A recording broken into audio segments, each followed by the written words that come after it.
Hello guys, I am Arjun. Hello guys, my name is Vaibhav. We welcome you all to CIA Conference, India's premium cybersecurity conference. So for the year 2020, we are opting the new normal by going virtually. We aim to fill the gap between the corporate cybersecurity researchers and the fancy world of hacking. So we strive to present the best knowledge as well as the brief insight to our attendees on cybersecurity. We have planned some amazing swags, goodies and vouchers for all of you guys. Just stay attentive in between the talks to win these prizes. So I think let's create the history. Let's begin. Stay tuned guys. Yeah. So guys, let's begin with the first keynote. Presenting you all what you all have been waiting for. One of the most acclaimed mentors in the world and the founder of TCM Security, Heath Adams. Hi, everybody. My name is Heath Adams, aka the Cyber Mentor, and I am pleased to be here at CIA Conference as your keynote speaker. This is actually my first keynote talk, so bear with me as we go through this, but I'm completely honored for this opportunity, and I hope that you enjoy the story I'm about to give you. So I was asked to come and speak, and I was told that I could speak freely about bridging the gap between cybersecurity and what we think a hacker is. And you kind of think of the hacker as the bad guy in the hoodie, and there's really a whole field out there of being hackers. And I want to take that from my perspective and talk about my journey as to how I became a ethical hacker and how other people can do it too. So we're going to go through kind of my life story and kind of talk my journey through and hopefully motivate some of you that might be interested in getting to this field as well. So I'm only going to share one PowerPoint slide with you today. That is going to be my little who am I. So who am I? Well, I'm a husband first, a hacker second. I'm actually a military veteran, having served in the Army Reserves and the medical side. I'm a big sports fan, a video gamer, and I'm also an animal dad. I'm actually a former accountant that turned into a security geek, and we'll talk a little bit more about my accounting background here in just a few minutes. On the day-to-day, I am the CEO of a cybersecurity company called TCM Security. We focus on traditional cybersecurity consulting and ethical hacking. I'm also an instructor at TCM Security Academy, and I have personally taught over 175,000 students on the Security Academy as well as Udemy. And on YouTube, I've taught over 140,000 subscribers now. If you're interested in contacting me in any way, I have a Twitch, YouTube, and Twitter. You can also reach out to me at thecybermentor.com or on my business website of tcm-sec.com. So I want to share my life story with you and my background, as I think it's incredibly relevant as to how I got to be where I'm at now. I learned a lot of life lessons along the way, and I didn't take a straight path into cybersecurity. I took a very winded path into cybersecurity. And if you talk to a lot of people in cybersecurity, you'll find that there's very similar backgrounds in that sense, that people came from all different walks of life before they found their way into cyber. And maybe 10 years ago, 15 years ago, we weren't even thinking about security as a thing. Most of us weren't. So you can see all these walks of life and their journeys, and I'm going to share mine today with you and hope that you learn something from it. So I grew up very, very poor. I grew up as an only child, as a only child of a mother who also was an only child. I didn't have a father figure in my life, and his family was not in our lives.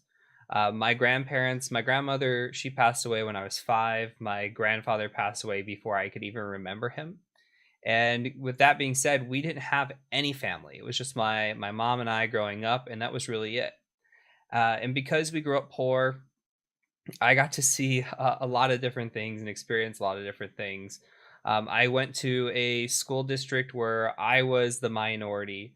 I was 1% actually. Most people were of this mixed variety of ethnicities and backgrounds, and it was this melting pot. And I think that was the first great experience that I had, was to be able to see people from all different walks of life and journeys, and go to a school where this melting pot existed, and I got to be friends with all these other people. On the other side of the thing too, though, when you're so poor, and we were on government assistance, I remember our housing was paid for, food was paid for, like we had food stamps. I remember clearly, vividly, that my mom would write bad checks just to get by. If we needed food or go to the grocery store and we didn't have the money, she would write bad check to get it. And it was another side of seeing the downside of being poor, and it leads you to having some bad motivators in life, which we'll talk about, but it leads to having this motivator of wanting to have money and not have to worry about that lifestyle anymore. And that lifestyle, eventually caught up to my mom. My mom actually ended up going to jail for doing that when I was 14 years old, 13 years old. And this isn't really a story that I've actually shared with many people, but my mom went to jail for doing illegal activities, writing bad checks and such. And at the time, when she went to jail, I was actually placed into a group home. So in the United States, we have what's called foster homes, and we have group homes.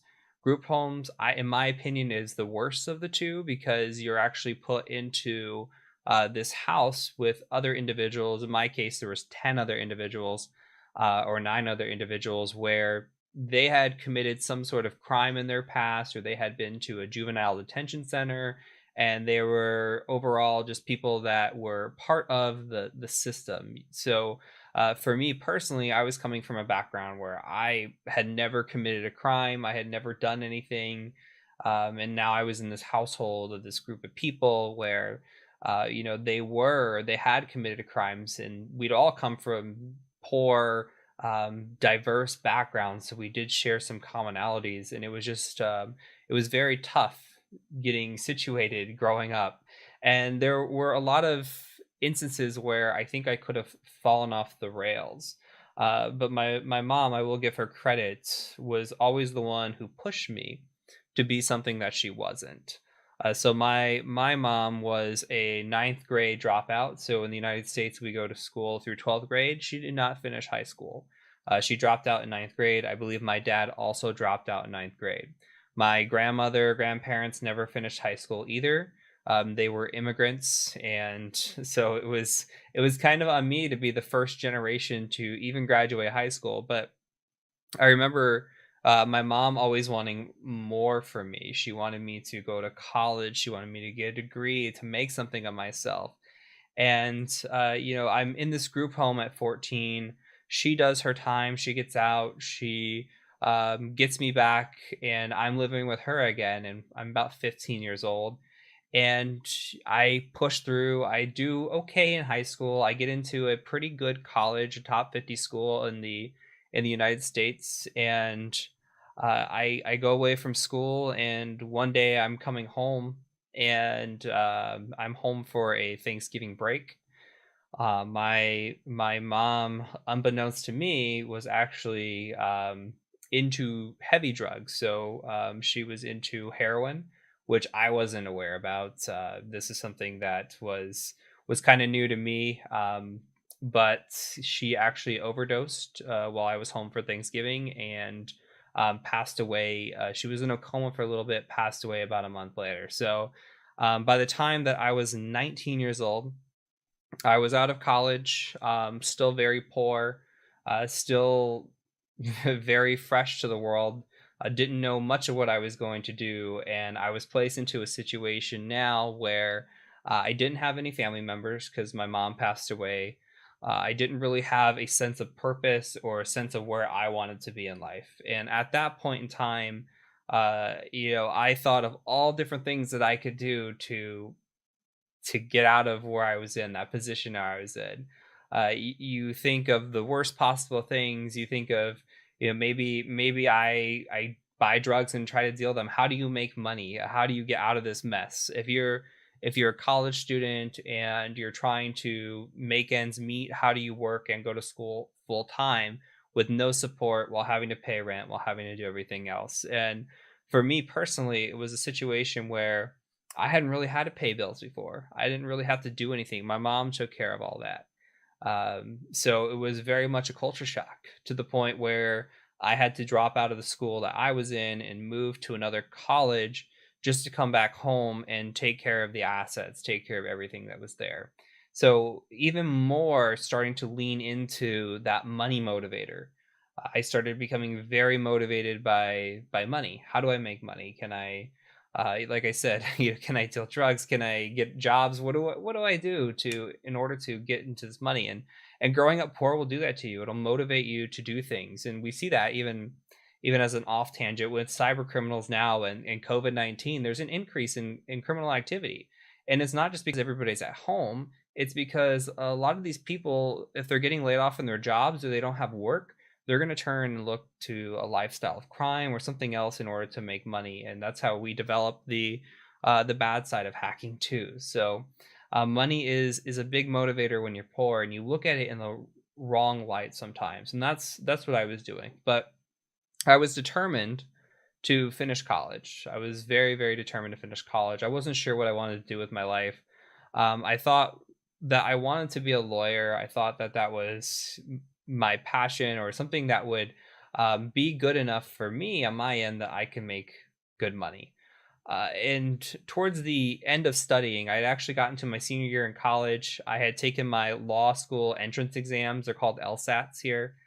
And I started applying for law schools. But I realized that I was doing that not because I was passionate about it, and not because I wanted to go to school for 3 more years, but because I was looking at how much money a lawyer could make. And would I be happy spending the rest of my life as a lawyer? And the answer was no. And so I thought about it and I said to myself, what could I do in my life right now when I don't know the answer to what I want to do? And for me personally, I chose business. I didn't know what I wanted to do in business. I knew that I was good with numbers. And for me, I turned to accounting because I knew I would be good at it. I thought it was pretty safe. Everybody needs an accountant. They're never going to be shortage of jobs for accounting. So I ended up going to school and finishing my degree in accounting. And from there, I ended up actually getting a MBA in computer information systems and finished grad school as well. I did spend time in between working in public accounting, and quickly I realized that accounting wasn't for me. So in between going to grad school and doing accounting, or working as an accountant, I was working maybe 60 hours, 70 hours a week. And when you really take it and break it down, I was working for a minimum wage. I think my starting salary was something around, I think it was $40,000 a year. And that, depending where you live, could be a lot, couldn't be that much. But for an accountant, it's really not that great, especially when you're working 60 hours, 70 hours here. I could be working minimum wage somewhere and be making the same amount for those dollars. So it was very disheartening. And part of me was just seeking something different, and I didn't know what it was that I was seeking or what I wanted to be. So I joined the army. That was my next logical thing. I said, I've never had a journey before. Always wanted to do something honorable. I wanted to serve my country.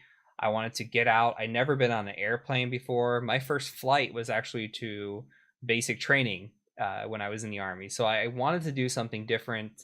I was told by my recruiter when I was going through that you should pick something different than you do in an everyday life, because you will get very tired if you're an accountant in the public life and you're an accountant in the military as well.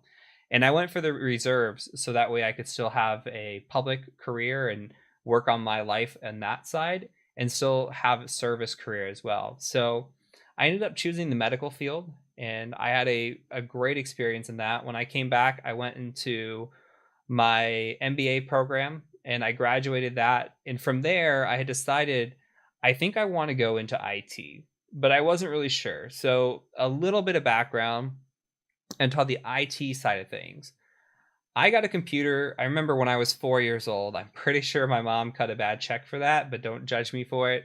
I got it was a Hewlett Packard. This is before they were even HP. I think it was just Hewlett Packard, and it was, I think, a 1500 megahertz computer, and I think it cost quite a bit of money. Um, it was quite a bit of money back then. I remember we were running on Prodigy as a service, and then we ran on AOL, of course. And growing up, I remember coding on AOL. We would make chat bots. I remember getting hit with my first attack, or somebody hacked me with a virus, and they made me download something, and they were opening my CD drive, closing my CD drive. They could turn your screen blue. There were so many different things that we were doing to each other back in the day, and this was I think my early exposure to hacking and coding and all that stuff. And my mom, I remember, for a time also went to community college, and she was bringing home her homework and her books, and one of the classes she was taking was algebra. Another class she was taking was intro to web design, and I remember learning HTML out of her books and building websites. And also I remember doing college level algebra when I was 10. It was just something that was fascinating to me. I love the math, the logical side. I love the coding and development side, and it was just something that got my wheels spinning. So fast forward back to graduating my MBA program, the thought had entered my head that I want to get into IT. I didn't know what I was going to do yet. So I started applying to just general IT jobs, like help desk positions. I wasn't getting a single call back. Meanwhile, a company here in the States came to me and said, "We'll pay you $55,000 if you come move to our location and be an accountant for us." And I said, "Oh boy, $55,000? That's so much money. I've never heard of that much money for me personally in my life." And remember, I was making 40,000 before. And again, I was back to being an accountant, but this time it was even worse. Because in order to take this money and take this decision, I had to move to the middle of nowhere.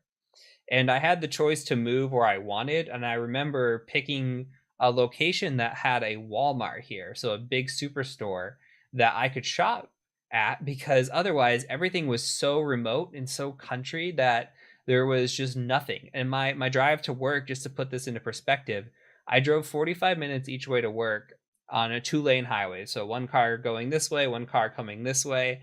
And I often had to say, "Hey, I'm late today," because there was farming equipment in the road driving 5 miles an hour and you just could not get around it. So I was really in the middle of nowhere. I left any friends that I had behind. I actually had a girlfriend that I left behind. Anything that was important to me, I left. And I left it for what? For money, for a job. I didn't even want to be in accounting anymore. I left accounting. I joined the Army. I went into my master's program thinking I was going to do something different. I was thinking about IT, but the money came back to me. And this is part of my roots. This is part of being poor. I thought to myself, I need to do this because it's going to help me financially. And I was always thinking, what can I be next? What new job can I move into? Once I'm at this job, can I become a controller or something, move up, and how much money can I make? That was always the question I would ask. It wasn't like, what is the job details? What does the job do? It was always, how much money can I make? So I became very hyper focused on that, to the point where I would leave an entire life behind to go live miserably and earn money. And over time, I learned that it really wasn't the job for me. I would go into work and it was nighttime when I left. It was dark out when I left. I would get home, it was dark out. I was working long hours plus driving an hour and a half each day if I was lucky and didn't get stuck behind any farming equipment. So with that, on top of having a very bad manager, and please take this or don't take this lightly, I do not badmouth many people in my life, but this manager was the micromanager of all micromanagers. Just one example that I like to give to put it into perspective is, one day I was leaving at 4:59. We get out at 5 o'clock. I was done for the day, clocked out, ready to leave. 4:59. She stops me and says, "Where are you going? It is not 5 o'clock yet." It didn't matter if the work was done. It didn't matter about anything. It was 1 minute to go and you had not completed your shift. Somebody breathing down your neck constantly 24/7. And come to learn, once I took the job, she had one person below her in the position, and I was her ninth person below her in 3 years. That means every person before me had quit and moved on somewhere else. So um, when you have a pattern to a problem, it becomes evident, but apparently they weren't seeing it. So I became victim number 9. And one day I got to the point where I was honestly fed up. It was just another day of being unhappy, just dreading going into work. I went into work And I remember that I had gotten so frustrated, not that I advocate any of this, but I had gotten so frustrated that I took my company card, I took my ID, I took everything that belonged to the company and I left it on my desk. I walked out at lunchtime and I never came back. I never went back. That was my last day as an accountant and I never would ever go back. I swore that to myself. I went home. I went to the management office of where I lived. I broke my lease. I rented a U-Haul and I made the effort of moving out west. Now, this was on a complete whim. I didn't have the money for it. I didn't really have the cash. I had a credit card.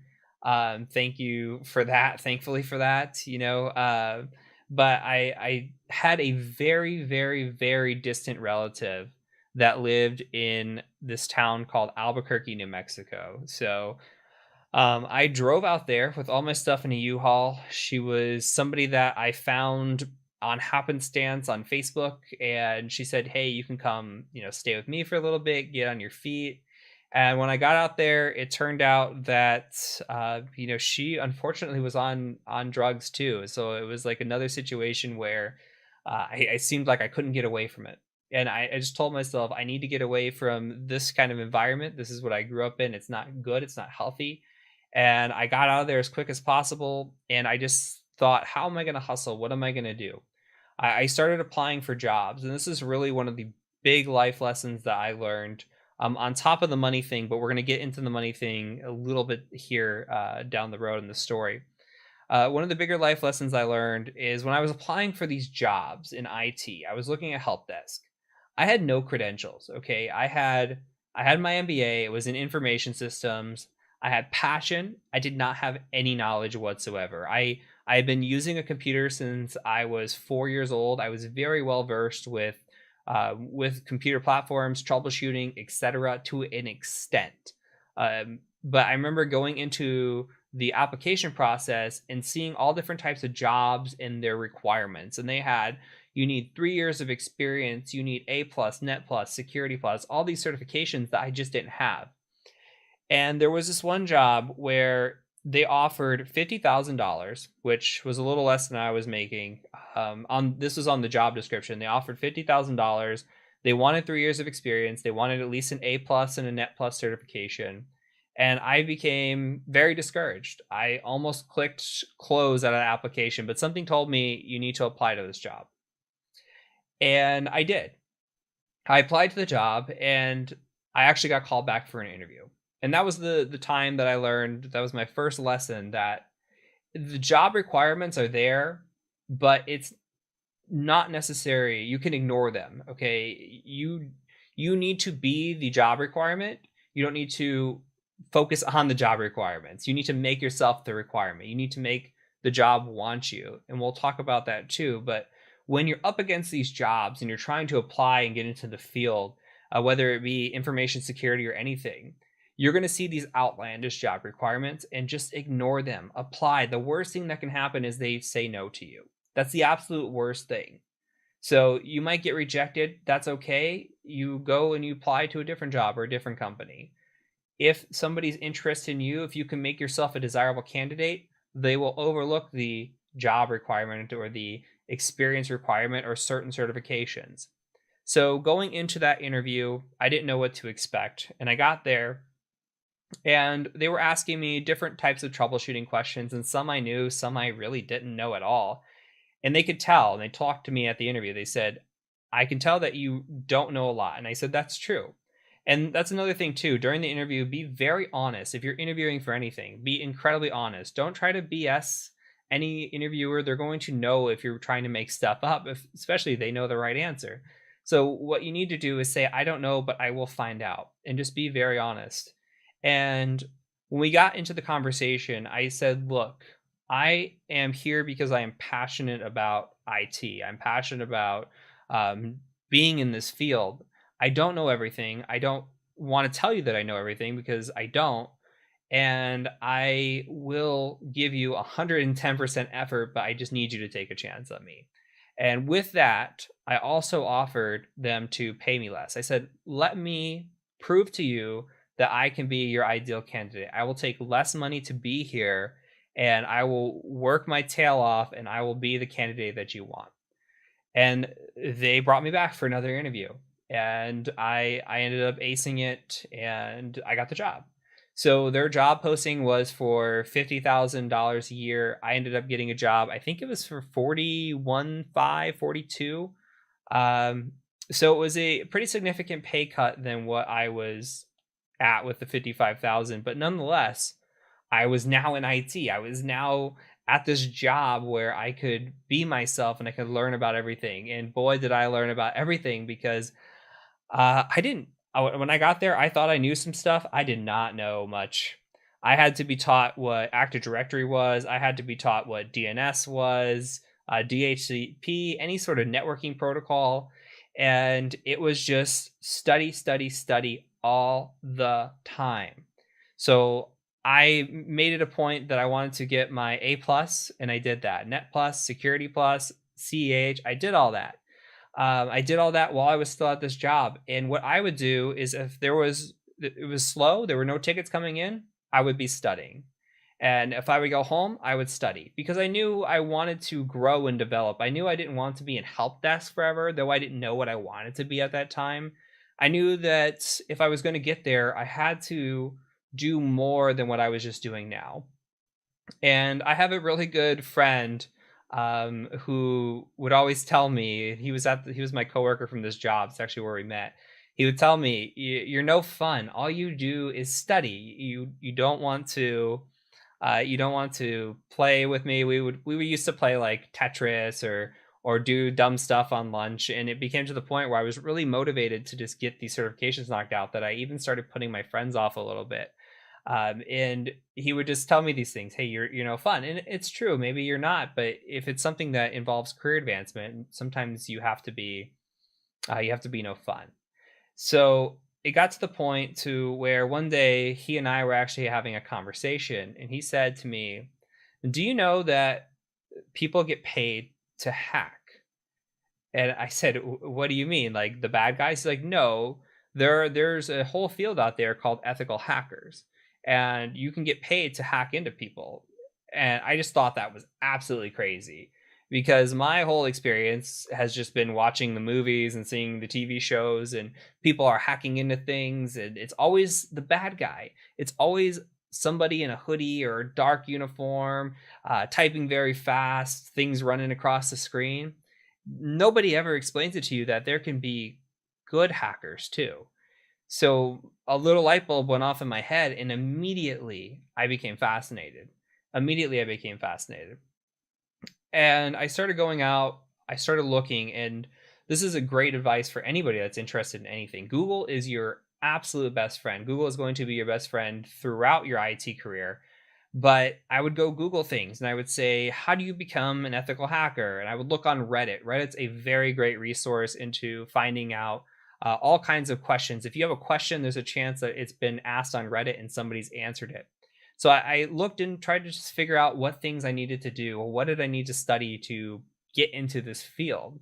And I kept seeing the same things over and over. You need to know Linux. You need to know some sort of coding language. So Python would be useful. You need to have a good networking background. Chances are that you need some work experience before you get into the field. You also need to understand the network side, so network methodology, pen test methodology. You need to understand web app pen test methodology. On top of all that, it's good to have certifications like the OSCP. And I just started thinking about, okay, what do I need to do? At that time, I think I only had the A plus. And I just told myself, what do I need to do to get better? How do I get better? How do I improve? And how do I set this plan forward? So I set a goal for myself. I said, I want to be a pen tester in the next 2 years. And it came down to learning a few lessons there. With the studying part, when you move up in the ranks, you're going to find that you're going to find a lot of people that are complacent. Okay. When I was studying A plus, Net plus, Security plus, and I was in my job working help desk, there were people that were at that job that had been in the same position for 10 years. There's nothing wrong with being in the same position for 10 years, but it's a little bit of complacency. You can be complacent if you're happy.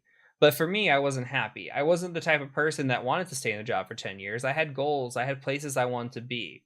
So if you have people that try to tell you, hey, you're not being any fun, or this isn't, I don't like that you're studying all the time. But if it's your career, your decision, your motivation, and it's what makes you happy, that should be your priority. That should be your priority with work. I'm not saying to completely write out family or friends completely, but if you have goals and you set them for yourself, that should be a top priority. So that is goal number one here, is do not be a complacent person, especially if you're trying to get into information security. Ethical hacking, just as an example, there are new attacks, new CVEs, new everything released all the time. There's also new defenses released all the time. It's a cat and mouse game. There's always new things. If you take a ethical hacking person and you leave them alone for 2 years, they pick up no new knowledge over 2 years, chances are they're going to be left behind. This field is just always evolving. You need to be studying constantly, and that always learning mentality, like what I'm describing of wanting to be studying that A plus, that net plus, or that next thing, you have to be passionate about the field you're getting into, and you have to be that lifelong learner if you're going to migrate into information security or ethical hacking. Now, back into my story. I approached my job and I said, I want to do security here. We were what is called an MSP, which is a managed service provider. They have MSSPs, which are security, managed service provider, or security service provider, which do focus on security. And I told them, I said, I want to get into security. I want to build upon that career. And they told me, we don't really see that happening here. And I was kind of torn because this is the company that took a chance on me. This was the company that paid for some of my certifications. But at the same time, I felt like I was outgrowing them, and that there was so much more. I talked about needing to have experience potentially, or needing to get these certifications for hacking and pick up these extra skills. And while I was studying and learning, I felt like I'd maxed my potential. I learned all the clients that we had. I had learned their software. I had learned the basic troubleshooting problems. I was promoted several times when I was there. I went from being a level 1, which is just working a desk, to being level 2, which is doing repairs on site, into being a network administrator, which was a lot more advanced work compared to doing the help desk stuff. And it was great, but at the same time, I felt like I could move on and do something else. So again, I started applying for jobs. And I applied for jobs in the area. I started applying for network engineer positions because I thought that moving into a pen test position, I really wasn't ready. I needed to focus on something else. So I moved into applying for these network engineer positions. And again, I found myself in the same situation. I wanted to apply for these jobs, and I just kept coming into, well, you need a CCNA. Well, you need 4 or 5 years of experience. You need all these things. And I didn't meet any of the criteria yet again. So I took my lesson that I learned from the first time around of not paying attention to the requirements, just ignoring the requirements, and applied. And eventually, this organization called Sandia National Labs, which is a research facility, it's a Department of Energy research facility in the United States, reached out to me and said, hey, we're interested in talking to you. So I applied for a network engineer position. I have the interview. The interview goes fairly well, but the big issue comes up that I don't have a CCNA. And most of my experience with working with Cisco, and they were a Cisco shop, most of my experience working with Cisco was from a GUI, or a graphical interface, that I could kind of point and click, enter in commands, and it was great. They were all command lines. So CCNA was super important. It was very important to be able to understand the configurations that were in front of you. And again, I was in a situation where I really wasn't the most qualified out of all the people that they interviewed. But at the same time, I told them, I said, look, here I am. I promise you that I'm dedicated to this job. I want to learn. This is something I'm passionate about. And I promise you I will get my CCNA if you bring me on board. And that did the trick. They actually called me back and they offered me a senior position at the company. They were very thrilled to have me. They thought I interviewed very well and brought me on. And within the first month, I got my CCNA at that job. I held my promise as well because I was passionate. I wanted to learn. I wanted to know more, and I was hungry. I was motivated. So you gotta be hungry, you gotta be motivated, especially if you're gonna be moving up. You cannot be complacent again. So always be hungry, do not be complacent, and ignore the job requirements. These are the lessons that we're kind of picking up over time. All right. Now, moving on, I knew the ultimate goal was that this was a stepping stone. I didn't want to be a network engineer forever, but I was there, and I didn't want to say I was paying my dues, but I was definitely using this job in order to get to another one. So I had found out at the job that there was the opportunity to work as a pen tester at that job. Okay, so I met with some of the pen testers. They had a whole nother division that did pen testing or ethical hacking. And they told me, look, go get your OSCP certification and we'll bring you on. So I asked for the OSCP certification from my boss. Boss said, yes, I'll pay for it. He knew my intentions and he covered the OSCP, and I studied for the OSCP and I passed the OSCP, which, if you don't know what the OSCP is, it's an ethical hacking certification that is kind of like a golden ticket. It's practical, so you have to hack into so many machines in order to get your certification, and it's respected at least as getting your foot in the door in the industry. So I went out and got that, and I went to the job and they told me, well, actually, you don't have a computer science degree, so we can't hire you. It didn't matter that I had the piece of paper that they wanted, or the OSCP, or the passion, or anything else. And this is government, okay? They said, because you do not have this piece of paper that says computer science on your background, we're just not going to hire you. So I was distraught. And again, I was back at the drawing board, but I ended up finding a career again. I ended up being outgrowing that and ready to move on, and started applying. And some of the things that I found when I was going through my job application process into trying to apply for ethical hacking jobs was there was a lot of gatekeeping all around. Okay, there's a lot of gatekeeping. The OSCP certification is great. It will not necessarily get you into an interview.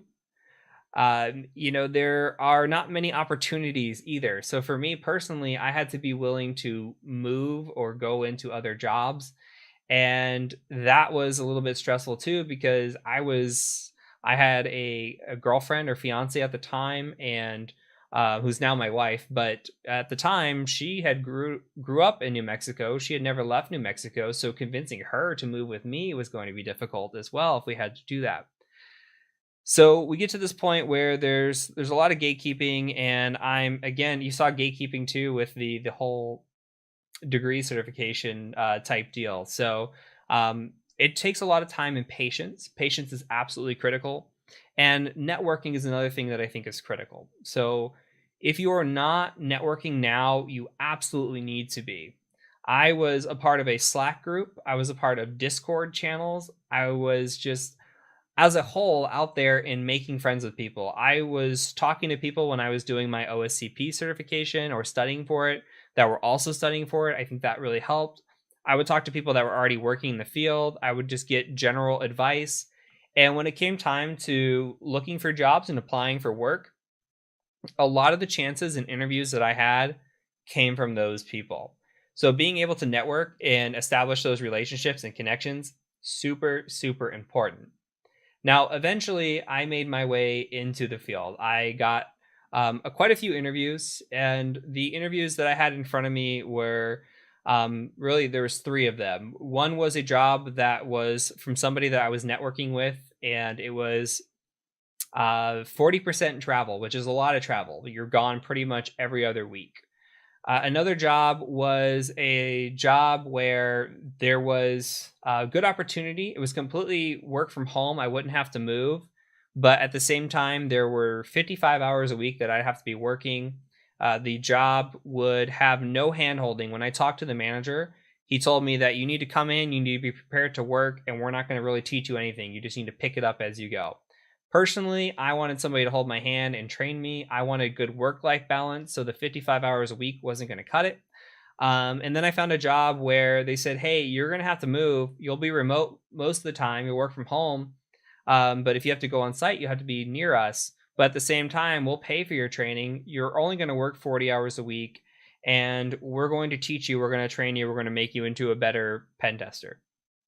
And that for me was the best choice out of it. So I was very patient, and that's another key takeaway here is to make sure that you're patient with your job. A lot of people I see make the mistake of applying for any job and every job and then taking the first one that comes. And it can be exciting to get a job offer, absolutely, but you want to make sure that the job that you're going for is going to make you happy. So make sure that it's going to make you happy. I was not going to be happy if I was working 55 hours a week, and especially if nobody's going to be there to hold my hand, help me with training, etc. So make sure that you're happy. Now, when I was in my pen test job, I started working on my other passion, which is teaching. And I had made it into pen testing. I was very excited, but I wanted to give back to the community. I wanted to give back what I was learning. And I started with creating a YouTube channel. And I started with making walkthroughs. I started making lesson plans and courses and just doing all the stuff that related to my passion. And over time, my channel started growing.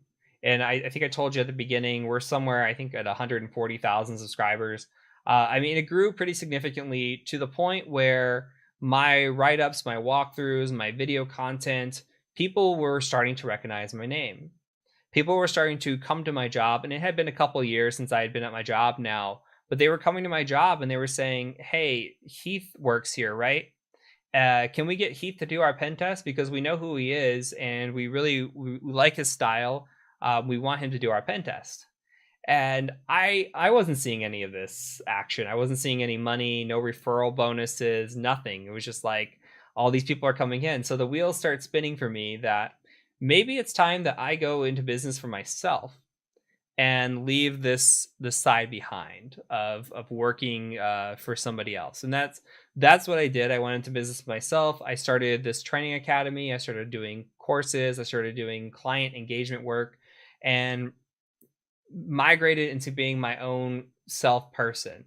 But I want to kind of talk about it at a high level. I've kind of walked you through my life story, but there's so many little lessons to take away into being this ethical hacker, being this journey into ethical hacking that I think are super important.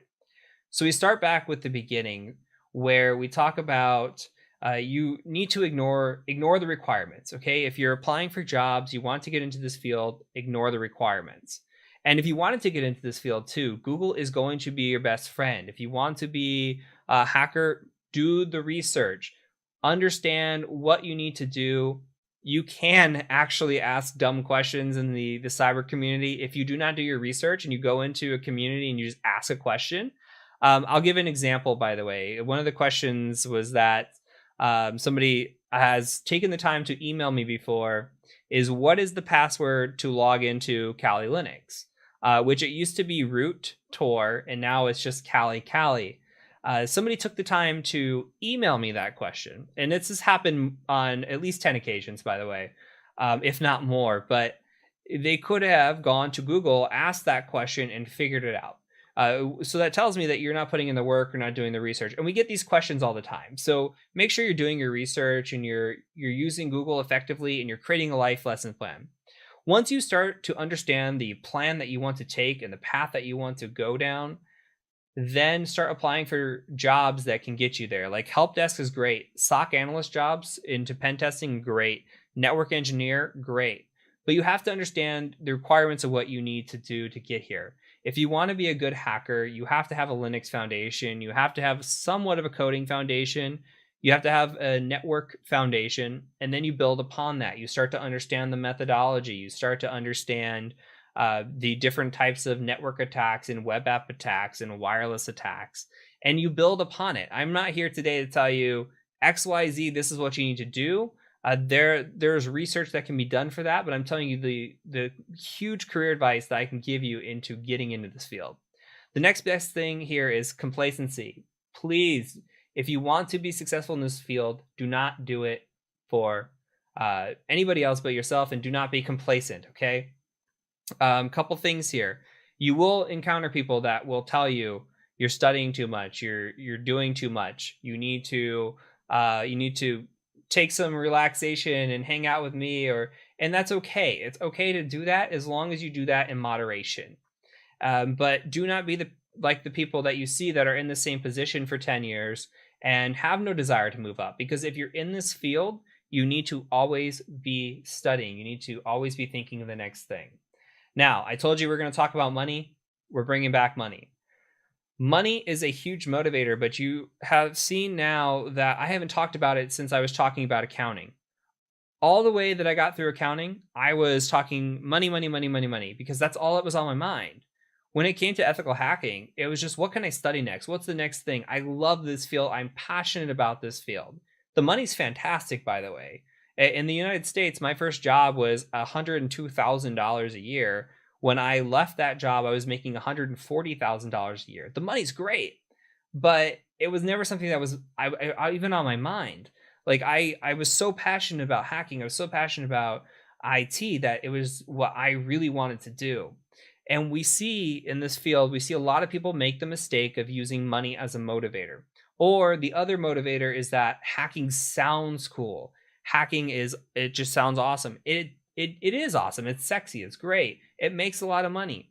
But there's a reason why it is this way, okay? And this is not to discourage you. This is to motivate you. The reason why we have this is basic economics. We're in the time frame right now where we have not enough pen testers and a lot of people wanting pen testers. And what does that mean? That means high salaries. Why is that happening though? Because people are thinking, I want to get into this field because it sounds cool, but they do not realize the amount of work that it takes to get into this field. You have to be motivated. You have to study all the time. It is a lot of work, but it is incredibly motivating. For me, when I sit down and I work on a project and I work on hacking, I just lose the track of time. I'm absolutely in love with it. I never think about, man, this is work. Every day that I went into work as an accountant, I thought, when is it 5 o'clock? How can I get out of here? Can I get out of here any faster? It's never like that for me anymore. And it shouldn't be like that for you either. This should be a motivator. I know plenty of people in this field that will work and then they'll study. They'll work or they'll build a lab. They'll work and they'll play Hack the Box. They'll do other stuff that's just fun for them. So you have to make sure that this is something that you absolutely want to do before you get into it, but it is incredibly rewarding if you do. And these are the minor motivators for you. So always study. Don't be complacent. Don't do this for money. Do this for passion. If you're interested in getting in this field, feel free to reach out to me again on Twitter. You can join my Discord community. There's plenty of options for you. There's a lot of free training. There's a lot of cheap training. There's a lot of guides out there on how to break in, but you have to make sure that this is for you. All right. So hopefully that makes sense. This has been my talk. We have a shortage, and I want to see all of you make your way in here, and I want you to be passionate and be motivated and want to be ethical hackers. So the next time that you think about the bad guy in the hoodie, think about how you could be the good guy helping prevent that. Think about the other side. If you didn't know that ethical hacking was a thing until today, think about the good side and the things that you can do there. Think about the motivators that I've talked about and the life lessons. And it doesn't just apply, by the way, to ethical hacking. It applies to everything. Ignore the job requirements. Don't be complacent. Study hard. Be motivated. Be passionate. Don't chase the money. The money will find you. Okay? Don't chase the money. The money will find you. Find passion in your life. Use it to motivate yourself. Do what it is that you want to do and find success. Thank you so much. I really hope you enjoyed this talk. I hope that you enjoy the rest of the conference as well. Cheers. Thanks a lot, sir. That was really a wonderful talk. Now, coming to the author of the best-selling book, Penetration Testing, Miss Georgia Weidman, speaking us on security in coronavirus. Over to you, ma'am.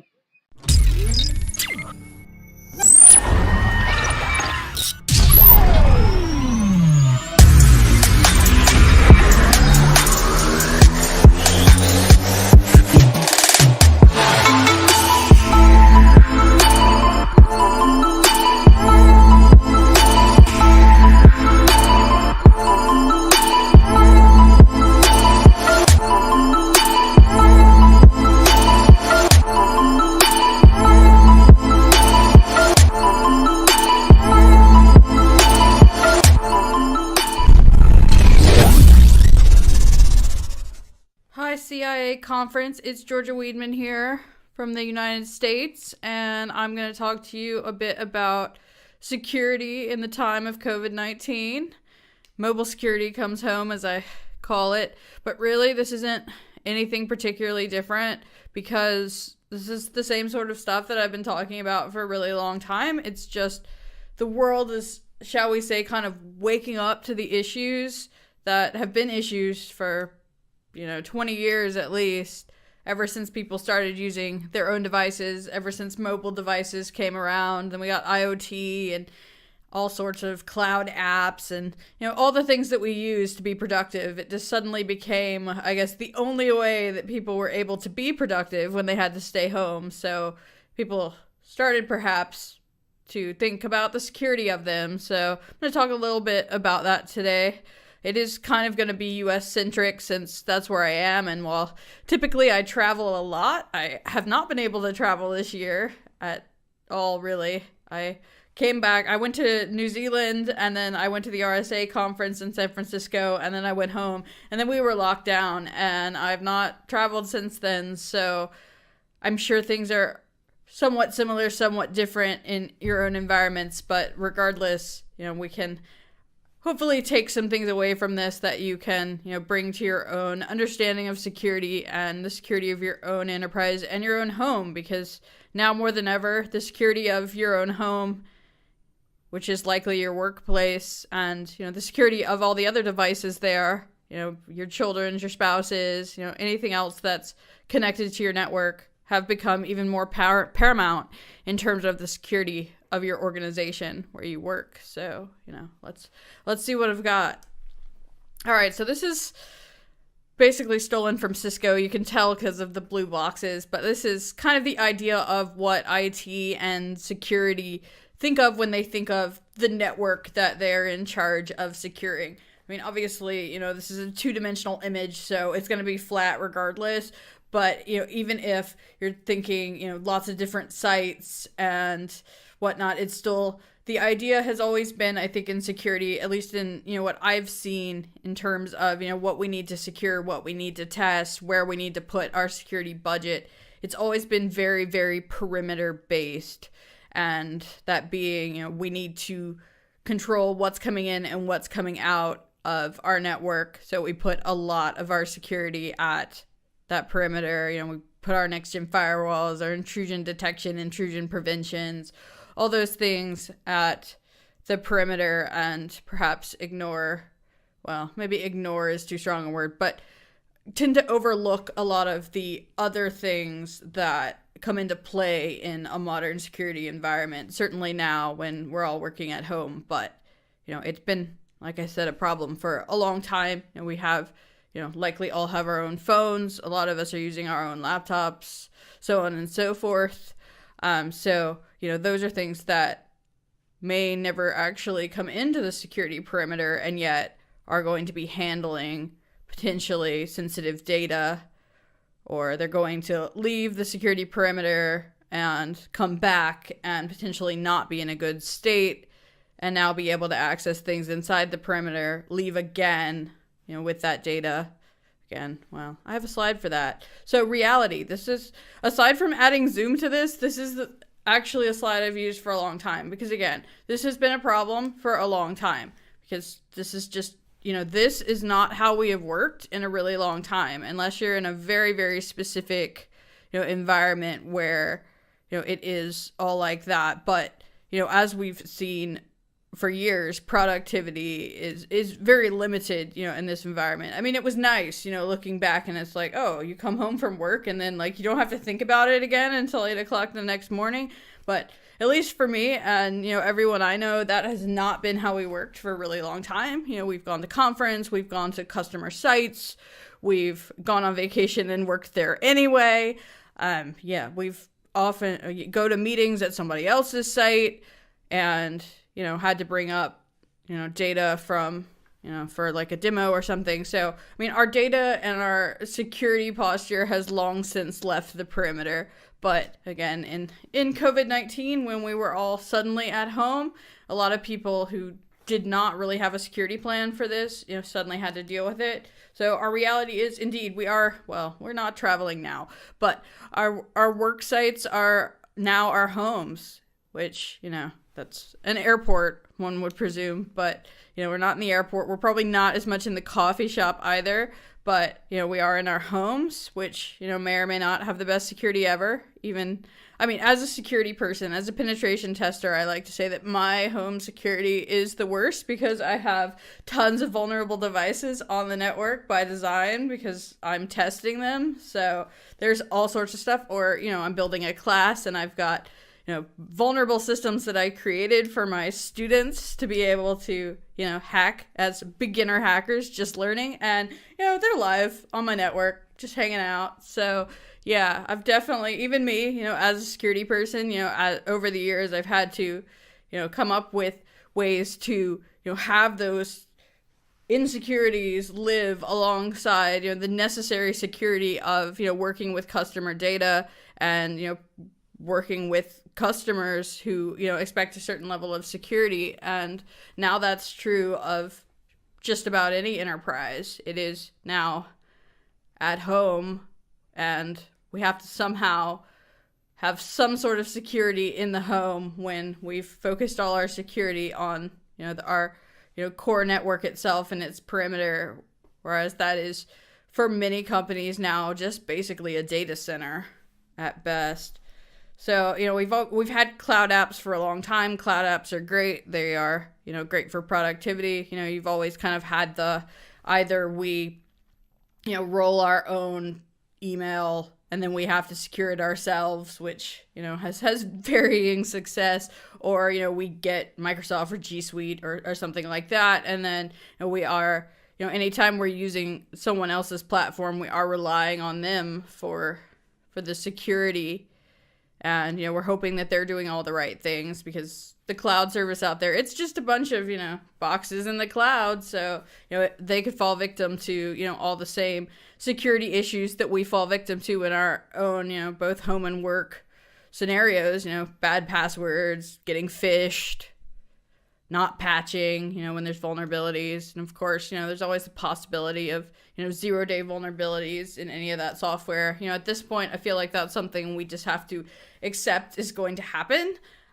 We are far away from being able to create completely secure products that are, also useful to people. So, the idea of there being no security risk when using something is something I think is very far off, something I would hope that I'm going to be instrumental in the future making happen, but it's just not there. There is going to be risk. That's just the reality of things. We had risk when we were like this, plenty of enterprises were still getting popped. We certainly have risk like this. The difference being that, we still think like this in terms of when we're doing our risk management, in terms of when we're, deciding where we're going to put our security budget, deciding, what we're going to buy. We are, I'm afraid, very much in IT and security, still very much thinking of the enterprise like this, when we now need to be thinking of it like this. A lot of the solutions that, make sense in a perimeter-based security definitely don't make a lot of sense now. And again, this is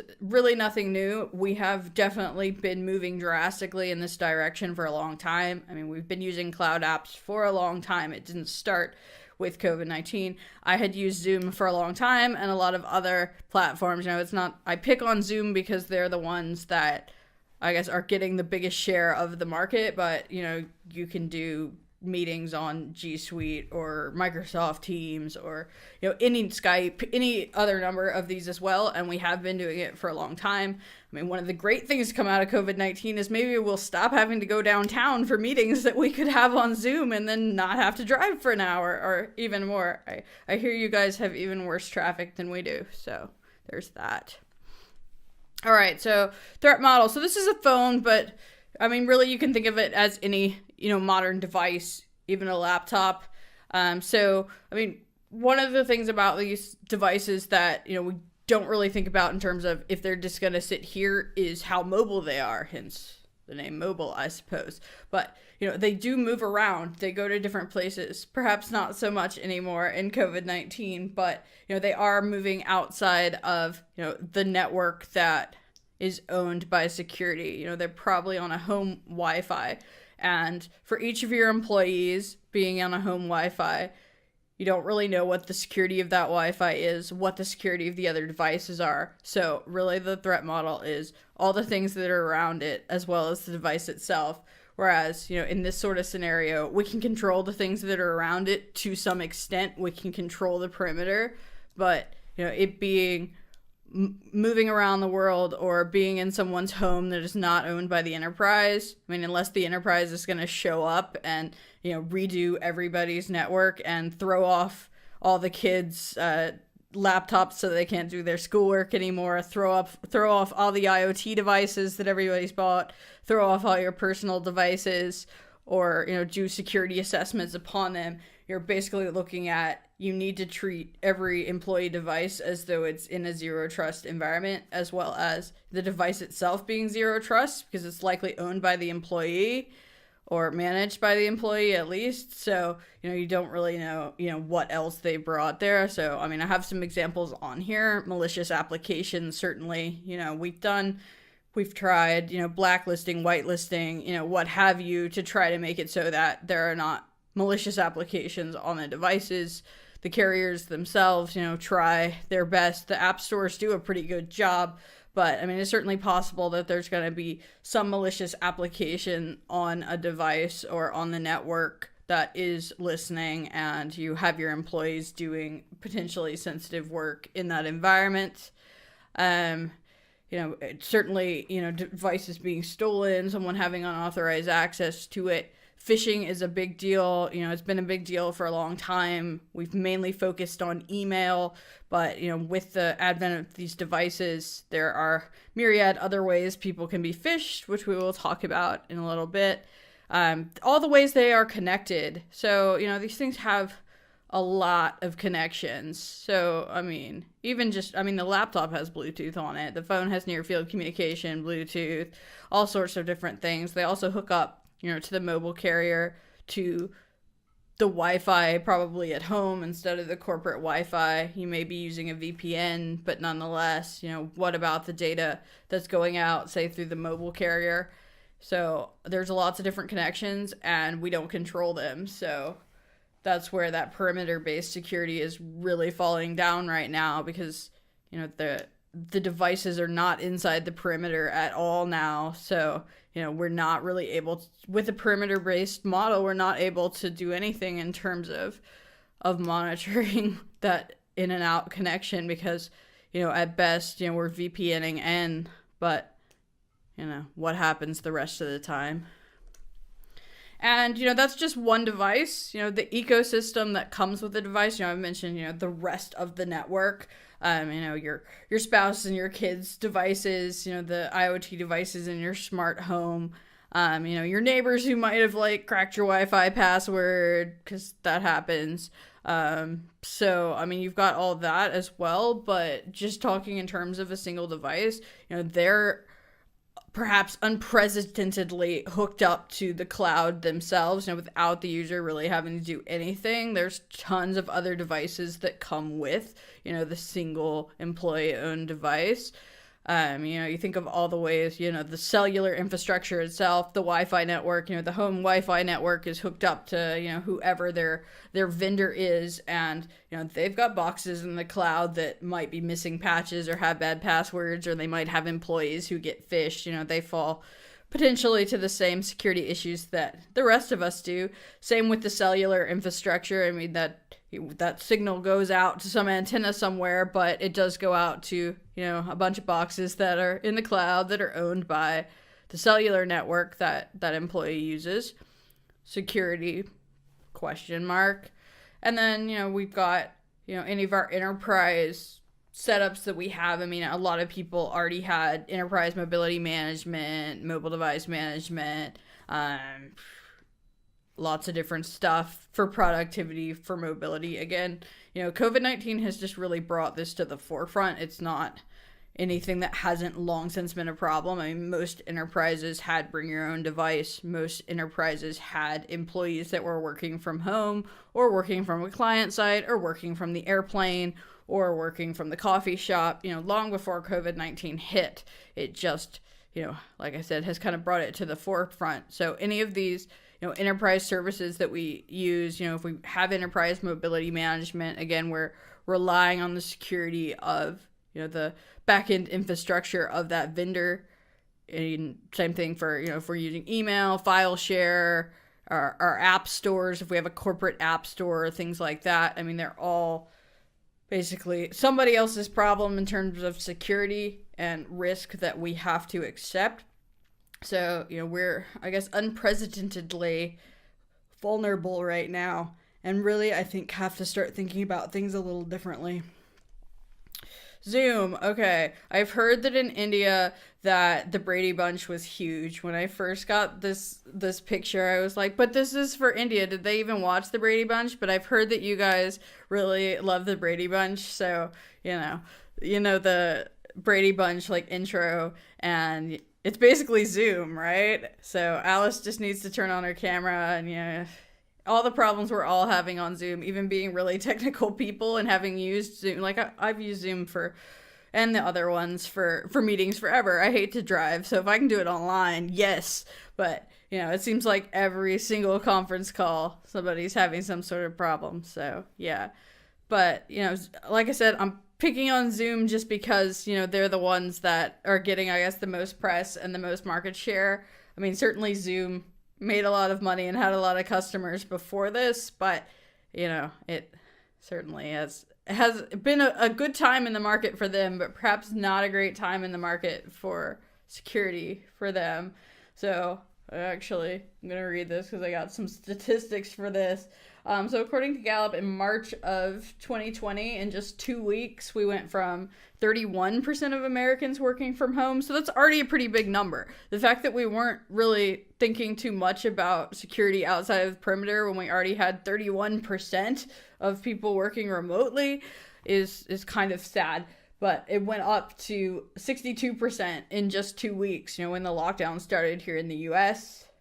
And 78% of Americans were suddenly learning from home. So, people, in school. It's been certainly interesting to watch, the teaching industry, because I've taught online for ages, right? I've done remote classes online, and, suddenly seeing our elementary school teachers kind of run into the same issues that I ran into ages ago and trying to adapt to it has certainly been very interesting. And for Zoom, it was very much a Charles Dickens moment. It was the best of times, certainly, because wow, their stock went up, a gazillion percent. So it went a low of $62 to a high of $588 a share. So certainly it was the best of times, but it was also the worst of times because, suddenly they were getting a lot more scrutiny, as one does. But I mean, this is really just, having a startup myself, I understand, even being a security startup, I understand why this happens because, you got to get your product out, and people are much more interested in features and things working than they are on security. Even security people, let's admit it, we just want the thing to work. We'll think about security later. But, having security suddenly become to the forefront here has been interesting. So it's been a really relentless drumbeat of privacy and security issues for Zoom, which is not surprising. I mean, I think if any app went from, kind of what it was to being as big as it was as quickly as it did, that would be likely to happen. Certainly Zoom probably should have taken more security precautions, done more security testing, had more security oversight way before this happened. But let's be honest, that's pretty much par for the course. Again, I'm picking on Zoom. This would be true of anybody. I think anybody who found themselves in Zoom's position would have basically been in the same position, because suddenly you had, I mean, really it comes down to, I think, a lot of people, they want to be in the news, in the security, so, they all just start attacking Zoom because, if you can find something in Zoom, you'll be on the front page of CNN or whatever. So, you know, they were suddenly getting a lot more oversight than they would have before. It would have just been, you know, somebody's pet project before. Now it's, you know, the entire security industry's favorite project. So I'm not saying that Zoom is any worse than anybody else. Like I said, I think this would have happened to anybody who found themselves in this position. That, you know, what has happened with Zoom in terms of what we've seen in security is, I think, pretty much par for the course, and doesn't say anything about Zoom, but rather says things about, you know, how we're doing in security right now. I mean, this was an app that was already, you know, well adopted, that, you know, people were already having, you know, conversations on it and sending data on it that needed to be secured, and they were making assumptions about that security, and Zoom was perhaps, you know, making promises about that security that weren't necessarily true or, you know, even plausible. I mean, everybody you talk to, yeah, definitely no vulnerabilities. You have to say that, right? Because everybody else does. It's a problem. All of your competitors say, oh yeah, we use the best security. We're super secure. We definitely don't have any security vulnerabilities. We're the best at security. But if you're honest and be like, well, I mean, everything has security vulnerabilities. We've done some security oversight, but it's totally possible that, you know, we've done our cryptography completely wrong and we just don't know it yet, or something like that. I mean, you can't say that, even though it's true of everybody. So, you know, there's been, you know, relentless drumbeat of security issues against Zoom. Some of them were simple fixes like assigning passwords, you know, the fact that, you know, people have just been able to drop in on the Zooms, and we saw very early on, you know, a lot of attacks on Zoom, and, you know, just making it a default that you have to have a password kind of seems like something we should have really done a long time ago, but, you know, security is hard. Or limiting what participants could come in, authentication and authorization. I mean, there were some 0 days. There's continually, I think, gonna be 0 days. I mean, I really don't think at this point, like I said, we're at a point where we can stop that from happening. There's gonna be vulnerabilities in the software that you use. The main thing is that, you know, getting them patched, you know, keeping everybody up to date on the latest version, and the vendors dealing with these issues as they come to light very quickly, which Zoom seems to have done a pretty good job on that. So, like I said, it's not really that different than any other system. It's more indicative of, you know, what we're dealing with in terms of security. Everything's vulnerable. Nothing has as much security oversight as it should. Everybody makes a lot of security promises, even security companies. Security companies may be the worst in terms of, you know, if you install this box on your network, or you put this app on your device, all your security problems will go away. That is like everybody's marketing scheme. You know, you go to go to a conference now, but you go down the rows of vendors at the conference, and, you know, they all are telling you the same thing. This will fix all your problems, but that's just not reality. So I think, you know, I think it's been interesting to see a lot of the world just kind of wake up to that. It's like, why is this stuff not more secure? Well, because you haven't required it to be more secure, because you've continued to use it even though it's not secure. And that's just kind of where we're at, I guess. So the security industry is due for a wake-up call. I think COVID-19 has given us some of one, and, you know, made us think differently. But really, it's going to have to be, you know, the end users who are going to have to expect more, going to have to stop buying this crap that doesn't do its job, and insist upon better security, or, you know, people are going to have to stop using, you know, something like Zoom. But, you know, we have to use something, and they're all just as terrible, so what are we going to do? What a disaster. What a time to be alive in security. You know, it's scary, but it's also great. It gives us this opportunity to really, I think, maybe make a shift and really make the world more secure. Whereas, you know, if I go back to my first slide, I swear we have, you know, everybody I work with, everything that they buy, it's all about perimeter security. It's all about the old enterprise. And COVID-19 did not make the new enterprise. I mean, think about it. I've said it a couple times in this talk, and I should stop repeating myself, but, you know, we have been using our own devices, working remotely, taking corporate data out of the corporate enterprise, having boxes online, using, you know, cloud apps that are owned by somebody else, and have, you know, less or more security insight into what's going on with them for a long time. This isn't new. Social engineering, I mentioned I would talk about this. So social engineering is huge. Social engineering is like the number one cause of all the problems in the security world. People are clicking on stuff. I'm clicking on stuff. They got me. They did. It was on my phone though. They sent me a text. I was waiting for a very important package and I got a text message that said it was from United States Postal Service saying, that they needed like a signature to deliver my package, which is reasonable. It happens. I have actually gotten text messages from them before because I've signed up for it, but it was actually a fish and I totally clicked on it and it was bad. Well, it wasn't really bad. I mean, I just cleaned up the mess. But yeah, I mean, it happens. I mean, really, they just wanted me to log in and I didn't. I noticed it before then. But I mean, people click on stuff. But our security awareness training is one, very focused on you're sitting in a desk at an office in an enterprise with enterprise security perimeter around you and not focused on, the real way that we work before and after COVID. And it's also very, very focused on email. Email phishing is absolutely still a problem. It gets people all the time, but that's not the only way that people are being targeted. I mentioned text message got me. Text message has always been a special friend of mine when it comes to security. My first security research, my first talk ages ago was actually about SMS botnets. So it's always been a friend of mine. We've also got apps, especially the, secure apps like WhatsApp and Telegram. I mean, any way that you can send somebody a link to get them to click on it, that is a potential way to be phished. And I think their own security awareness kind of drops down because they're like, okay, this app is secure. It says it's secure. It says it on the manual that it's secure. So they're taking care of security for me. So I don't really have to worry about security, which I think is a fairly normal response to something like that. And, but yeah, that's not really the case. Certainly, if somebody can get you to click a link in WhatsApp and it opens in the mobile browser, suddenly, you're not dealing with WhatsApp security anymore. You're now just in your mobile browser with, any security vulnerabilities that may be present, anything they might get you to download, any credentials they might get you to put in.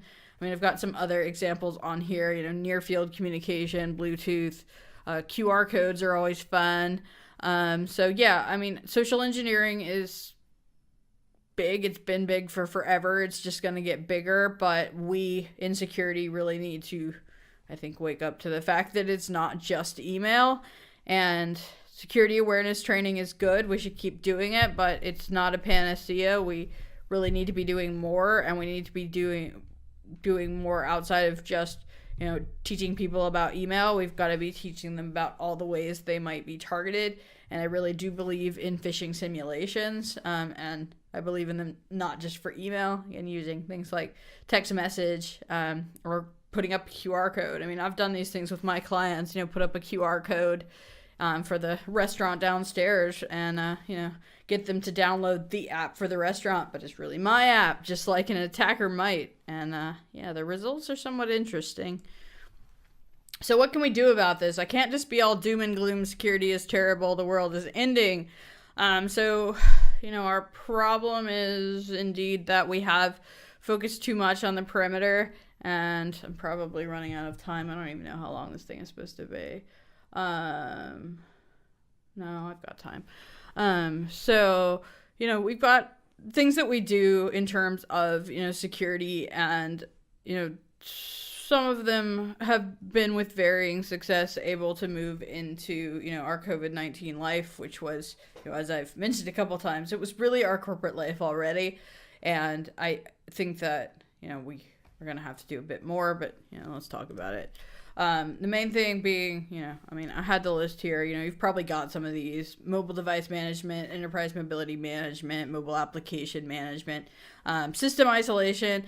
System isolation is very much dead at this point. The idea that, it's just isolated on your corporate network, it's probably not now. It's at home, it's talking to everybody else, it's a disaster. So, even if you sent somebody a corporate laptop or a corporate phone, they're now likely controlling it, and it is interacting with the rest of the home network or anywhere else they might be taking it, which it was probably doing already, let's be honest, but that's that.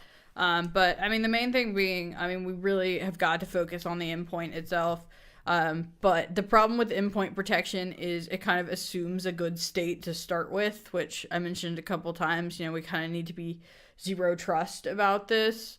If you build an app, make the assumption that the device that it is on is already compromised. So, if you're Zoom, assume that the computer or phone that it's on is compromised. There is an attacker on there. They have high-level privileges, and they are after what is in your app. And that's how we should be thinking about security. And, if you're enterprise and these are your employees and they've got corporate data, they're using corporate apps, they're, even just take corporate email, for instance, they're getting email that's got sensitive data in it, theoretically, point to point, it's good, it's got the good security in transit, it's getting from point A to point B securely, we'll make that assumption, even though it's probably a bad one. But once it's on the user's device and it's decrypted and they're reading it, what is then potentially attacking it? Or even, once it enters the home network, even, what's attacking it then? So, certainly, endpoint protection has always gotten a really bad rap because it's just been synonymous with antivirus, and antivirus has always gotten a really bad rap, which I think is somewhat unfair. Antivirus... Yes, antivirus is not going to solve all your problems, but not anything else that says it's going to. Antivirus does what it's actually supposed to do pretty well. Antivirus, will find, like my mom really likes to download internet games, like seriously, and oftentimes they come with, something a little extra in the form of a virus. It does typical, like, dumb virus things, like turn off antivirus and put up a lot of pop-ups and generally make the system work like crap, like bad viruses do. Really, advanced persistent threat type things, you wouldn't even know it was happening. Antivirus is not going to find stuff like that, but antivirus is pretty good at, it pops up and notices when my mom downloads something with something extra. And I am not picking on mothers here. My mother has a PhD in computer science. She's actually really smart. But, we like to use our computers the way we like to use them. And, she always cleans it up when she makes a mess of the computer. Or if she doesn't, then I do. But, yeah, anyway. So antivirus actually does its job of finding, like, the script kiddie type viruses pretty well when you download them, and that's what it's supposed to do. But it gets a bad rap because people, I guess, expect it to find your advanced persistent threats, your rootkits, your things like that. And your typical application layer antivirus, it can't even see that far, particularly in mobile devices. The early antiviruses were all just basically able to scan themselves because of the sandbox. All applications were sandboxed, so it could look at like the APK when it first came down, but all you had to do was like download your malware after installation, and the security apps couldn't see it because they can't see into that sandbox. So we have to have the endpoint protection at a lower layer, if you will, like built into the operating system of the device. And we really are starting to see, I moaned and groaned about this for a really long time, but we really are starting to see, some real movement in that area. The operating systems of the devices, they have opened up, APIs and built in a lot of security, but that comes with its own things. What happens when a malicious application pretending to be endpoint protection, gets access to, administrator mode, or gets into the operating system, through these channels that have been made available for security apps. That causes its own problem. But certainly we have to start thinking about things as, not, this is the flat perimeter. What happens inside is its own problem. And as long as nothing bad happens in or out at our firewall, everything's good, because, that's just not how it works anymore. And so we've got to actually, protect the devices themselves, while also, like I said, I'm almost contradicting myself, because security is just in that weird of a state right now that we have to assume that the device is compromised, but we also need to protect the device, even though it's possibly already compromised. which is not an easy question to solve. But, I mean, I think that's, where we need to be putting our thought. Certainly into zero trust nothing, but also into, okay, so we're in a zero trust environment. Everything is compromised. What can we do to make our data secure even when it's under active attack on the device that is on right now? And I think that's really where we need to be, putting our time and money right now, which is mostly a shift, because even, enterprise mobility managements and things like that were really, they had an app on the device, but they were really a cloud box, and, it was really, watching traffic and things like that.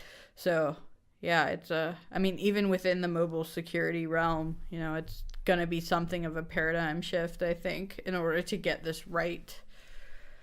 But what's really missing, I think, I guess I can tell you guys this. I'm going to get out of the pen testing business, I swear, because it's just so depressing. I got to get the second edition of the book out and then, finish all the pen tests I have to do.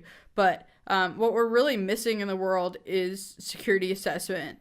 And, for so long, I've kind of been in this weird chasm of, on the one hand, the research I do is in mobile and IoT security. The products that I build in my startup are for mobile and IoT security testing. And then, in my consulting life, where I'm working, with customers doing pen tests and things like that, it was always very much, okay, test the web application, test the internal environment, test the Wi-Fi. The mobility was really just overlooked and still is, unfortunately. It was kind of like, oh, we can't test people's devices. We'll just assume that's okay. But, we all know attackers don't do that. And, that's, I think, where we've really seen this fall short, as we moved into COVID-19. And even before that, since we had basically been in this paradigm anyway, is that, we've really been ignoring security testing when it comes to, if somebody builds a mobile app, they're going to get that security tested, hopefully. I do a fair amount of that, in my day job, testing people's mobile applications. But, again, I think it's often really overlooked, it might be in a hostile environment to begin with. When I do mobile app security testing, I think about it from, okay, the device is compromised. How's it going to get at that app? As opposed to, just like, is an attacker going to be able to exploit this app if they're there, kind of thing.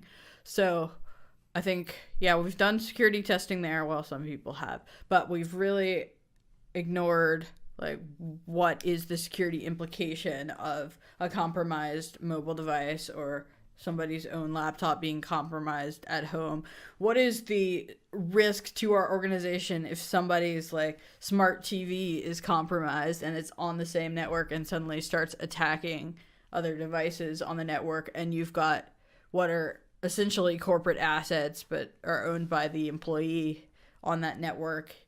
And so I really, I say I'm getting out of the pen testing business. I'm not really. That was a joke. I really think pen testing is important. Security assessment is important. Risk management is important. I would really like to see the world get more secure, and I've always been very anti is the wrong word.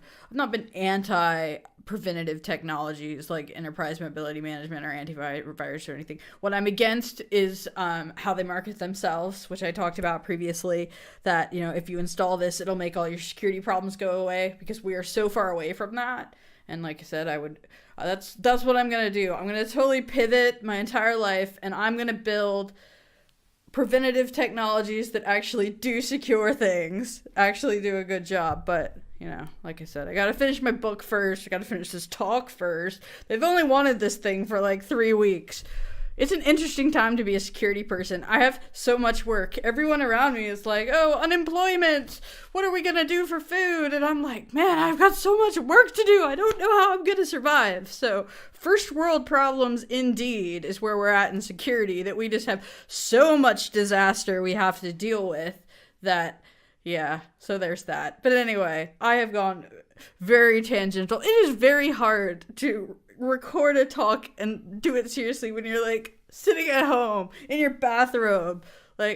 I feel like I'm just talking, so I hope you guys like just talking, because that's what you get, because this has gone on a million tangents. Love me anyways. I've been busy working on that new book for you. So we really need to do risk assessment and monitoring, at the endpoint level, at all the endpoints, not just the ones that are sitting in the enterprise, which, like I said, are now basically data center assets in most cases. But, the actual devices that people are using, and in the actual environments that they're using them, and in the actual connections that they're using.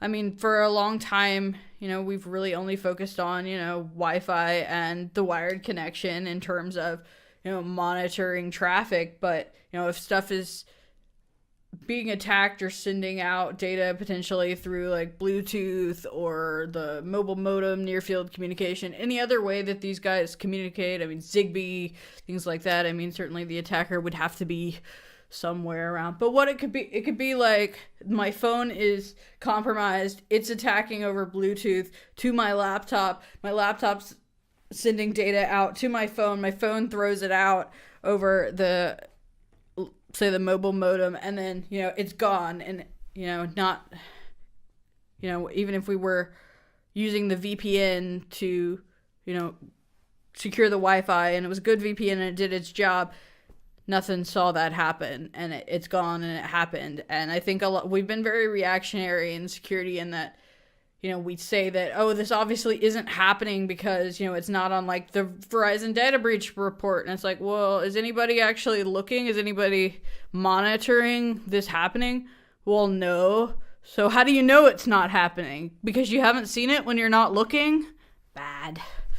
But yeah, that's kind of where we're at in security. So definitely we need to be monitoring like everything. We need to, this idea that we can't test or monitor our employees' personally owned devices or their own networks, that just has to be dead. That can't be true anymore. Privacy is dead. We've seen that privacy is dead. So, embrace it. Privacy is dead. You absolutely are going to have to start spying on your employees if you're not already, if you want to do security well. So yeah, we definitely need to do more testing of the right things, more testing of actual real scenarios. I mean, that's great that somebody tested your web app or somebody tested your corporate firewall. That's awesome. Absolutely do that. But it's only one piece of the puzzle. You're not really getting your actual security unless you're testing everything. You're actually simulating like real attacker on real device, and that could actually happen to you. And yeah, and you need to do it a lot. Like, you need to do it constantly, like constant security testing, constant security monitoring, constant security simulation. And certainly this won't make all the risks go away, but it'll certainly help. I think we've really had our head in the sand for a really long time about this, and we can't anymore. And yeah, so that's what I've got to say about that. And I think they gave me some closing arguments. So, build your security into everything. Assume zero trust. Assume that what you're running on is compromised. Assume that your employee devices are potentially compromised or will become compromised at some point. Teach your employees security awareness, not just about email. Teach them about, other ways that they can be targeted and likely are already being targeted. Do the basics, things like patching, password security, phishing. These really are, those three there are really the basis for so many of the attacks that are successful. There's always going to be 0 days, at least until I solve the 0 day problem completely with my preventative technology work that I'm going to go do when I finally get caught up with the work I already have to do. But so many of the attacks are not, the attackers don't have to work that hard. It's missing patches, phishing, and bad passwords that will, put you head and shoulders above so many of your competitors. So, but that means something different than it meant before, right? Because now it means, it's got to be patching people's own laptops and own phones. It's got to be them using good passwords on those, and it's got to be them not getting phished on their own devices. So again, going back to the very, very beginning, this doesn't work. So we're going to have to do something about that. All right, now I'm pretty sure that 10 years into mobility, I never update how long that is. It's probably like 13 now. Has security caught up? Absolutely not. Here's some contact information for me. I've probably gone over the time, hopefully not by very much. Thank you guys for your time and patience. I really hope that this COVID-19 stuff works itself out so I can actually come visit you guys sometime. You've been on my list for a really long time, and yeah, thanks for putting up with me. I literally just moved house. That's why there's no pictures on the wall. So sorry this is late, CIA team. Hope you like it. And I swear to you, version 2 of the book, I'm going to go work on it right now. It's coming. Bye. Thanks, Georgia, for an amazing talk. Now, it's our honor to have Mr. Nitin Bhatnagar here with us.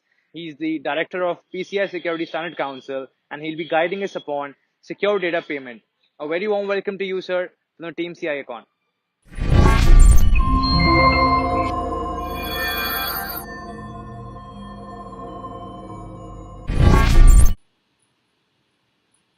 Hello everyone, hope you are doing good and staying safe. This is Nitin Bhatnagar, Associate Director, PCI Security Standards Council, India. Before we deep dive into today's topic, securing payment data with data security standards, I'm sure we have all heard of the movie The Day the Earth Stood Still. Well, for many people, 2020 is the year the Earth stood still. But before I look more deeply into what has been going on, first let me introduce PCI SSC. Our mission is very simple. That is to help secure payment data. How do we go about that? By developing standards and supporting services that drive education, awareness, and effective implementation of these standards by the payment card industry stakeholders. To achieve this, we have 4 strategic pillars that are aimed at increase industry participation and knowledge, evolve security standards and validation, secure emerging payment channels, and increase standards alignment and consistency. So let's take a quick look back to the years BC, or as they are now known before COVID. Life, although we didn't appreciate it at the time, was simply we went to the office, logged into our computers, and worked happily away. We had meetings, worked in teams, and chatted with our friends at lunchtime. Funny how we took this so much for granted. Our work environment was safe and secure because we were inside a bubble provided by the company's intranet, firewalls, and DMZs. Our computers were running updated softwares. We had secure logon procedures. We had a password policy, and we attended our regular security trainings. What you didn't?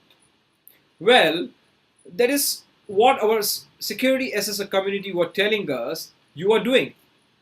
But essentially, you were safe, you were protected, and for the most of the part, you were secure. And if anything did go wrong, well, you always had your IT team on hands to come and sort things out.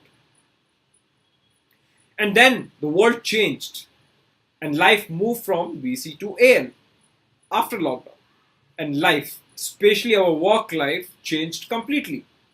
You were at home, the kids were at home, the pets were at home, and it all became rather complicated, rather busy, and yet we were trying to work. The kids were either online schooling or online gaming, and all of this was running through your local router with whatever speed your local neighborhood could gain.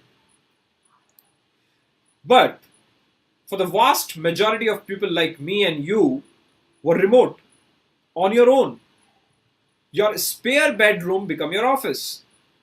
Meetings were now through Zoom or Teams or WebEx or Skype or whichever media platform your organization used. And then we started reading reports in media of security issues and concerns of criminals gaining access of things going wrong. Well, very simply, you are outside the bubble. The safe haven that was the office. Now you are not connected to just the office network. Now you are connecting through your local router, your local provider across the world wide web to your office. Now you are operating remotely and connecting into your company's network. Yet, how are you achieving that? How are you authenticated? What are your permissions? Your company has gone from having a very close system to having a more connection than network rail. So, what is the risk? Technology is the risk, and with this risk comes opportunity. Opportunity for the criminals, and they are having a feeding frenzy.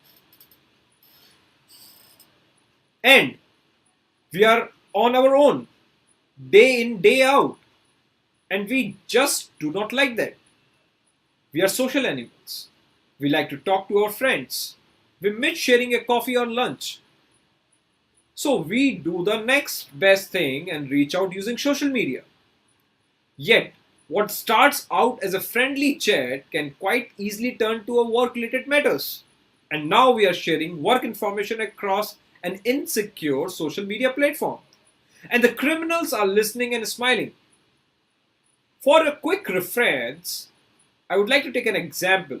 Back in World War II, the message was clear.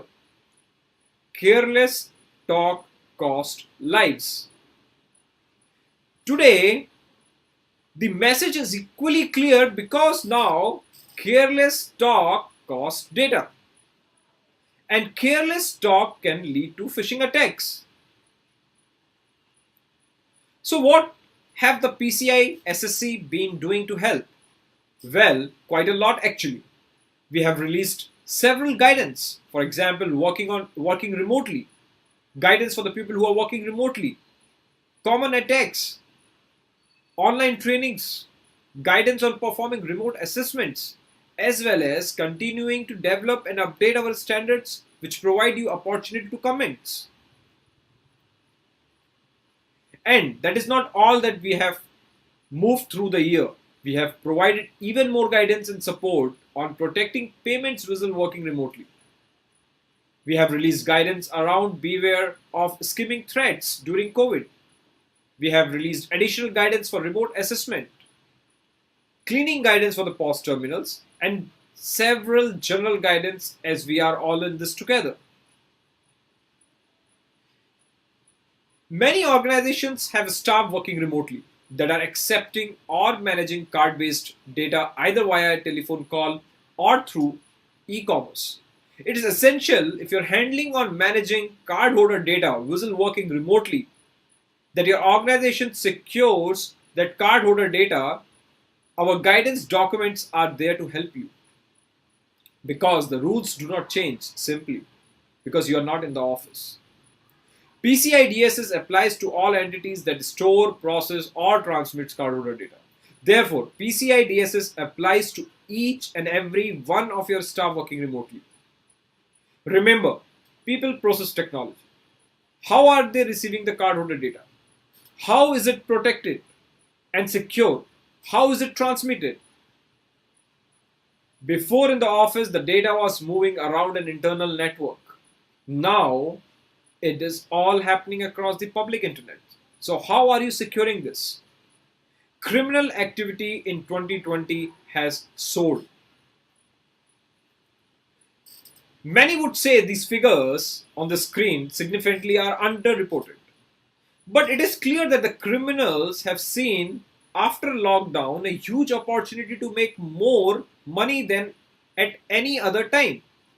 The use of phishing and scams leading to both malware and ransomware attacks has never been so great.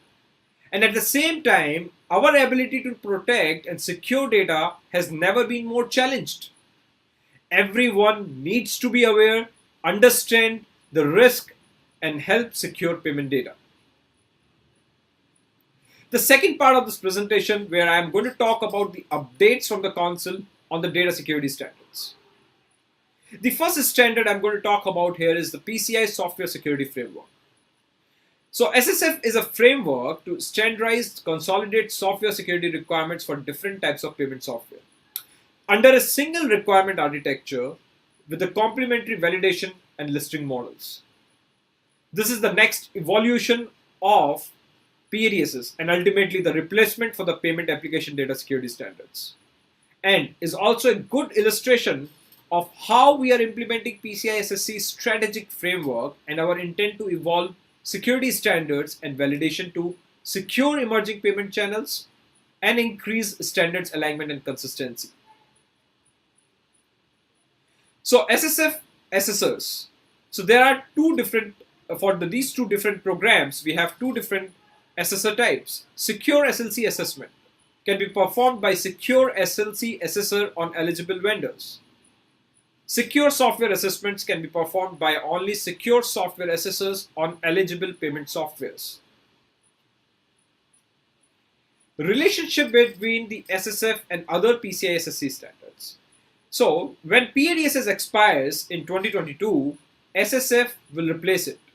Until then, they will continue to be independent standards and programs. PCI DSS, generally SSF supports the security of the cardholder data environment in the same way PADSS has done. But like PADSS, SSF does not inherently make an entity PCI DSS compliant. PCI DSS 4.0 is in its early stage. Exactly how SSF will support PCI DSS version 4.0 is still being discussed. We are looking at how the elements of SSF might support some PCI DSS requirements. However, it is very early days. More to come on this. Please do keep a watch on our PCI security standard website for more information. The PADSS transition, the acceptance of the application for the existing PAQSs and QSs and new SSF assessors are now open. New PADSS application acceptance end June 2021. And finally, the PADSS programs ends in October 2022. Talking about the second most important standard, and which is PCI DSS version 4.0. Second RFC is already closed, and I would like to thank everyone for their support so far. The PCI DSS version 4.0 development timeline. The development time frame for this PCI DSS update is noticeably longer than in the previous revisions. This is intentional, designed to support an increased number of feedback opportunities for stakeholders. The final version of the PCI DSS version 4.0 is currently planned for completion in mid of 2021. The PCI DSS version 4.0 standard will be available for 2 years prior to the retirement of the PCI DSS version 3.2.1. The PCI DSS version 3.2.1 will remain active for 18 months once all PCI DSS 4.0 materials, that is the standard, the supporting documents, including all SAQs, self-assessment questionnaires, report on compliance, and AOCs, training and programs updates are released.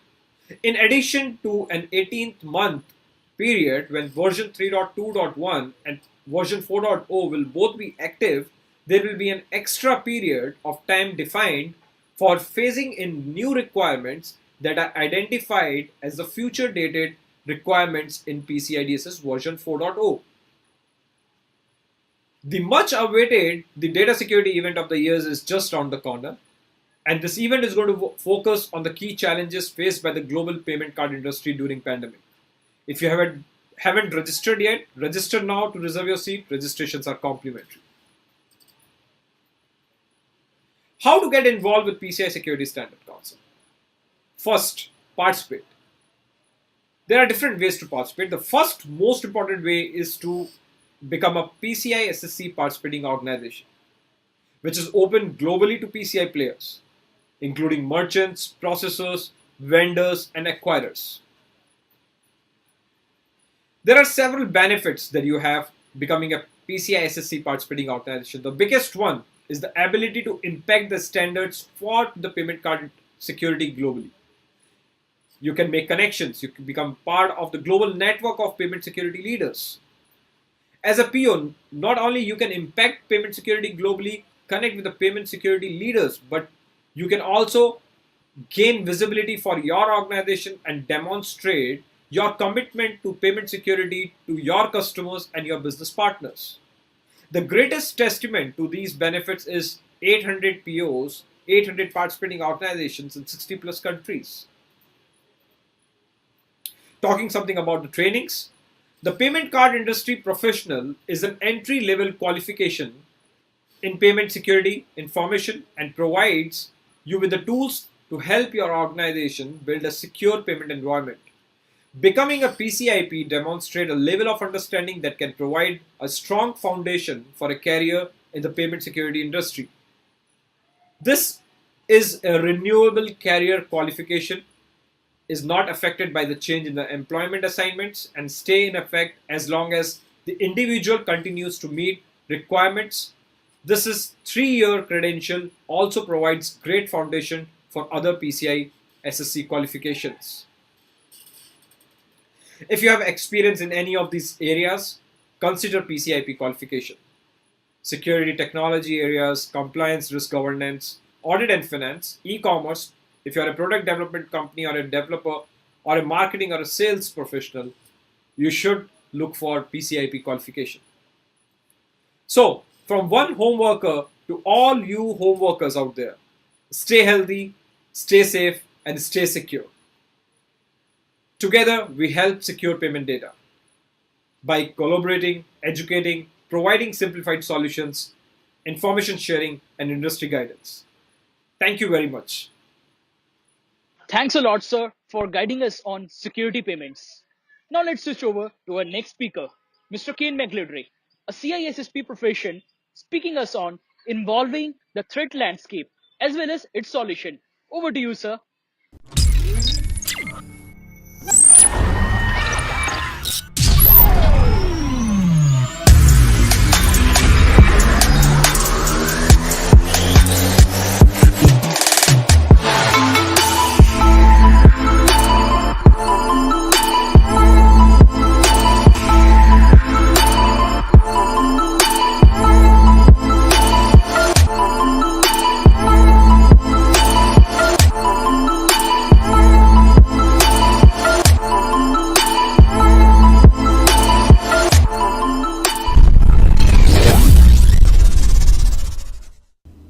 Hi, welcome to the CIA conference for 2020. My name's Kayne McGladrey.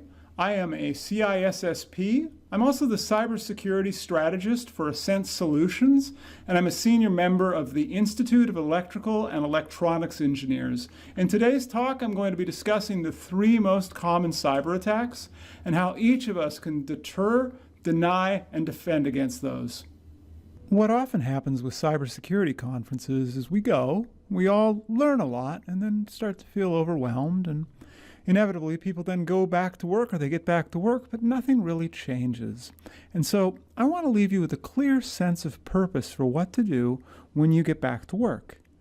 For example, in 2019 and also in 2020, the annual cybercrime support from Cybersecurity Ventures predicted that global cybercrime damages are going to be $6 trillion annually by 2021. That's a trillion with a T, $6 trillion next year in damages.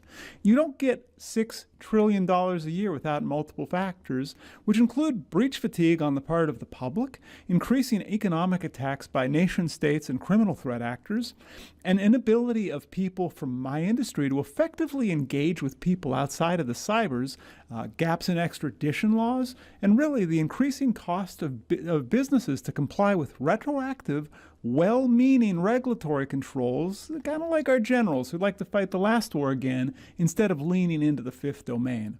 Now, there have been some bright spots, right? Like Cybercom dropping North Korea's tooling on VirusTotal the day of the foundation of the Republic. But honestly, that's gallows humor, and it's not changing the tide. You're here because you wanted to learn about cybersecurity, right? No. I'm going to challenge you on that one. You're here because you want to build the future, and we all have a conscious choice about the future we're going to build. Do we want to see another hospital that's unable to deliver services and somebody ends up dying, like happened in Germany just earlier this year? Or yet another school that's paying a ransom so that they can open at the start of the school year?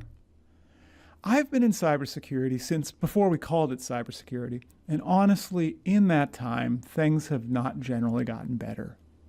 It used to be that a nation state scanning a power plant was first page news. Last year it was buried in the news, and this year and last year the UN's calling for norms in cyberspace because honestly the threat actors have got shells all up in one another's utilities, and the risk isn't an intentional attack. Rather, it's like when an operator in Russia typed the wrong IP address and accidentally took down the Ukrainian power grid. Our threat actors are accidentally tripping over one another in our public utilities. Now think about this.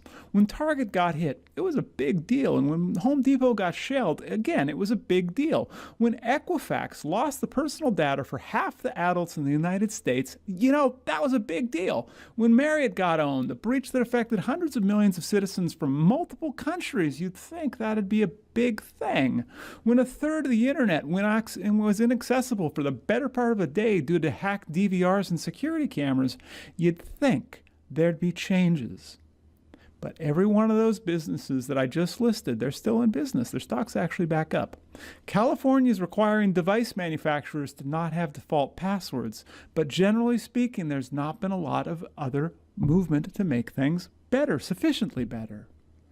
And I hope you think like me, that that's just not good enough, that we can do better. That you're tired of another email from any company saying how your data are so essential to them and they care so much and they're going to offer you a year of complimentary credit monitoring. And sometimes that's actually a fake email. It's a phishing email, right? Or you don't want to see your organization to get owned and end up in the news headlines as being part of the latest breach data set. You're tired of your parents, your friends, your families having their personal data stolen, their privacy violated, or for them to be losing money to these threat actors, whether directly or indirectly in costs that are being passed on to consumers. And so let's talk about how we can build that safer future for our communities, because honestly, every one of us owns a part of this, whether we're an end user, a project manager, a developer, a security executive, or an analyst. Now, you go to cybersecurity conferences and presenters roll in and they show how they drop 0 days to get remote shells, right? And you watch the venture capitalists throw money at what they think are the problems they're going to have a good valuation.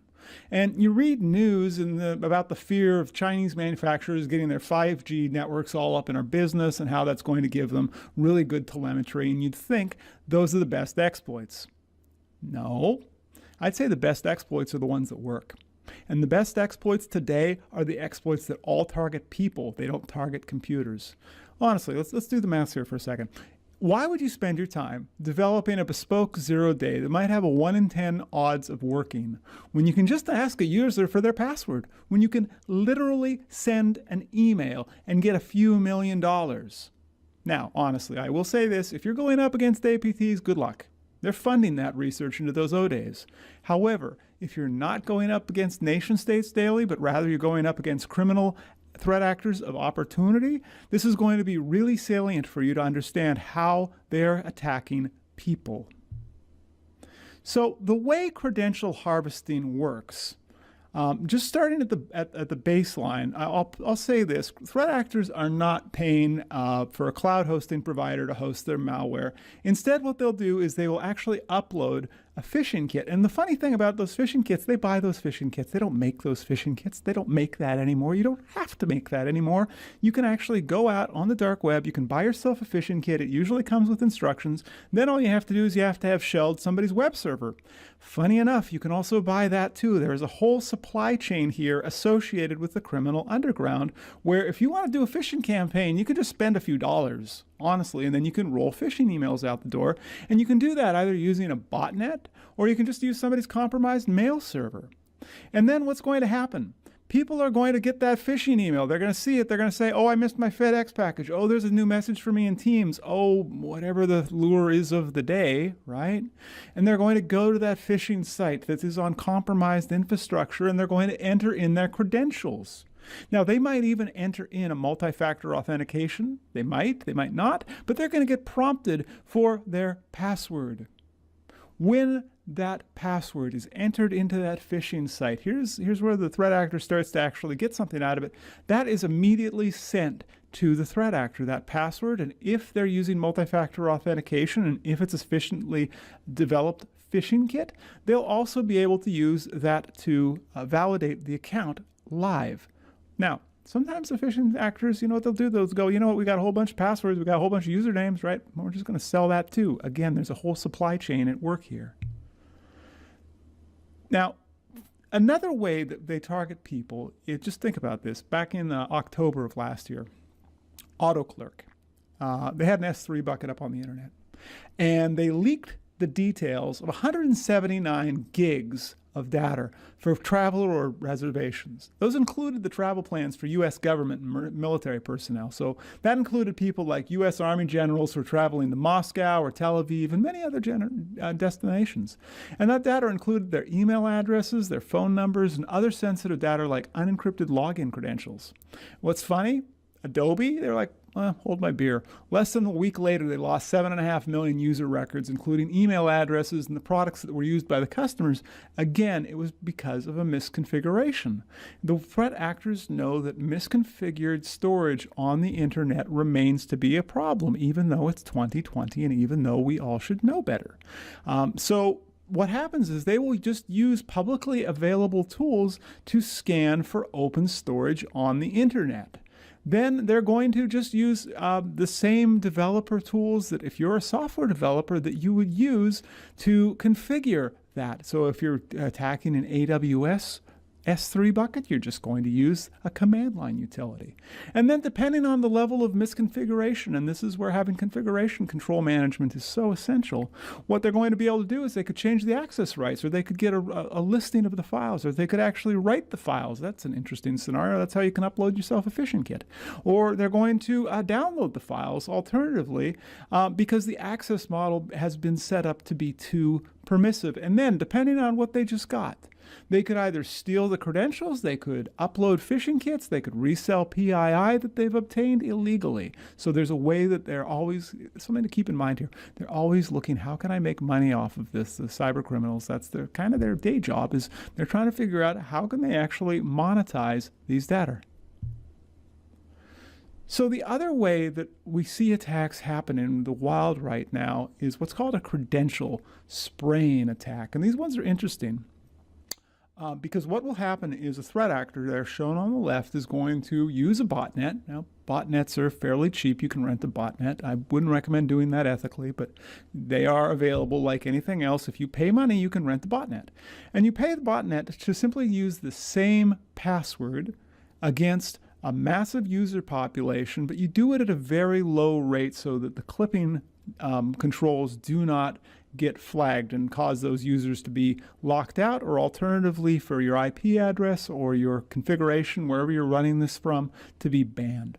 So what the botnet will do, you see the password there is fall 2020, it's going to try it across all of those usernames. Now, most of them had really good passwords. However, that one user, Thomas Flores, who has the password of fall 2020, they can now use that account. If that's a banking account, they can resell that at a profit. If it's a PayPal account, they can resell that at a profit.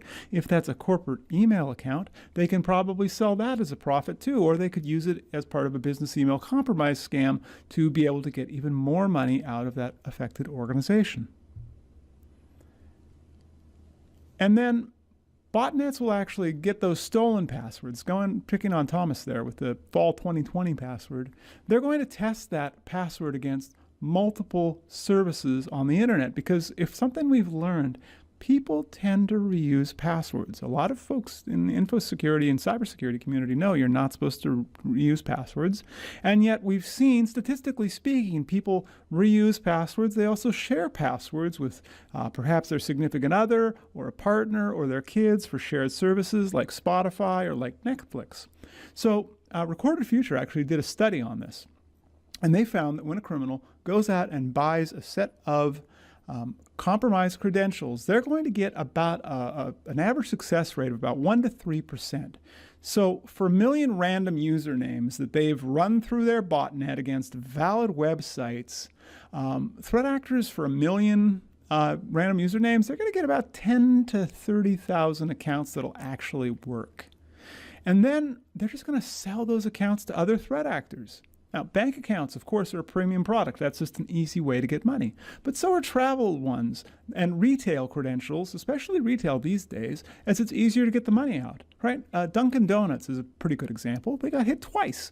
Threat actors logged into the DD Perks accounts and they used the coupons and the points for themselves, or they sold them. It was like the pizza plug scam, but with pastry.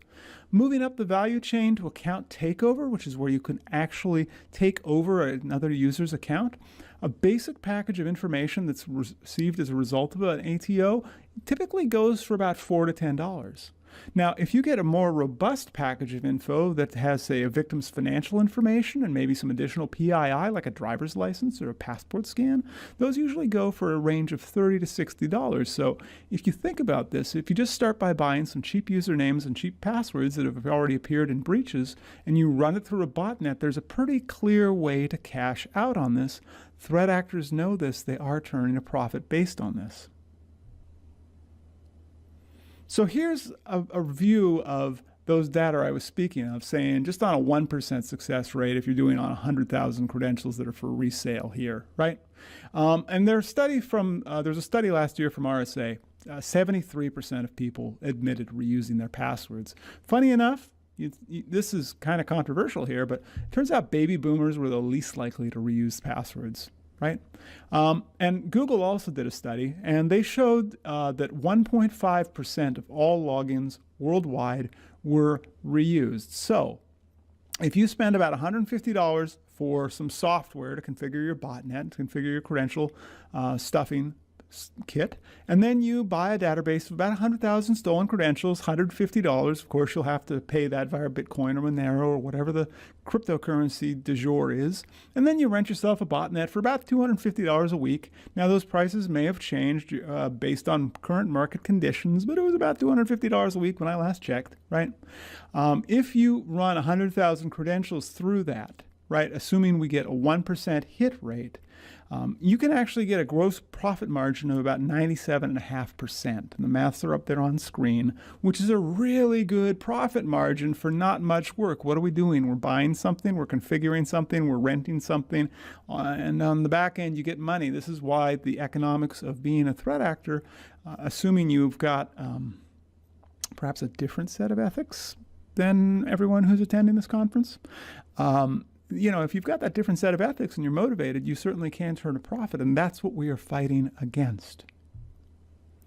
So I hope that I've made the case that this is not the future that we want for persistent engagement from threat actors who are monetizing this. And, honestly, they're making money at this, which is why they're doing it. So if you're a person who considers yourself a developer, if you're creating applications, whether you're creating them on premises or you're creating them in the cloud, whether they're commercial or open source, doesn't matter. You've got a responsibility to your employer, but also I'd say you've got you've got a societal obligation, at least to the people around you, to make it harder for these threat actors to be able to operate. So one of the most effective ways to do that is to employ user entity behavior analysis. Now, a couple years ago, if you went to the conferences, you would have seen this term all over in conjunction with AI and ML, right? And if you went to the conference and you brought your bingo card, there's like 3 right there for you. Yuba is a feature. This is not a product that you buy. This is mostly common sense, but it's done at scale. Now, I normally work from Bellingham, Washington. So let's say I log into the same app about every day at about 7:30 in the morning from Bellingham, Washington. You could say that's kind of normal. So if one day I log in from Bellingham, Washington at 7:28 a.m., but then at 7:31 a.m. I log in from Moscow, that doesn't seem possible, right? That's an impossible travel scenario. You cannot get from here to Russia in 3 minutes. But if you think of how credential stuffing works, how it uses a distributed botnet to validate those credentials, it makes a lot of sense. Or let's say after I log in, I normally I get on my email. I get on Teams. I might open up OneNote.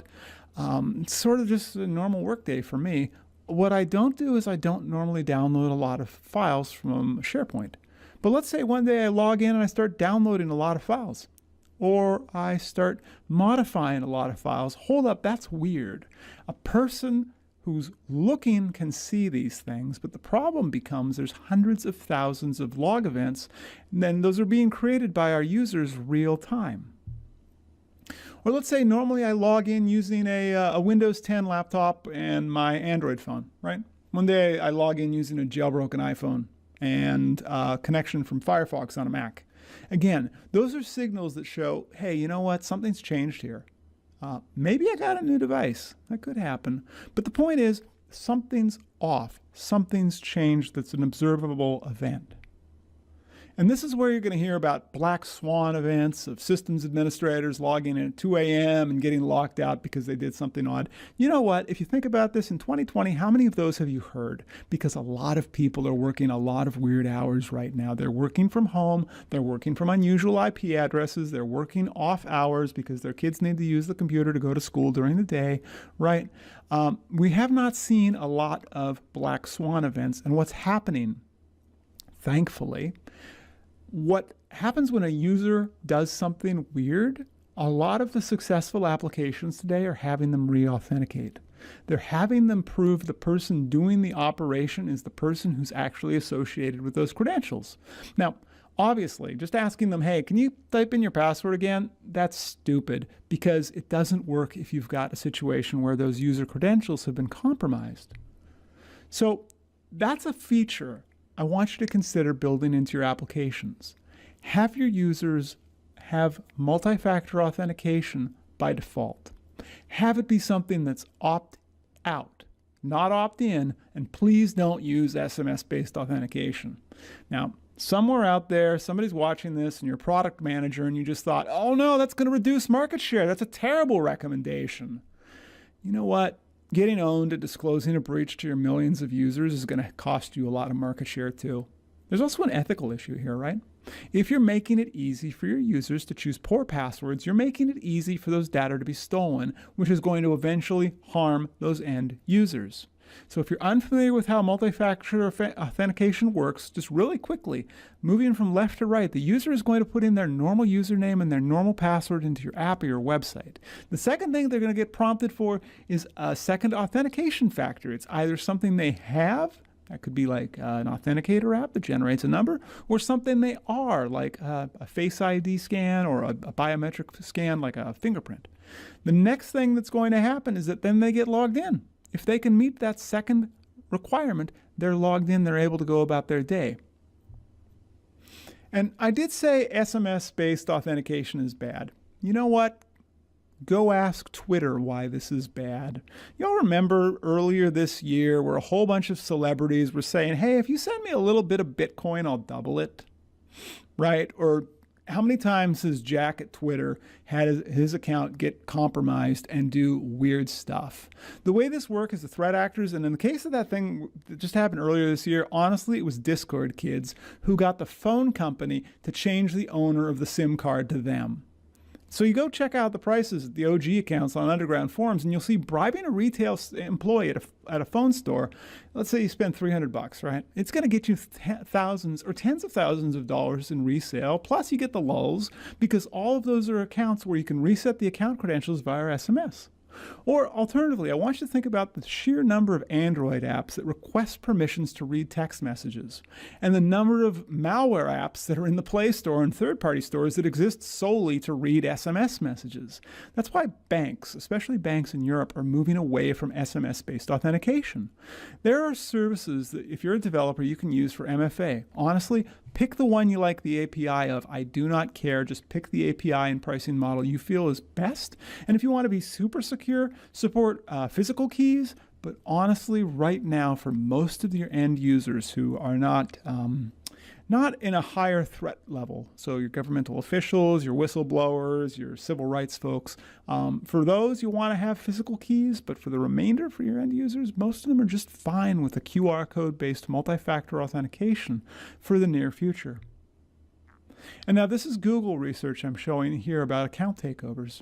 So an on-device prompt, like a multi-factor authenticator app, is going to stop 100% of automated attacks and 99% of bots. I want you to think about that for a second. This is a darn near guaranteed way to say, you know what, if we're going to do a prompt, on the device that forces the user to put something in, almost got a guarantee there. Now, if you look at SMS, that doesn't look so good. It's only about 96% of bots and only 76% of targeted attacks or human-operated attack.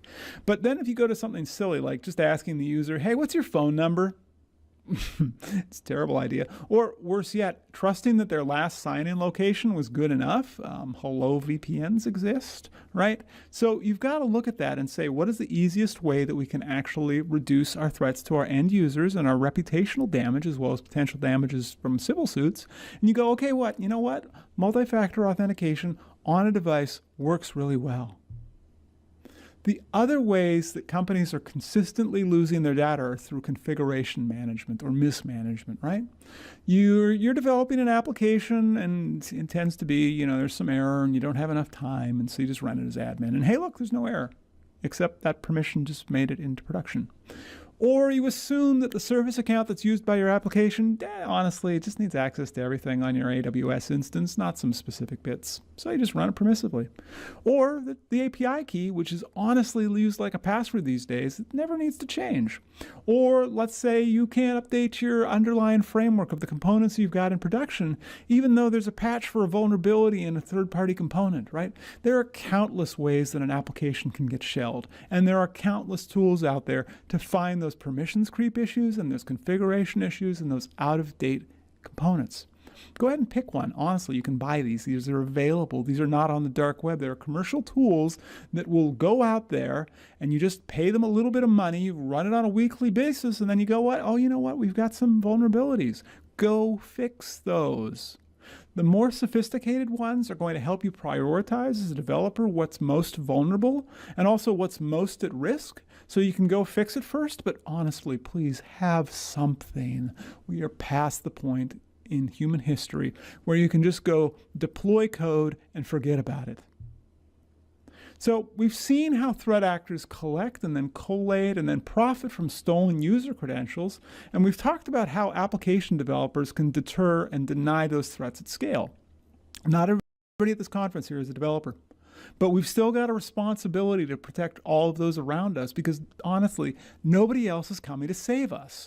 Reducing cybercrime is ultimately a community effort. First and easiest thing you can go do, set up multi-factor authentication for any accounts that support MFA. So at the holidays, help your relatives set this up.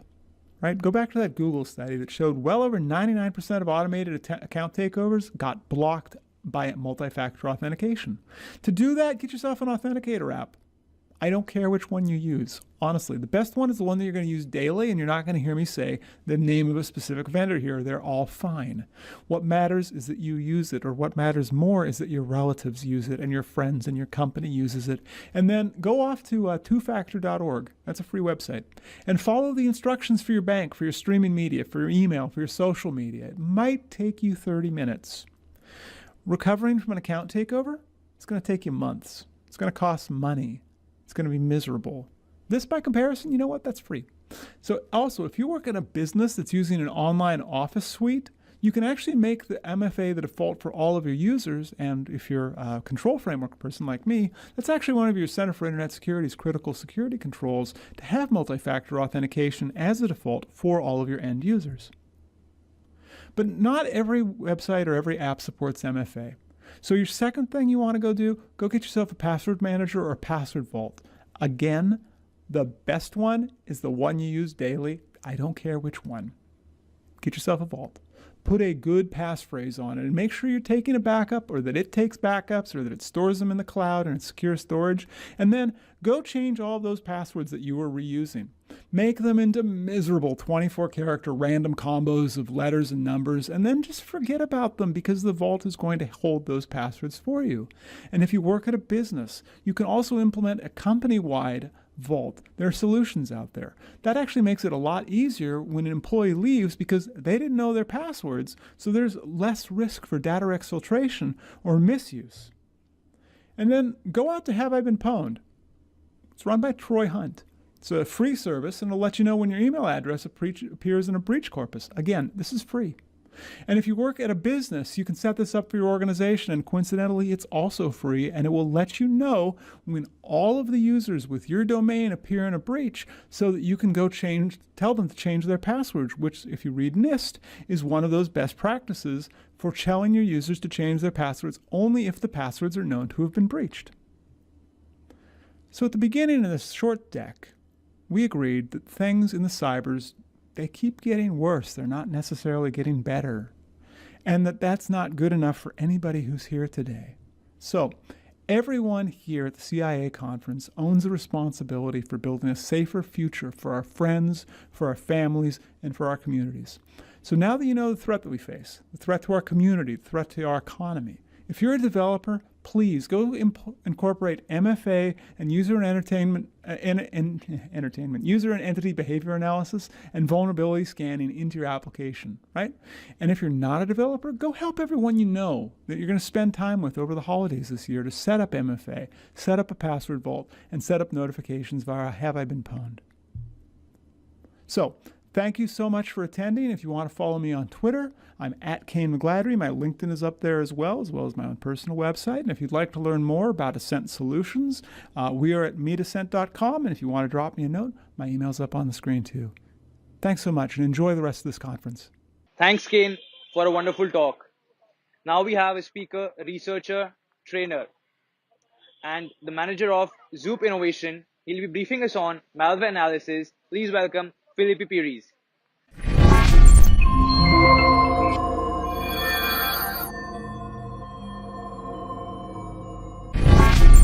So first of all, thank you so much for this time, for this. It's a pleasure to be here to talk with you. So today we're going to talk about the PDF files, about this kind of document, right? When you think about the PDF, then malware analysis or threats or something like that. Okay. So this is my contact in social medias, right? So my name is Filipi Pires, as Tyrone mentioned before, and I have been working as a security manager, and research and security manager from Zoop Security Labs at Zoop Innovation. Zoop Innovation, it's a company, Brazilian company actually, responsible to create many different products. By the way, of open source code. It's very interesting because we have 3 or 4 open products. All of these products are open source, so the community can use it. It's very, very interesting. And I am a researcher as well in hacker security. I am a founder of the malware analysis course fundamentals, right? So we have another different course as well, like a pen testing courses focusing red team and blue team and something like that, right? So I'm not a writer, but I have a privilege to write some articles in Pentesting magazine, in Forensic, and I share some of these articles in the cybersecurity hub. It's a very interesting portal. It's important because they sharing very, very, very many papers and and news. It's very interesting. And this month I share another articles. Here I have the CV that I received by Maitri. Yes, this router is from Poland because the last year I live in Poland, by the way, and I live in Poland. I live in almost 1 year and 2 or 3 months, and I was a pen testing there. And I have this opportunity to find this CV, this vulnerability in this router, right?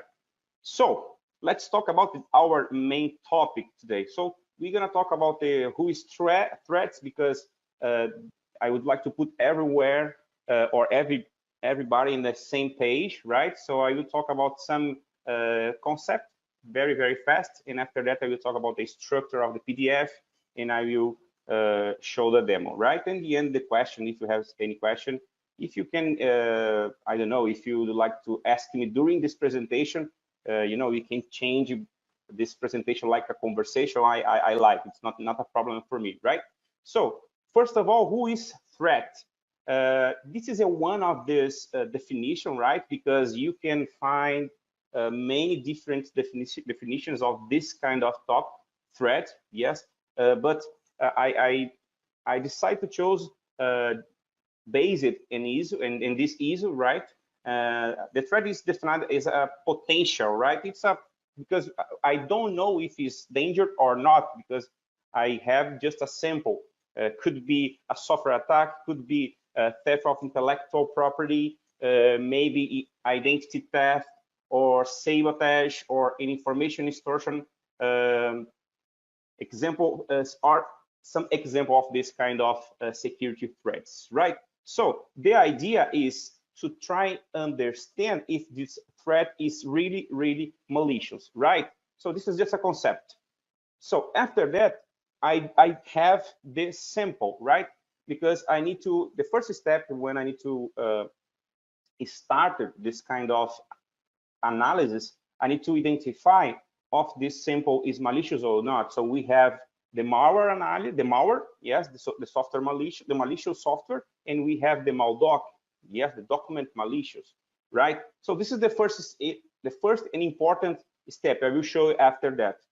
When you know or you understand what this file is, you can choose what the best strategy to analyze of this file, right? If you chose the static analysis, or maybe you can use the dynamic analysis. I will explain more after that. So after that, you can create a report, because this is the main important. It's very important because you can share all those information with your coordinator, your tech lead, your manager. Maybe of course it's depend of the structure of the company, but you can provide something. Yes, you can provide, for example, some recommendations. And when you make the analysis in any different artifacts, you can produce this kind of report, and you can produce more than just a report. You can improve in your defense mechanism, because this is the idea in the end of the day, right? Because, for example, if you have the antivirus, if you have the firewall, if you have, for example, the IPS or another different sensor of the security in your company, for example, if you have this analyst, or maybe there's another term that I could use, like a researcher, or maybe a threat hunter, or maybe a penetration tester, you will attack your own environment. Actually you try, you test your sensor in your company. So after that, if you find any vulnerability, you can, of course, prepare a report, send it to the vendor, right? And you can improve your defenses mechanism. You can change some settings in your product, change some, like aggressive modes, or maybe high modes in terms of the detection, right? So because many times when you install some software in your company, you put something in, for example, in low severity, right? Or not severity, but the detection it's in low, because you don't like to have the false positive, but you can have, for example, the false negative. It's another part, and you need to, grow up your security sensors, right? So all those steps, it's very important to improve your defenses mechanism, right? And if you have a big company, not a big company, but if the smart, I will use this term, if you can have, for example, the good mind, or a smart mind, you can create of this cyber threat intelligence. It's a very good word. By the way, I like to share this word with my mom, because she didn't understand nothing, by the way, but it sounds to me very important for her. But you can improve, you can create this kind of cyber threat intelligence in your company, because if you know that some sample came to your company for this way, for the right way, you can put some firewalls or another sensor. You can block this kind of attack. So, and you can improve, you can create all this intelligence in your company, right? You can, of course, when you talk about the cyber threat intelligence, we're gonna talk about the IOCs, indicator of compromise. We're gonna talk about, for example, the EOA, indicator of attack, it's based in behavior, right? And you can work proactively to protect yourself, protect your company, right? And after that, you can actually strengthen your cyber resilience, because, you know, during our conversation, we have in the world many different attackers creating new threats, new malwares, new exploits, and something like that, right? Okay, so this is a simple, you know, draft of the some step. Of course, you can use in another, you know, because you have a NIST or you have another different institute, and you can base it this kind of information. I just created this kind of and simple steps, right?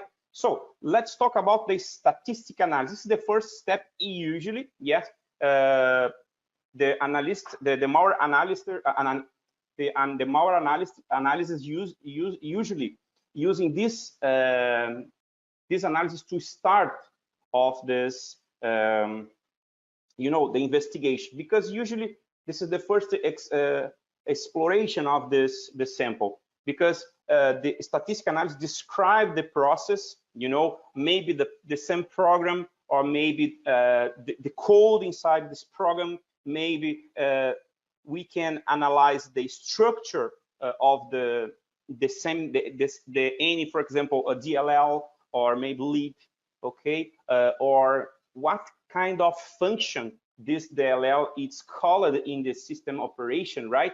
So you can start off this step, because it's usually more manual. You use more manually, you know. So this program itself doesn't run at this time. Of course, it depends on this program that you use, right? So because of this, usually the people mention it's more safe, right? Because you not put the program executing in real time, right? You execute some commands, and you can, of course, interpret of this information, and you can go to step by step, right? So this is the first step, usually. Not it's not a rule, okay, but it's usually. And the other hand, you have the dynamic analysis, right? So the dynamic analysis is just based in behavior, right?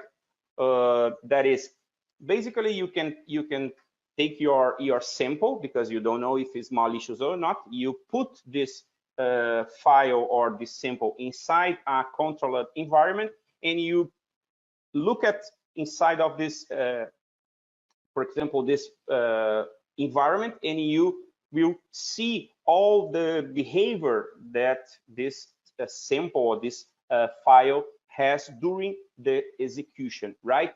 And usually, of course, when you go or when you use this kind of analysis, you can create some tools to, you know, to stay better in your company. You can you know, it's easily to automate of the process, right? So because when you talk about this, you have, for example, the antivirus scanning, like for example, Virus Total, or you can use another concept. The name is sandbox. I think it's everybody knows about this kind of concept. Sandbox basically it's a virtual machine that you put your sample inside this environment, and you can execute like a user, and you can, of course, understand all those behavior, and you can see what this, again, the DLL is called, what the system, what the process, if it's the encrypted environment or not, and something like that, right? So this is just a concept of this, our steps, right? So I will try using here my computer during this presentation. So let's pray to the demos Lord, right? Because usually when we try to show something to in some meetups or conference, maybe something wrong or problem happened, but let's pray today if not happen to us today. So the first step, if you remember when I talk to them is, or to us is the identification steps, right? So here, I don't know if you can see my screen. If you need to grow the letters, please let me know here. But I think it's good to see here. So The first command that I like to use is file command, right? Because we can identify all these artifacts, right? Because I have here view. This is the first that I will see. It's a PDF file, right? So I will use file to look in the invoice. It's a PDF file as well. And we can use the resume. Resume, yeah, it's PDF file. And sample maybe, let me check here, sample, it's a file PDF. As you can see here, we have the version, right? Version 1.5, 1.7, 1.4, and 1.3, right? So this is a very important command because if you read of the command file, you can understand something very, very important. This is so it's just a basis, right? So file is determining a file type, right? Oh, okay, Filipi, I know about it. Perfect. But how file works, that's a good, it's very important point to understand, right? Because here below, if you see here, let me put, this file have a magic number stored in a particular place near the beginning of the file that tells the unique operation system, right? So the file is based in this step. Of course, this command has a big database. Of course, it's complete inside of the system's operation. And the file command uses this database to identify what the file is, but they use this information, the mesh key number information, where is this information is stored in the particular place near the beginning. I understand maybe you are thinking now about, oh, Filipi, I don't like to read the man, you know, but me too, I don't like to read, but it's necessary, right? Because when you do this, you can understand how this works. For example, here you can, of course, we don't talk about the ELF files, but here, if you see here, take a look here, whose format is defined in elf.h. So here, if you read this file, you can find, for example, the structure of the ELF, right? So if you know about the structure, you can investigate it better, right? It's very simple. And here we have very steps, or where this database is in the system's operation. But I would like to show you another thing that I just to clarify about this, right? So let me put here. It's I know I can just came back here, and here, yes, I download this. I download the file and the magic key, right? So here I download the code, right? The database of the file, because here I will show you how this command or this structure works, right? So here I will create now the simple file malware.txt, right? I will use nano, okay? Okay, it's more simple, but I know. Malware, I will save here, and now we have a malware, right? So let me put in down here, malware.txt is a ASCII text, right? Because it's a text. Perfectly perfect. If I read this information here, I can find I can find the malware. Everything works, right? But that's an interesting point. It's very good to look. Take a look, for example, cat JavaScript here. If I read this information, I can understand some rules, right? Or that is defined, or maybe sometimes we have the regex, but but here we have, for example, the MIME type information of this file. So, for example, if you remember when we read the manual of file, of course, the information that we read is the magic number is in the beginning of the file, right? So if it's in the beginning, I can change. I will copy this, and I will manipulate. I will manipulate my malware file because it's a text, right?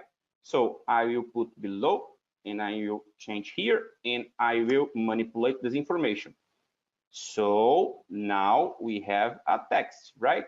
No, we have a Node.js script ASCII executable. Is executable? I don't know. I will make another change. Let me put another regex here because I know you probably don't know. Okay, so now take a look, file malware.txt because I have this extension, but the magic number this document is, oh good, my goodness, it's Python script, right? So if it's Python, maybe we can execute, maybe. Let's change to Python, right? So let's change the privilege, right?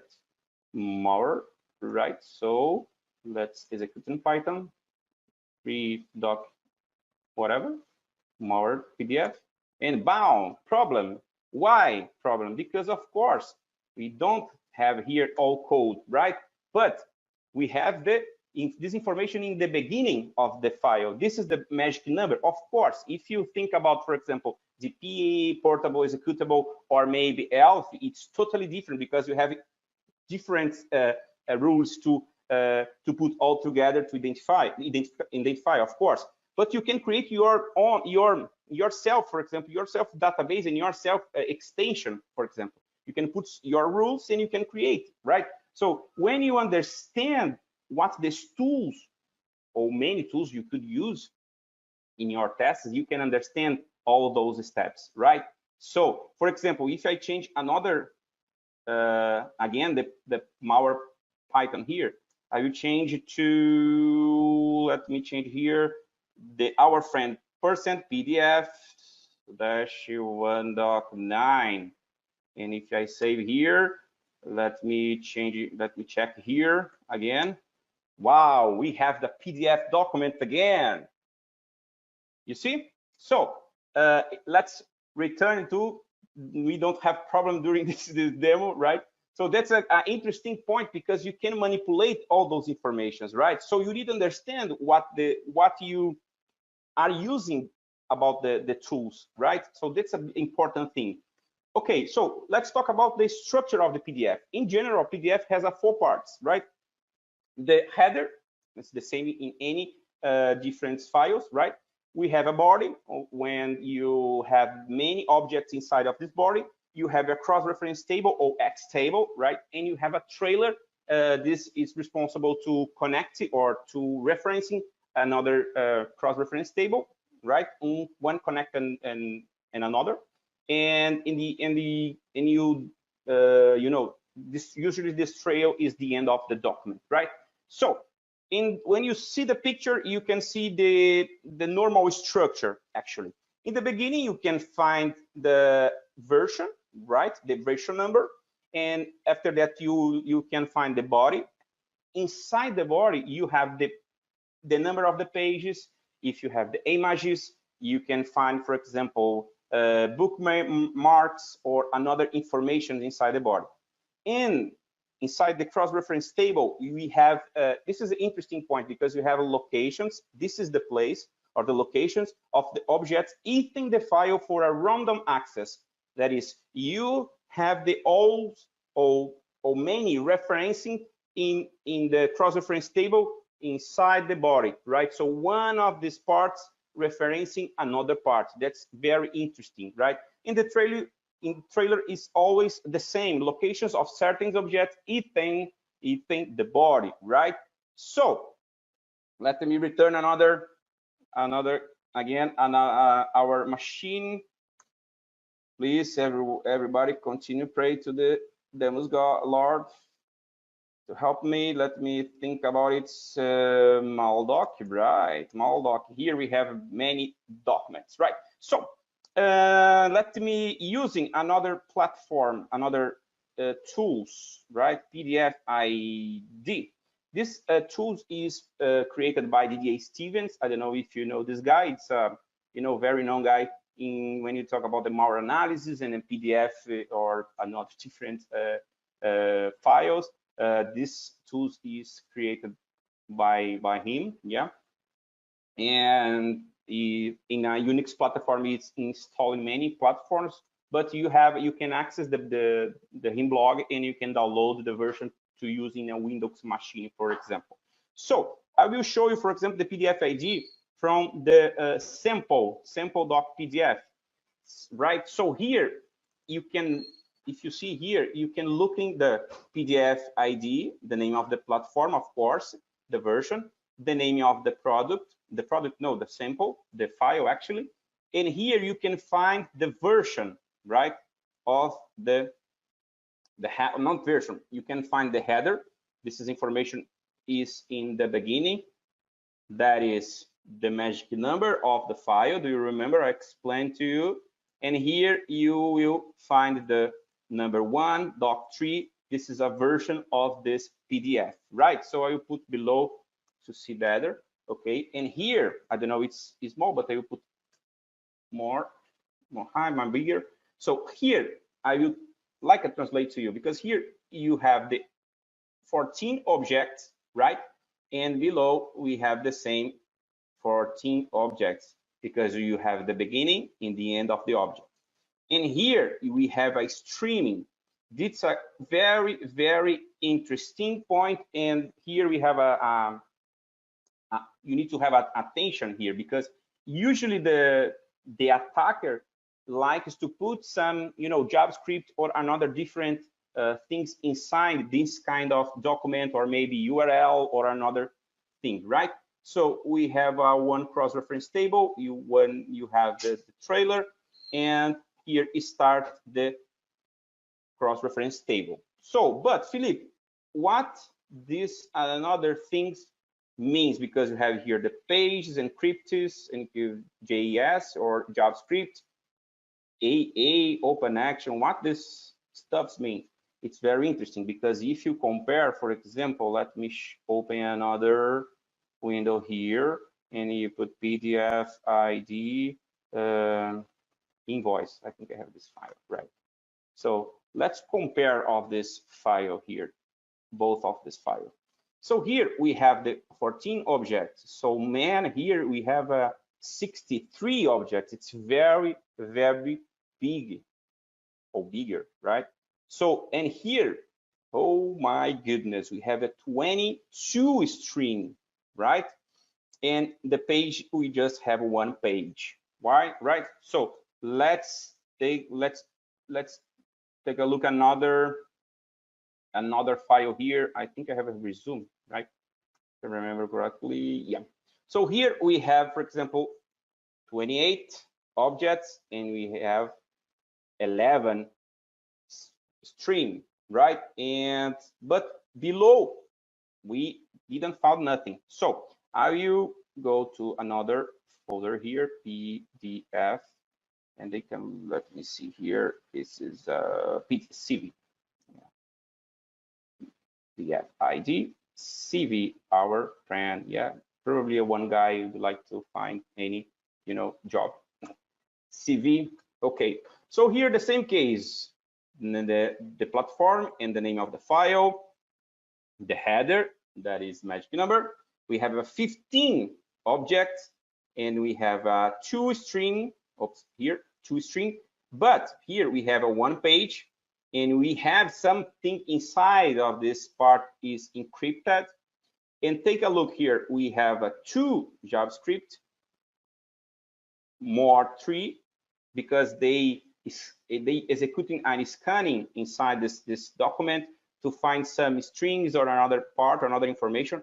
And here, take a look, we find the open action, right? So what this means, it's very simple. The open action, or maybe AA, is this thing happen when this file needs one command from the user.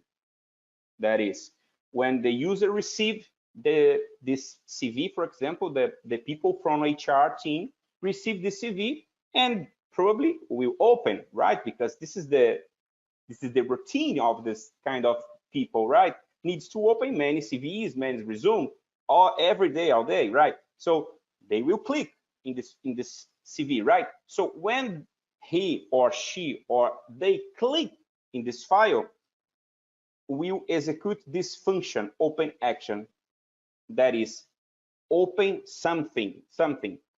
What function execute? So something that are maybe or malicious or not, but usually they this function is using to call a URL or maybe a stream or another thing.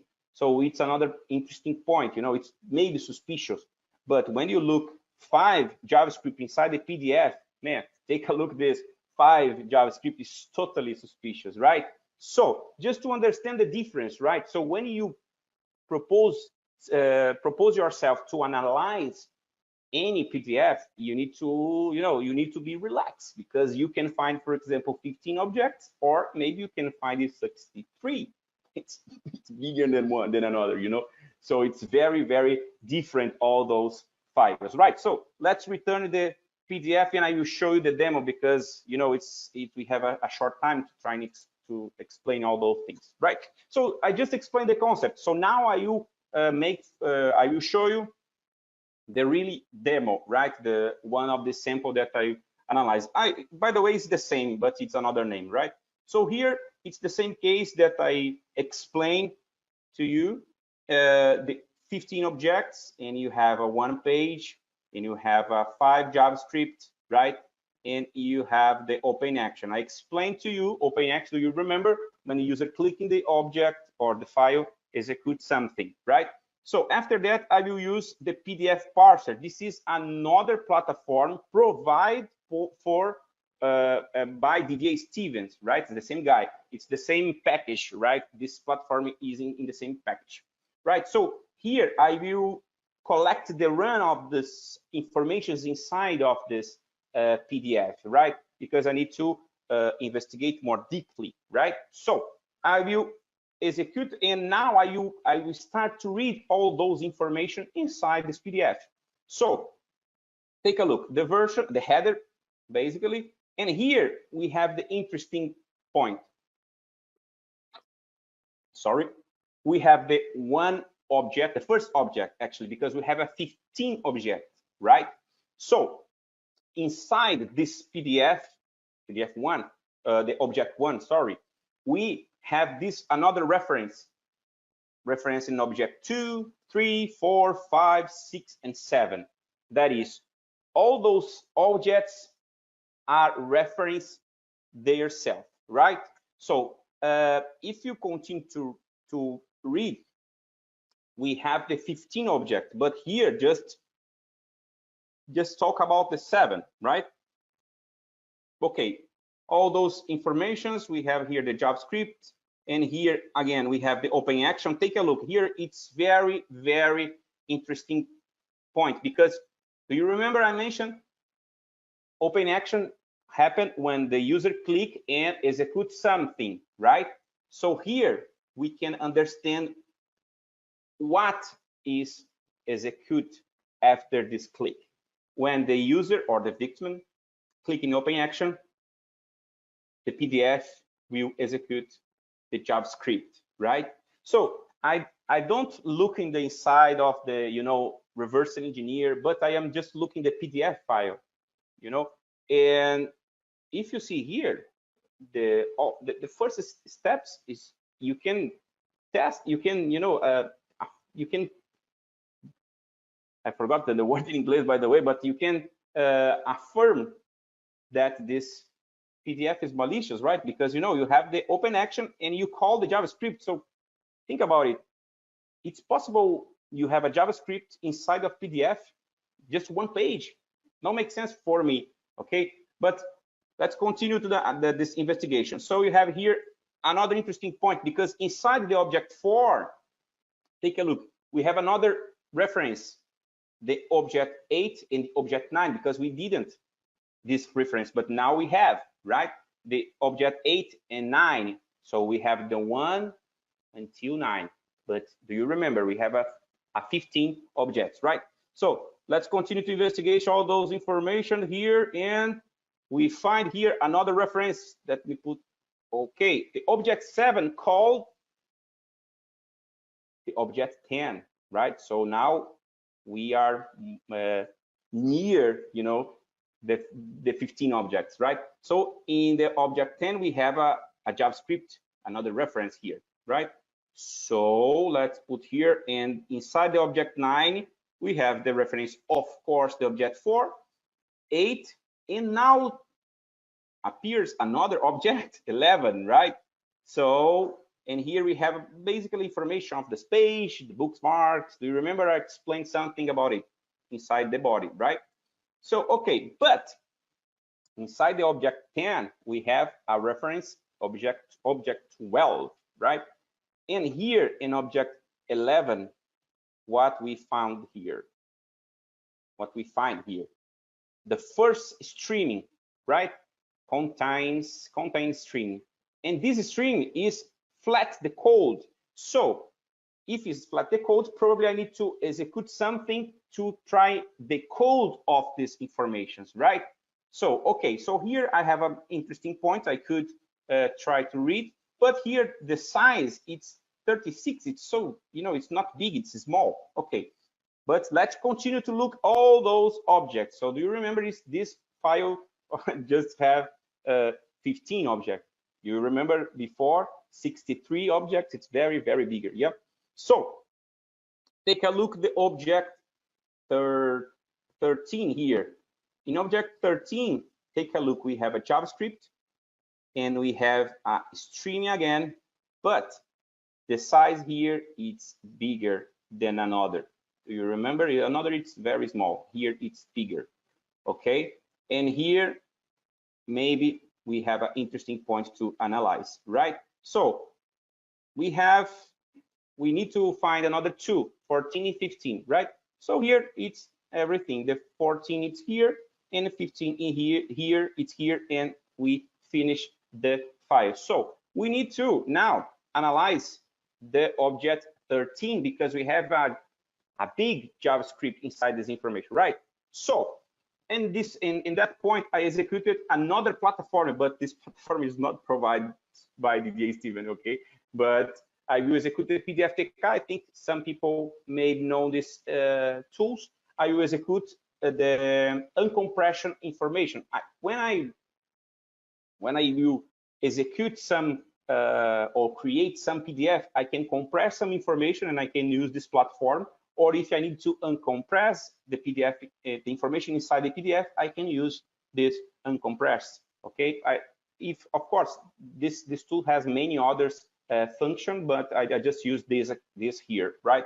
So I generate the dump doc text to my idea here it was to look inside the all those information, but uncompressed. So take a look here what information I found. If you remember in the 13, we have the JavaScript, do you remember? But if you see here, it's maybe not looks, not looks like a JavaScript, But what happened here in this case? It's simple. Of course, not simple, but I know. Basically, the attacker here using the obfuscation technique, right? So the technique used here is the obfuscation inside this JavaScript, right? So of course, I need to read this information. So I have here the evil parameter.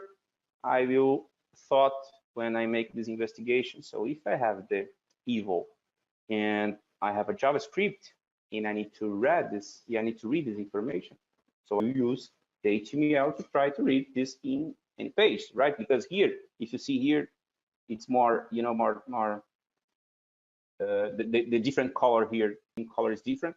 So basically, I wrote this this information in a browser, right? Because I would like to read this information. I will disobfuscate this information because we talk about the what JavaScript, right? It's if you need to receive more knowledge, you need to study more about the applications, web applications, and something like that, right?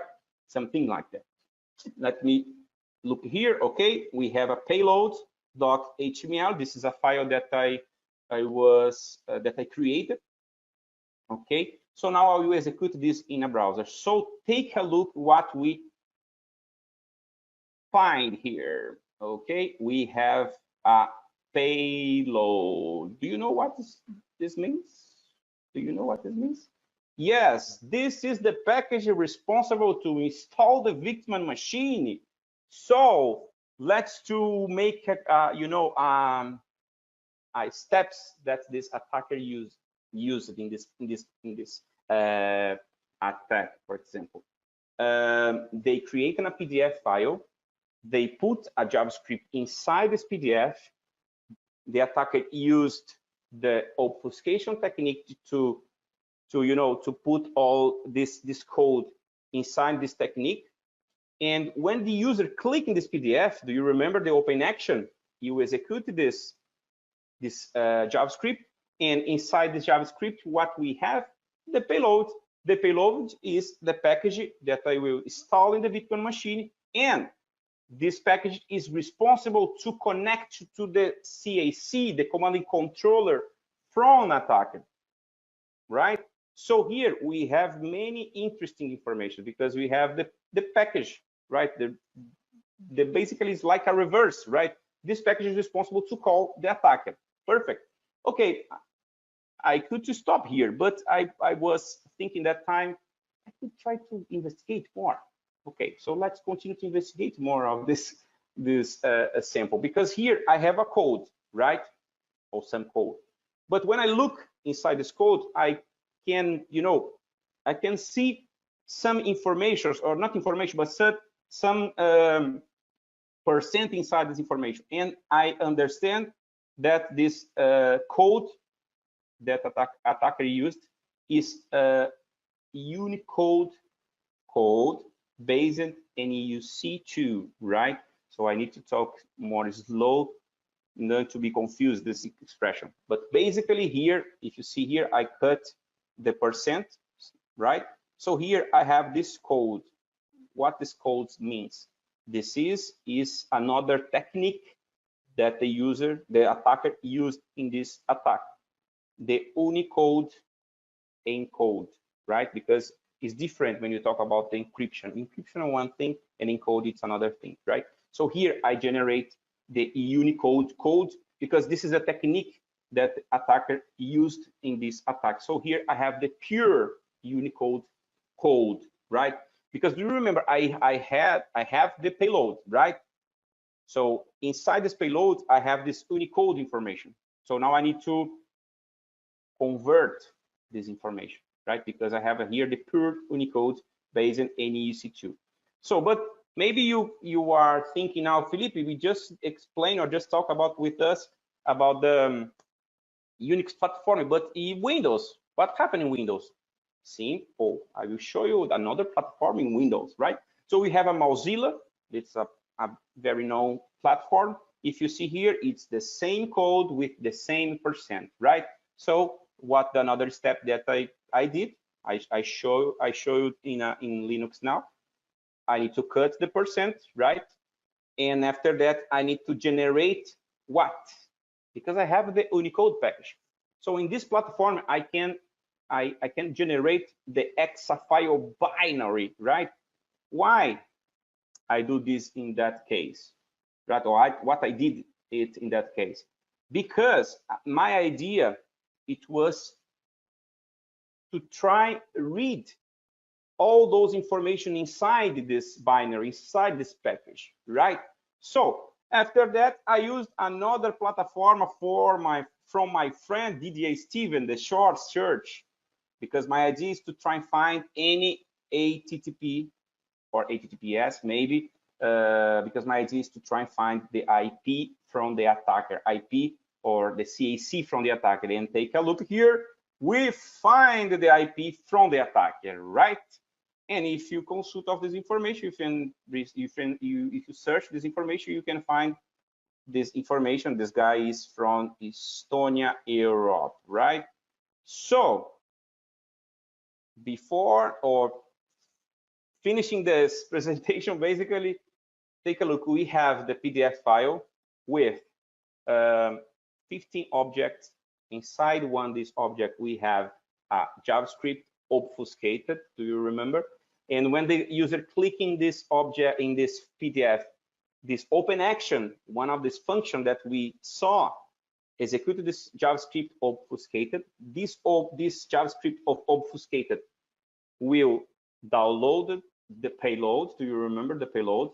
Inside this payload, we have the Unicode code, and inside this Unicode, we generate, of course, this hexa binary, but inside this code, we have the IP from the attacker. So you can understand all the flow of this attack, right? So now I finish my presentation. Thank you, sir. That was really a wonderful talk. Now let's switch over to our next speaker. As you all know, real life stories inspires us a lot. And with all her experience, I would like to welcome our next keynote speaker, Miss Marina Ciavatta.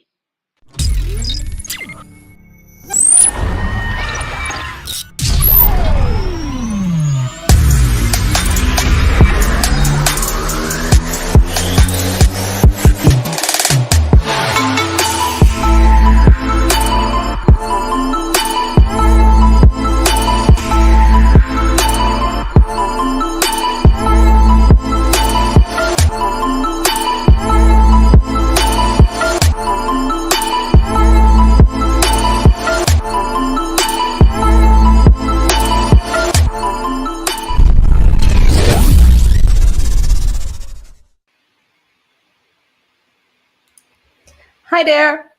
Nice meeting you. I'm Marina Ciavatta. I'm from Brazil, and I am very thankful and I'm pleased to be here. I'm very thankful for CIA Con for inviting me to be here. It's really nice to be in this conference. It's extra nice because the schedule involves a lot of speakers that I know of or admire or are even my friends.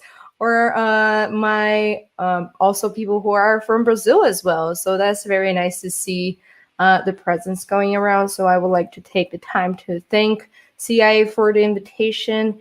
And that's pretty much it. I'm not gonna give any spoilers of who I am right now. We can learn that in a little bit. We have a dedicated slide just for introductions. So if you wouldn't mind, I would like to start the talk. So here we have my talk, Tropical Spy, Tricks and Stories from a Brazilian Social Engineer, which, it's me. All right, so let me settle the configurations here and let's go to my next slide. Well, who am I? So I'm Marina Ciavatta. I have my first degree in journalism. So I come from not a technical background. I come from a humanities background. And therefore I started as a events organizer. So I started actually producing content for a content-focused, infosec company. And there I turned myself into an events organizer where I organized the biggest hacking conference in Latin America. And then I became a community manager, learning how to deal with people and learning a lot about, who was into the hacking community back in Brazil and also worldwide, and what were they doing, what were their passions. And in this process, of course, I fell in love with hacking. So, I was watching from a distance at that point, but I was still extremely involved with the community and already extremely passionate about the hacking itself. From there, I was also a volunteer leader of the volunteer program from this huge hacking event. And I have trained around 1,500 people in that program. Around that, I guess. And from that, I fell into social engineering. It was actually quite an accident. I had this friend working with some social engineering software, and he needed help with a client for a physical pen test. And there I was, and I was really good with people, according to him, and that therefore he came to me for help. And that's when I first delivered my a physical pen test, which was pretty exciting. For those who don't know what physical pen test is literally break and enter and steal information and steal documents. And, you know, I'm going to talk a little bit more about social engineering as we go here. But stay with me, because social engineering applied into physical pen testing is quite exciting. And that's what I do. And because of that, I finally got to call myself a hacker, I think, a hacker. Actually a human hacker, because of social engineering. And from there, I went to being an awareness instructor. So nowadays, I teach people how to be more secure. I teach people, you know, best practices and what to do and what not to do, and how they can protect themselves against social engineering and all kinds of attacks. And I'm also a content producer, so I'm all over social media, whatever social media you might use, you know, making training, putting out trainings, or talking about social engineering, or giving people tips and teaching tricks and all of that. And well, that all of that led me to being the head of my own company, Hacktivists. It is a marketing, communications, events, and trainings agency focused on social engineering, focused on infosec, on cybersecurity. So in social engineering is one of the things that we do there. But we talk about security. We know talking about security is a hassle, is a struggle, is a nightmare. Not only for the marketing people, but for infosec people as well. It's not something that they do very well, the mix of those skills, of the communications skills with infosec. So that's kind of what I do, and that's why I founded my own company. So that's pretty much all I have to say about me. And I left here a little bit of the Hacker Manifesto. For those who don't know the Hacker Manifesto, I really, really strongly advise you to go search for it. It's worth it. It's the mentor wrote it in 1986. It is like a way bigger piece than this, but I just got the little bit of it that inspires me. That once I took, you know, one gander at it, I was just hooked. And it talked volumes to me about what hacking is, about, you know, even human hacking or social engineering, you know, all of its meaning for myself. So the bit is that my crime is that of curiosity. My crime is judging people by what they say and think, not what they look like. My crime is that of outsmarting you, something that you will never forgive me for. So I think this speaks clearly with with social engineers. I do believe this is the mindset to have. And so moving forward, I you know, I have here a bunch of cute little Brazilian animals, because what I'm going to teach you here, what I'm going to talk about here about my physical pen testing and about my social engineering attacks are gonna, you know, come as a little bit scary. And people tend to be quite scared, and at the end they're like, oh my god, I'm never gonna talk to you again. I don't know what kind of creature you are. So remember this cute little Brazilian animals. Inside, I'm just like them. I'm fluffy, I'm cute, you know, I'm loving and I'm friendly. So please remember the cute little Brazilian animals when we reach the end of our road here on our talk. All right, so shall we begin? So social engineering. Social engineering, for those who don't know, it's about human hacking. It is about the human error. So looking for the human error, the human vulnerability. So people are a combination of behaviors and patterns inside a system. So inside the society that we live in, or the community that we live in, the culture and all. And as a combination of behaviors and patterns inside the system, we respond to commands. Therefore, we have our own vulnerabilities, kind of like machines. So social engineering reaches to behavior manipulation techniques through psychology and sociology and behavior analysis to explore the human vulnerabilities and flaws. Getting restricted as, then that may get the social engineer to have access to restricted areas or extract information, and so forth. So the social engineer is going to find that opportunity once someone makes a mistake, or they are the ones that are going to cause the person to make that mistake without even realizing. So that's going to give them access. That's going to give them, the piece of information they're after.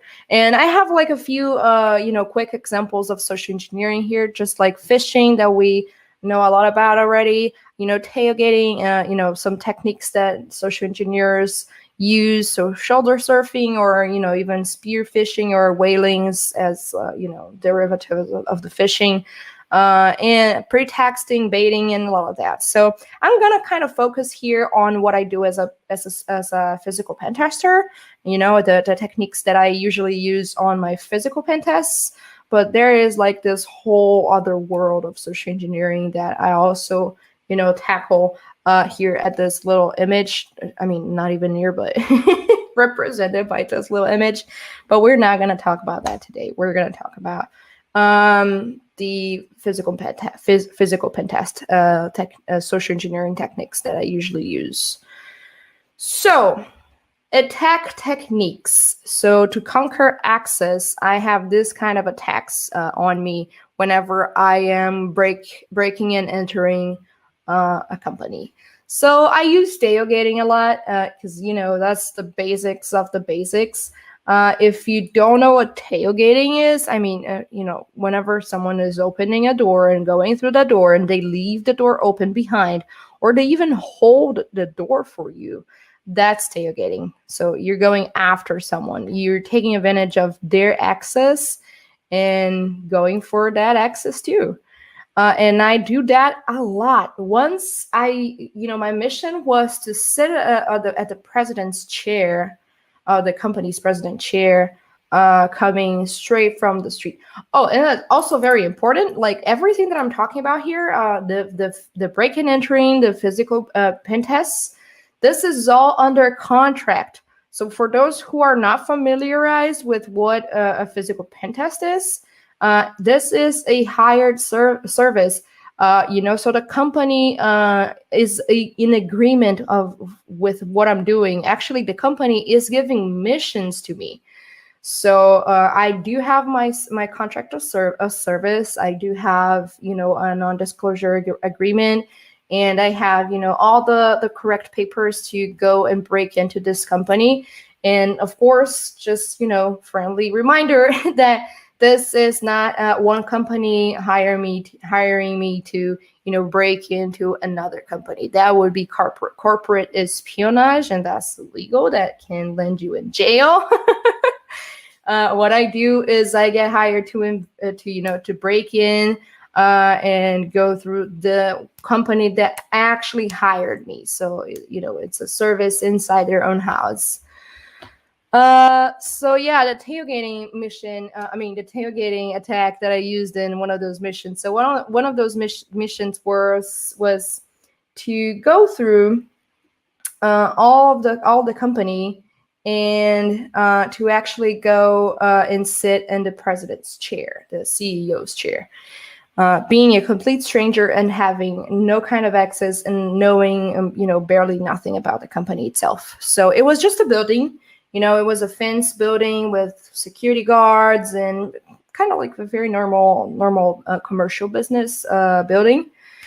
And from the street to inside of the garage, the parking lot, it was just tailgating because I just waited for an employee to go through the main gate. and there were no like sophisticated access point there. It was just a gate that, you know, they would badge in and come in through the gate. So I just kind of tailgated a person, you know, pretended I was in a hurry. I had my fake badge on me, so, you know, not rise any kind of alerts on that point. I will talk about fake badges in a little bit. But so from the street to the parking lot, one tailgate, and then from the parking lot to the service kind of, you know, hallway they had, you know, right next to the building that I was able to find out using Google Maps. It was another gate that people would badge in and just go in there, and they would have access to the service entries, hallway kind of thing. And then once again, I just waited for someone to go there and badge in, then go through the gate, and I just tailgated them. And once I was in this hallway, I had access to, you know, the service stairs, the emergency stairs. I think that's how they are called.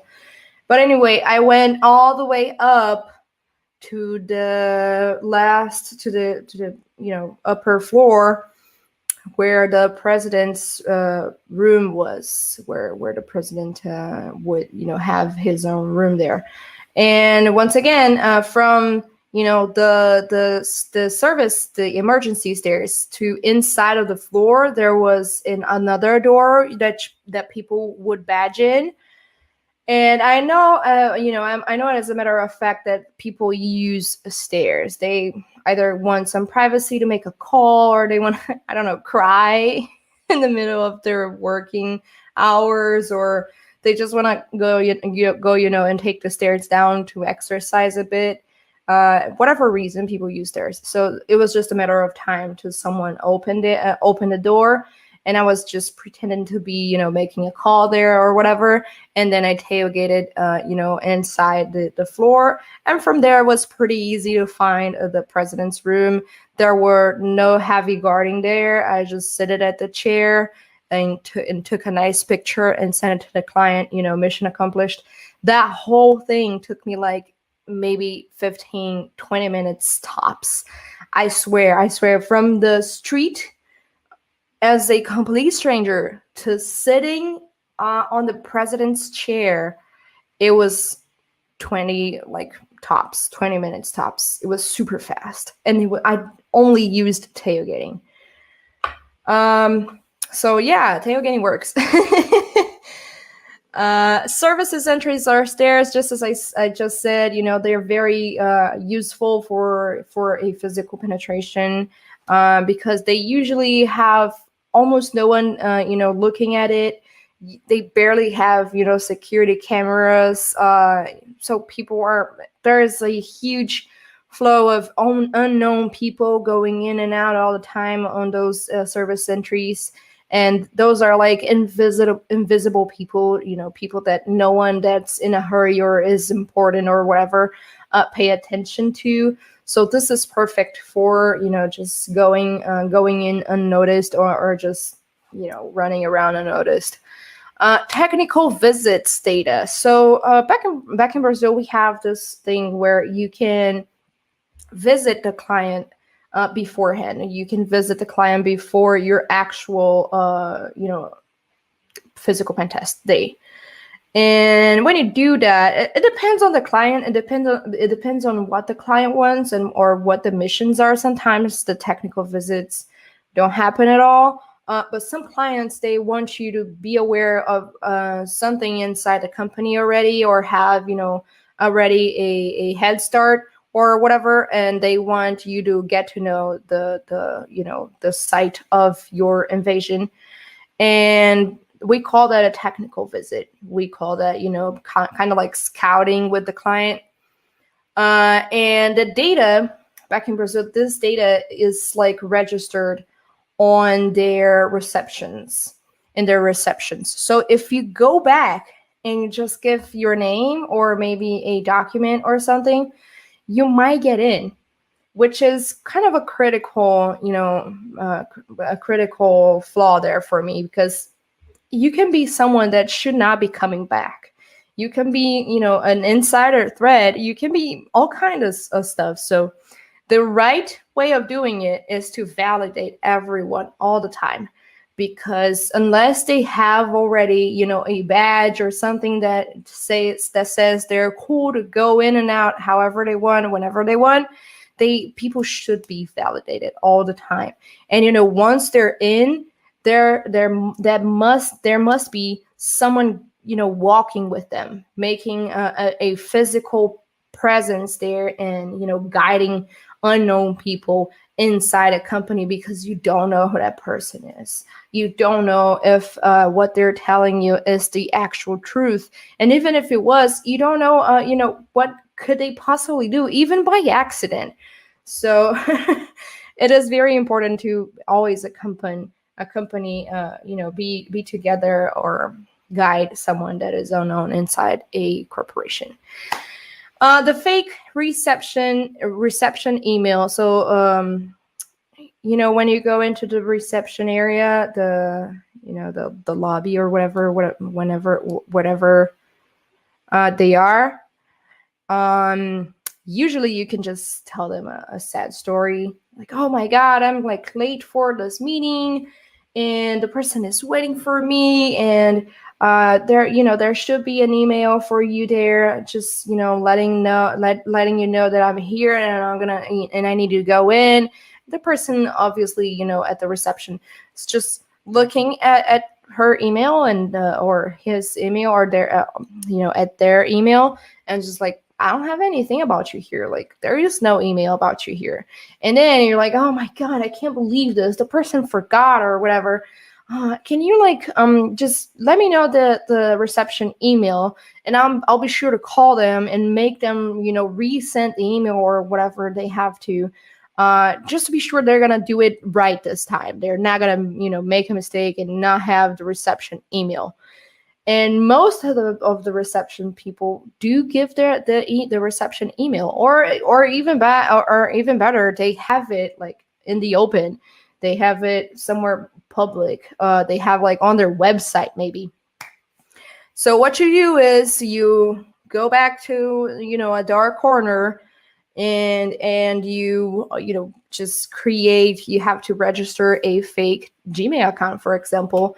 And from there, it's pretty easy. Just, name of a person dot name of the company at gmail.com, for example. Grab a picture of someone through, the Instagram check-in or social media check-in to see whoever was checking in the company or not, or just grab like a random picture from the internet.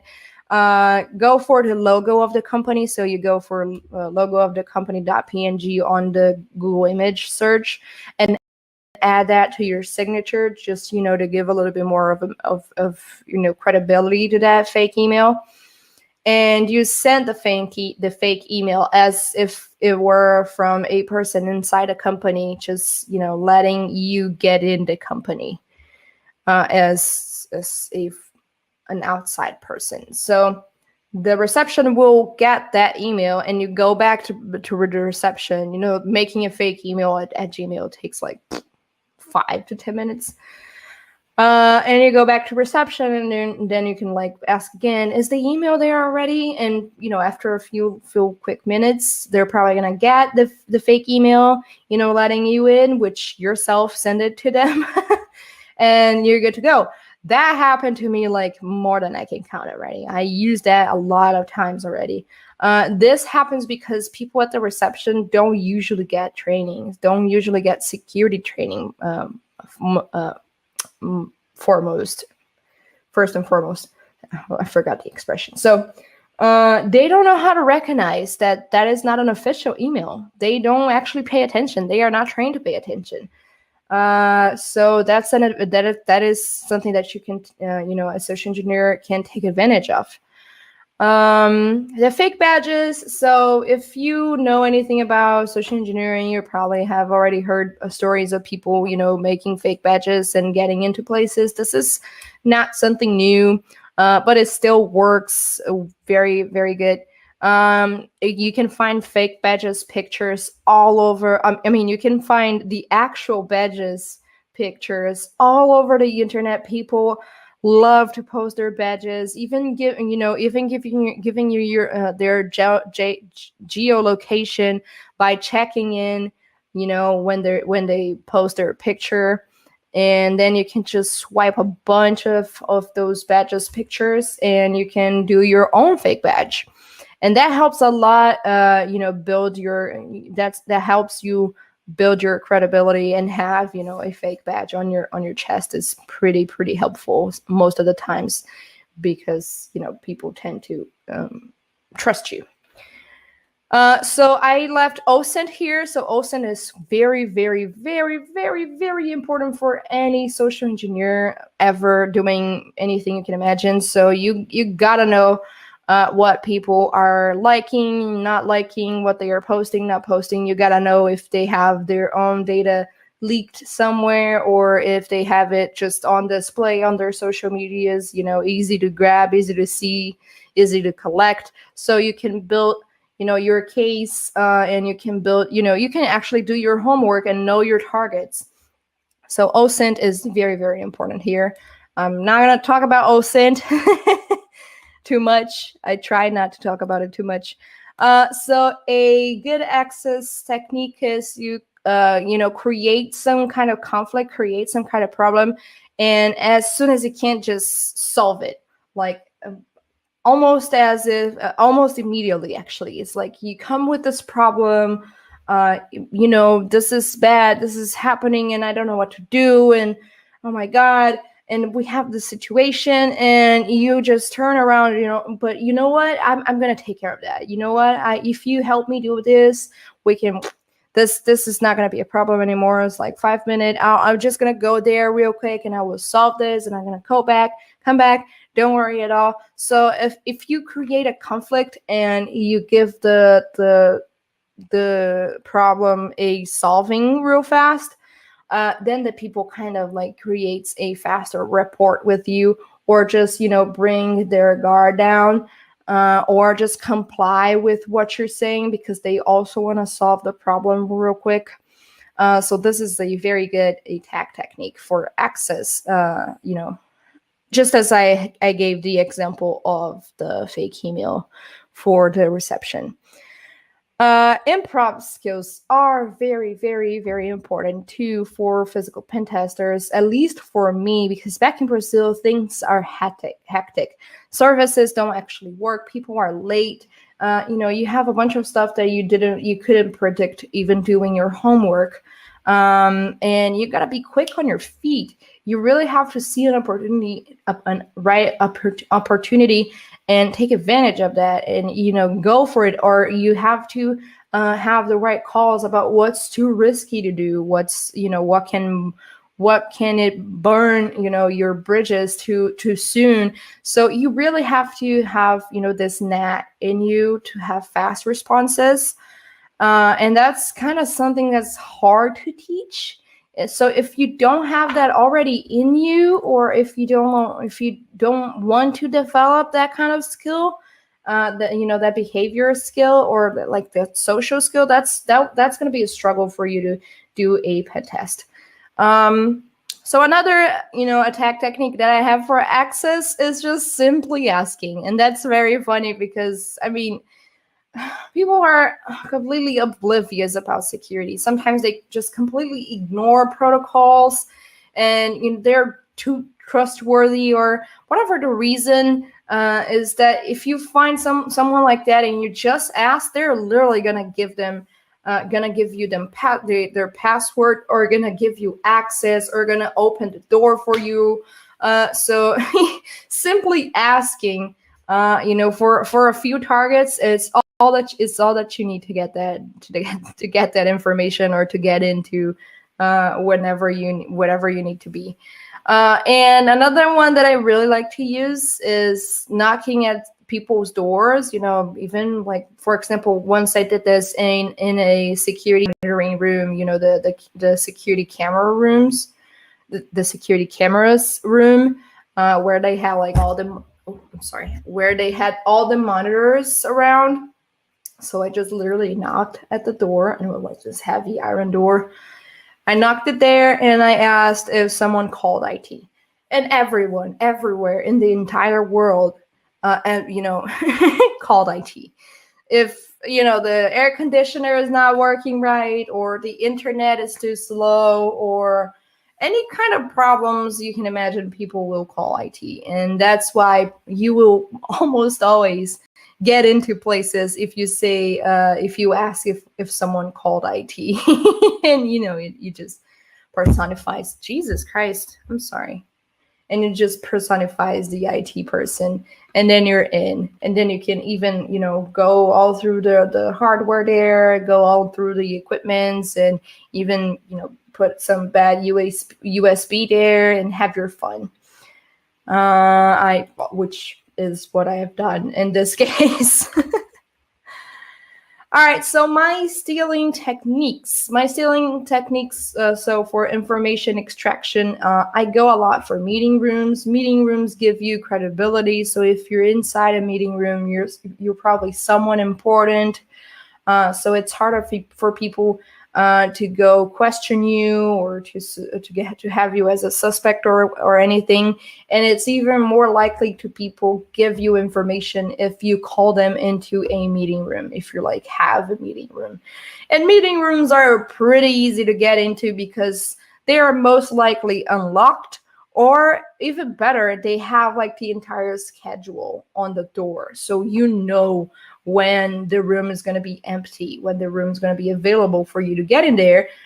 Sit tight and pretend to be a manager, or pretend to be someone from another branch, someone important, or even a person from support collecting feedback, which is one of the things that I have already done for extracting information from the help desk department. I would call them one by one and offer them to give me feedback on the internal tool that they were using, and they would just pour their hearts out about the internal system, giving me enough information to build up into each one of them and gain trust, and eventually getting into inside the actual internal system. So common areas are also really good for information extraction because people talk at common areas. People do very important calls at common areas. Once I even walked into a product launch meeting from a very, very,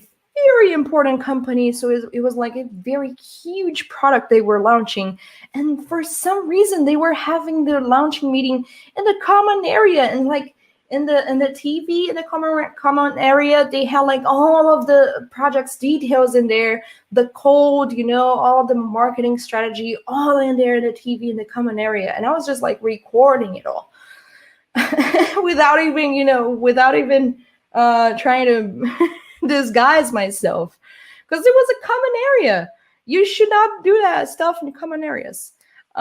So document cabinets, I open those a lot. People don't lock document cabinets for some reason, or if they do, they leave the key there, or if they don't leave the key there, they hang the key right next to it, or put it on a jar on their own table, which is also really, really, really easy to find. So I don't understand why people have file cabinets or document cabinets if they're going to be wide open for anyone to access.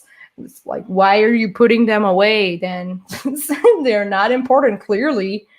Unlocked rooms, same thing. So a bunch of file rooms or document rooms, or even server rooms, completely unlocked. I will find those rooms. I will enter those rooms. I will steal everything from these rooms. That's what I do. That's what I'm paid to do. Unlocked devices. I am not even gonna drag myself into this because we're probably all very, very, very tired of talking about unlocked devices. I do tell people back in Brazil to just troll their friends whenever you see their devices unlocked, because at this point in time, come on, we gotta, you know, turn your screen 360 now, but we gotta turn your screen 180 degrees. We gotta do something, you know, to laugh, because it's just stop leaving your unlocked devices behind. I'm gonna find your phone. I'm gonna find your computer. I'm gonna, you know, install every kind of crazy things you can imagine in your machine. I'm gonna steal, you know, important emails from it. I'm gonna send crazy emails to a bunch of your contacts, or I can do anything with an unlocked device. And I see even, you know, personal phones left behind unlocked in the tables, and I'm like, oh my god. Whew. So uniforms and accessories left behind. I also steal a bunch of that. So whenever I find any kind of new, you know, work accessory, like the hard hat, or, you know, ear protections, or glass, or the glasses, protective glasses, glassware, whatever. My English is not that good, y'all. Or any kind of uniforms left behind, even a jacket, you know, a company jacket with the logo left behind. I steal all of that, so I can, you know, dress myself as someone from the company itself. So once I was like done with this costumer, and it was like a huge campus, and they had a lot of people who wore a lot of different, uniforms. And at the end of the day, I had like, I don't know, maybe 6 or 7 different uniforms, you know, counting from the lab uniform, and the maintenance uniform, and the cleaning crew uniform, and all kinds of uniforms and accessories you can imagine. So I have like this video that I sent to the client of me emptying my bag, you know, just bouncing my bag and stuff falling from him, like from it, for all this stuff from their uniforms and all. That was quite fun.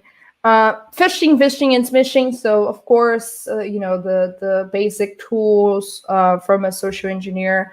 I use that a lot as well. I sometimes, you know, coordinate a phishing with one of my physical pen tests, or maybe a call. I also do phishing or a vishing while I'm on site, because sometimes that can help me, you know, get into somewhere or talk to someone that I need to talk to. So, you know, you have it on the go. For example, the fake email that I would send, you know, the reception. And, you know, bad USB. You always have a bad USB with you. You can have all kinds of, you know, technical equipments with you. You know, antennas and all of that, to have your fun, and, you know, sniffing networks, and, you know, all crazy stuff that you can do once you're inside a company. But the bad USB is kind of a always go to, even if you can't take much, you know, with you. It's easy to carry. And if you don't know what a bad USB attack is, you just have yourself a USB drive, you know, infected with malware, or any payloads, or any kind of programs that, you know, you think it's useful. And you carry that around with you, you know, to infect the company's systems, just to, you know, show them that you've been there, you plugged something malicious into their computers. They're not going to do anything bad with it. You're just going to put that in your report. And that's it. So manipulation techniques. I'm trying to go as fast as I can, I swear. Manipulations techniques. So finding or causing human error. So I know the manipulation sounds really bad. The word manipulation sounds really bad, but it's kind of what a social engineer has to do. So we have to find, you know, some people's behavioral patterns, and we have to learn how to tickle them in the right way. We have to learn how to make them respond to us in a certain manner. That we can, you know, either find where they are making a mistake, or make them make a mistake, you know, on purpose, like influence them to it. So you got to build rapport with your target. And that's, you know, there is a bunch of techniques that you can, have for that. It goes with your pretexting. I don't know what kind of, character you're playing there on your physical pen test. So it depends on, on your character, but rapport is really, really important. It's how you guarantee not only you will have an opening for, for landing an attack, but you also gonna be able to leave and to go away and not leave any trace behind. Divide and conquer is really good because it's easier to attack people who are left by themselves for any kind of reasons. It's easier to have one target than multiple targets because you raise less flags that you're trying to land an attack. So I often use the lunchtime for going after what I need, because there are like just a few people left behind doing overworking, or it's just like the intern, poor intern. Or I tend to go for after hours as well. Not only the company may be completely empty, but it can also be, just a few people there, just a few key people there that you need to go for. So it's beneficial for you to divide and conquer. Sometimes depends on your target, depends on your mission. So you gotta always build credibility. That's very important if you want to have trust bonds with your targets. If you want to develop your report, you gotta build credibility. So you gotta speak the same language. You gotta listen to how people speak inside the company. What kind of terms are they using? What are they saying about the products they're they're having contact with? You gotta learn their lingo. And you can do that by reconnaissance, doing your homework, by going through social media, or just standing in the lobby and listening to people for a while, just sitting somewhere and observing. You got to be able to study your targets. You can't just go wild. Yeah, you can. It's just not very responsible of you for doing that. And asking for help is always kind of a go-to. It's an easy go-to because people want to help. So if you play a trainee like myself, I'm a small little innocent looking girl. I can be very sweet, and people want to help me because I look like a trainee. I look like I'm lost. I look like I need help. Or you can ask for feedback. For example, at the one attack that I told you, that I was inside this meeting room and having, those feedback meetings with everyone. So they would give me a lot of information. So as I said, you gotta be able to spot the opportunity here. Someone that's not feeling 100% that day, or they look tired, or they look super excited over a project, or they're running around, or they're bored. You gotta be able to spot that.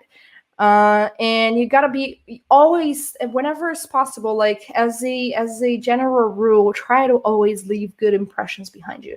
Because if you leave people feeling better for having met you, they will be way less suspicious. They will have almost no suspicion at all, if not at all, that you were in any way malicious, that you took anything from them, that you stole from them. So you gotta always leave a good impression behind. I say this because a lot of people ask me like, oh my God, you're a social engineer. People must be so afraid of you. You must be so easy if you want to, ask people money or threat them so they can pay you or whatever.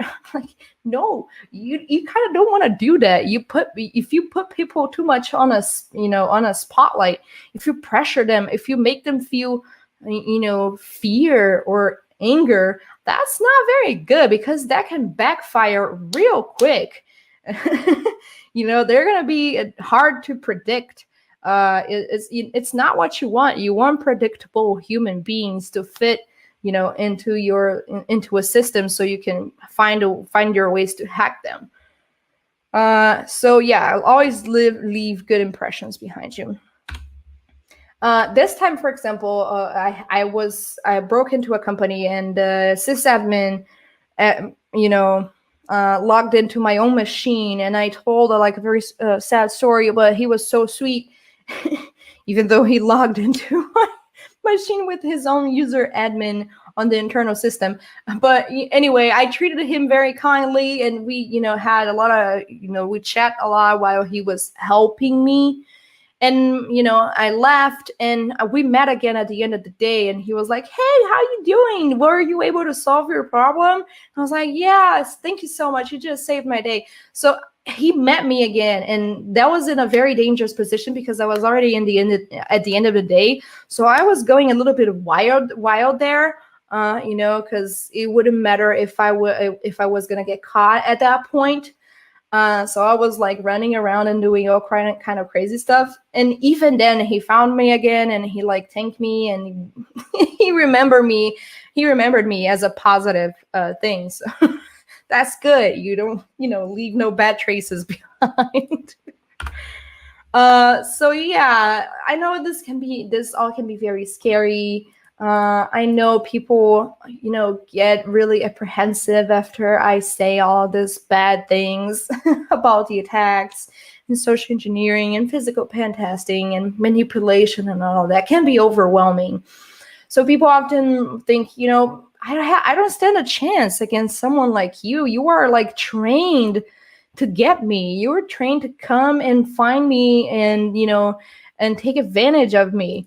And I'm like, yeah, I am, but you can also train yourself to not be taken advantage of. That's something that can go both ways. It's something that should go both ways because you're that important.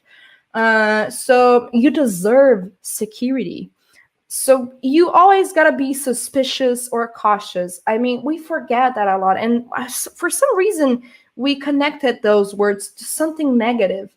To losing hope on humanity or whatever. No, this is good. Being suspicious or cautious makes us look better into things. Makes us go and search for better resources, and it's a survival instinct. So you gotta be suspicious. You gotta be cautious, as a natural response. Before being all trustworthy, people have to deserve your vouch of trust.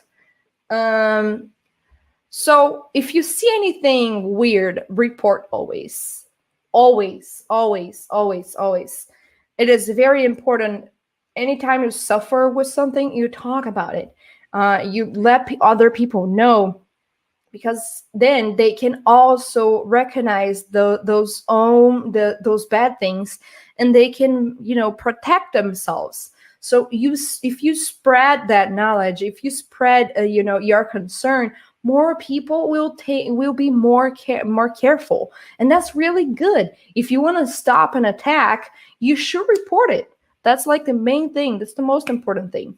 And you gotta communicate. You got to talk about it. Communication is very, very important for security. And I am talking out to all of y'all, all of us. We have to communicate better about security. We have to teach people about security. We have to teach our grandma's security or our parents' security. We got to, be those kind of people, because if we don't, they will still be oblivious. We're not doing any kind of good, being bad at communicating why security is important. And then I go to awareness. So awareness is not only important for companies, awareness and campaigns and all that. They should be part of our day-to-day lives. They should be part of our education, because security is part of our lives. Everything we do has to do with security. I mean, locking your door behind you when you leave your house, or thinking twice when going into a relationship because you remember bad stuff that happened in past relationships, recognizing behavior patterns, recognizing threats, That's very important in our lives, and that's all about security. Setting our own boundaries, reviewing things that we have contact with, reviewing information that we heard about. It's all about security. So we have to kind of detach security a little bit of, this technical point of view all the time. And remember, security is a very wide concept that goes through all of the little aspects of our lives. And that's extremely important. We cannot forget that. We cannot lose touch with that. And well, with that, I finished my talk. So thank you all very much. I hope I didn't go overboard. I forgot to put my timer here when I started. But anyway, if you want to know a little bit more about me, if you want to chat with me, if you want to get to know my work, you can go and find me on my social media profiles. I'm on Instagram and Twitter. Instagram is my main profile, but you can also find me on YouTube, Facebook, LinkedIn, anywhere you want as Marina Ciavatta or at Marina Ciavatta. I have kind of the same handle everywhere. And that's pretty much it. Please come and tell me if you liked my talk, or let me know that you're there, and we can chat and we can trade experiences. And I'm very grateful for being here, and thank you all for the opportunity. And that's it. I hope you have enjoyed the talk. Bye. Nice to meet you. Thank you, Marina, for a wonderful talk. Moments you were eager to see hacking with Raspberry Pi by none other than Dieterle. He's a security researcher, author, and a consultant. Please welcome Dieterle.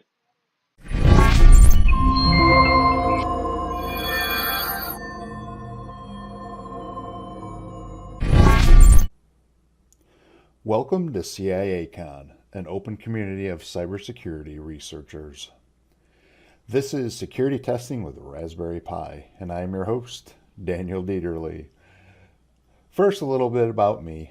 I started in IT support. Over the years, I supported the servers and networks of hundreds of companies across New York State. I have also worked in large corporate data centers and even an Ivy League school. I've been in the security field for a little over now 10 years as a security researcher, consultant, and author. I am an internationally published security author and currently working on my 7th security book. This talk will be about using IoT devices, mainly Raspberry Pis, in the security field. Kali Linux is one of the most popular distributions for penetration testing and security assessments. It is fairly easy to use, especially if you have Debian Linux experience, and it is loaded with security tools. It is used heavily by pen testers and red teams, and the official certifications for Kali are some of the most coveted certifications by new security personnel. It can be run on a desktop in many different ways. You can install it and run it via USB, directly load it as the main operating system. You could dual boot it with another OS, run it in a virtual machine, use it directly on Windows 10 and the Windows subsystem for Linux, or even in a cloud instance. Virtual machine usage is very popular, as you can quickly set up a pen test learning lab with just Kali Linux and a handful of targets like Metasploitable 3, Windows 10, or Windows Server 2019. But that's not why we're here today. Kali Linux can also run on many ARM-based IoT devices and even Android phones. In this talk, we'll focus on Raspberry Pi. Many would think that these are cut down or reduced versions of Kali Linux, but they aren't. Most ARM-based Kali Linux images contain the entire operating system, and all the standard tools are available for download. Granted, some tools won't run natively on ARM, but most do without any problem at all. So, for a fraction of the price of a full desktop, the Raspberry Pi Zero costs $10. The Raspberry Pi 4 starts at around $35 American dollars. You could have a fully functional security testing system in a small box. Because of the cheap price and the small stealthy size, RPIs are also very popular by pen testers and red teamers, using them as drop boxes.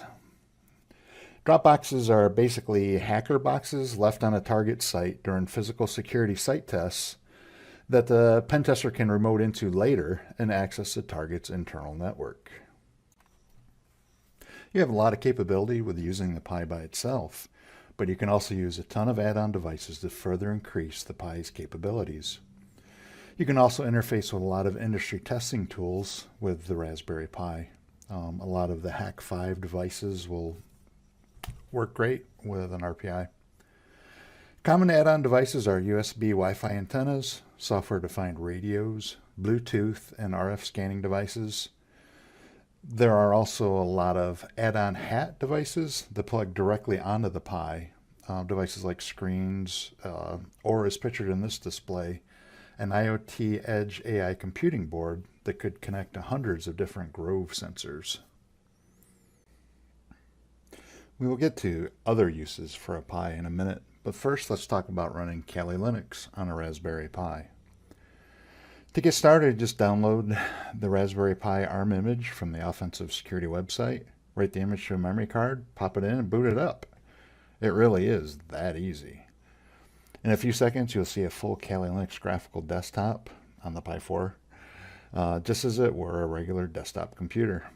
You can install Kali Linux on a headless Pi, one that has no video display, and then you just SSH into it to operate it. Or you can hook it up to a regular HDMI monitor, use any of a number of LCD display boards, or use the 7-inch official Raspberry Pi touchscreen display, as seen here. The only difference between regular Kali Linux and the ARM version is that it comes with a limited number of tools installed. This makes it much easier to set up security testing boxes, or drop boxes. You only install the tools that you actually need. The Kali Linux tools are available in what are called meta packages. These are tools separated by category names. For example, the wireless meta package has all the wireless tools, the forensics package, all the forensics tools, and so on. This way you can create a customized security testing box that doesn't include unnecessary tools, saving the Pi's precious resources.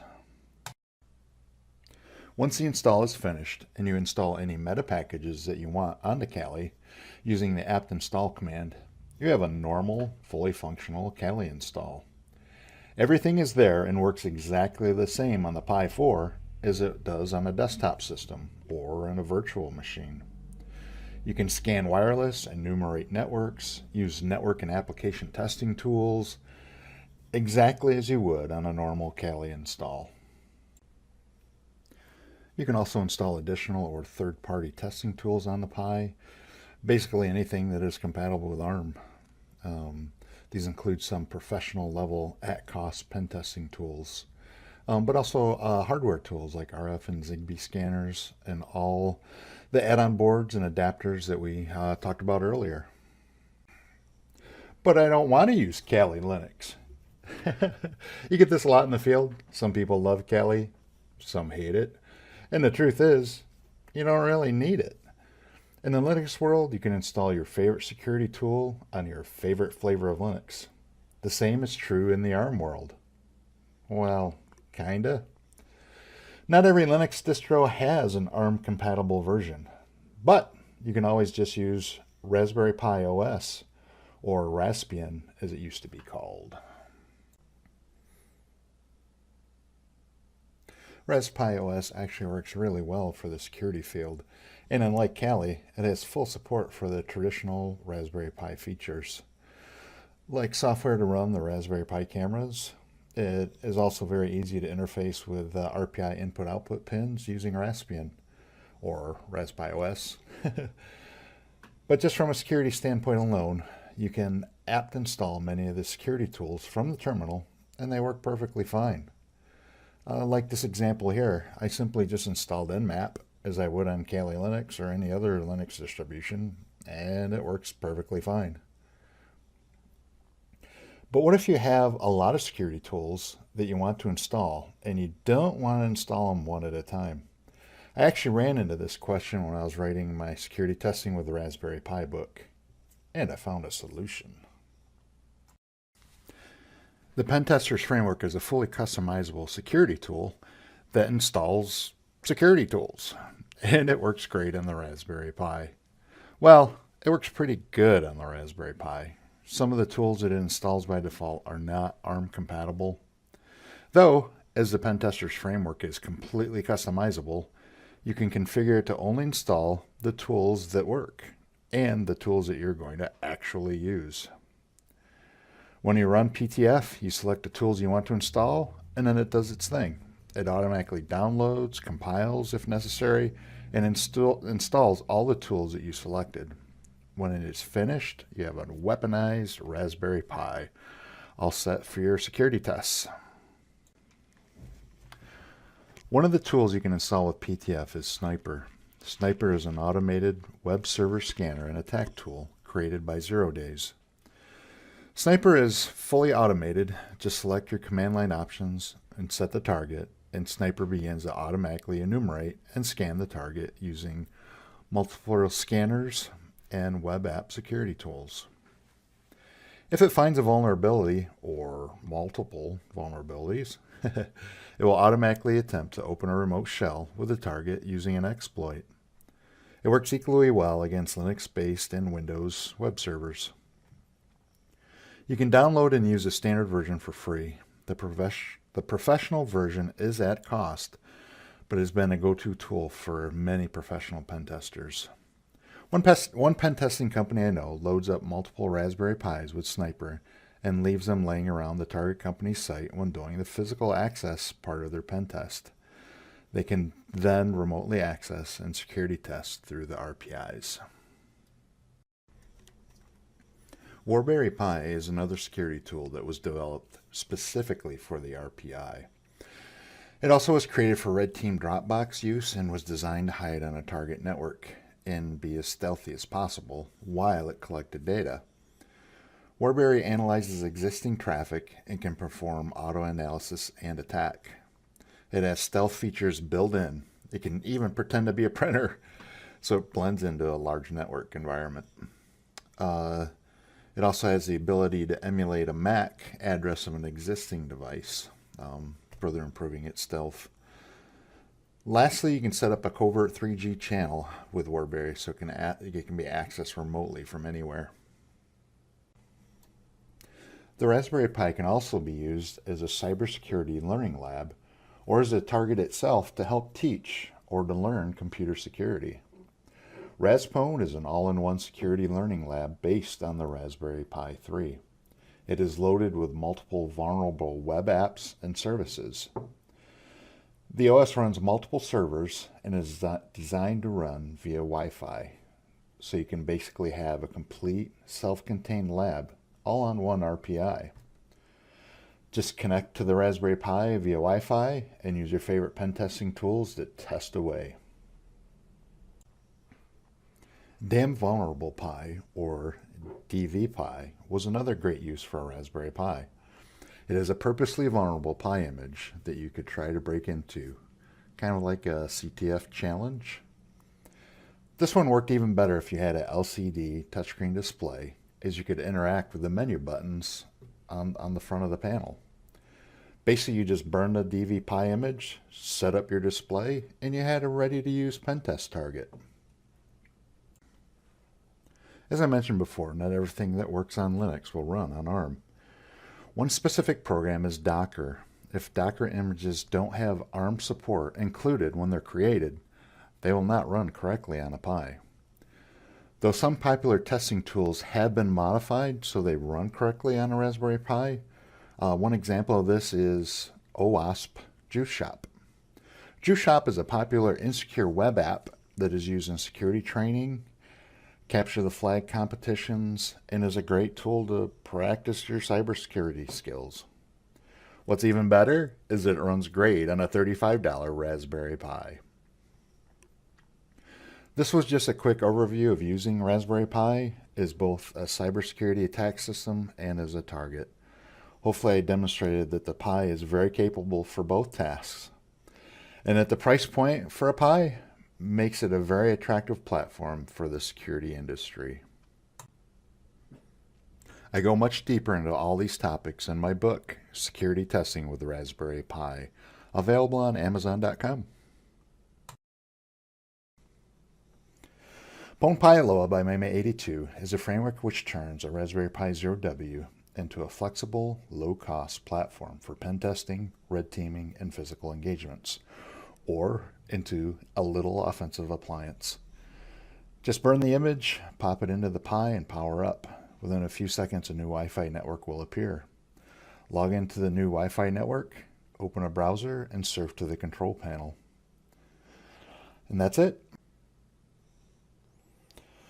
PwnPy is a HID attack device, a hardware interface device attack device. Basically, it acts like a keyboard and mouse when plugged into the target system. If you're familiar with Hack5's Ducky script, the process is very similar, though PwnPy has a lot more capability. To configure PwnPy, you connect it via SSH or through the web interface. You then enter commands that you want the computer to run. Then, when you're ready to use it, you take the Pi, plug it into the target system. PwnPy acts like a keyboard.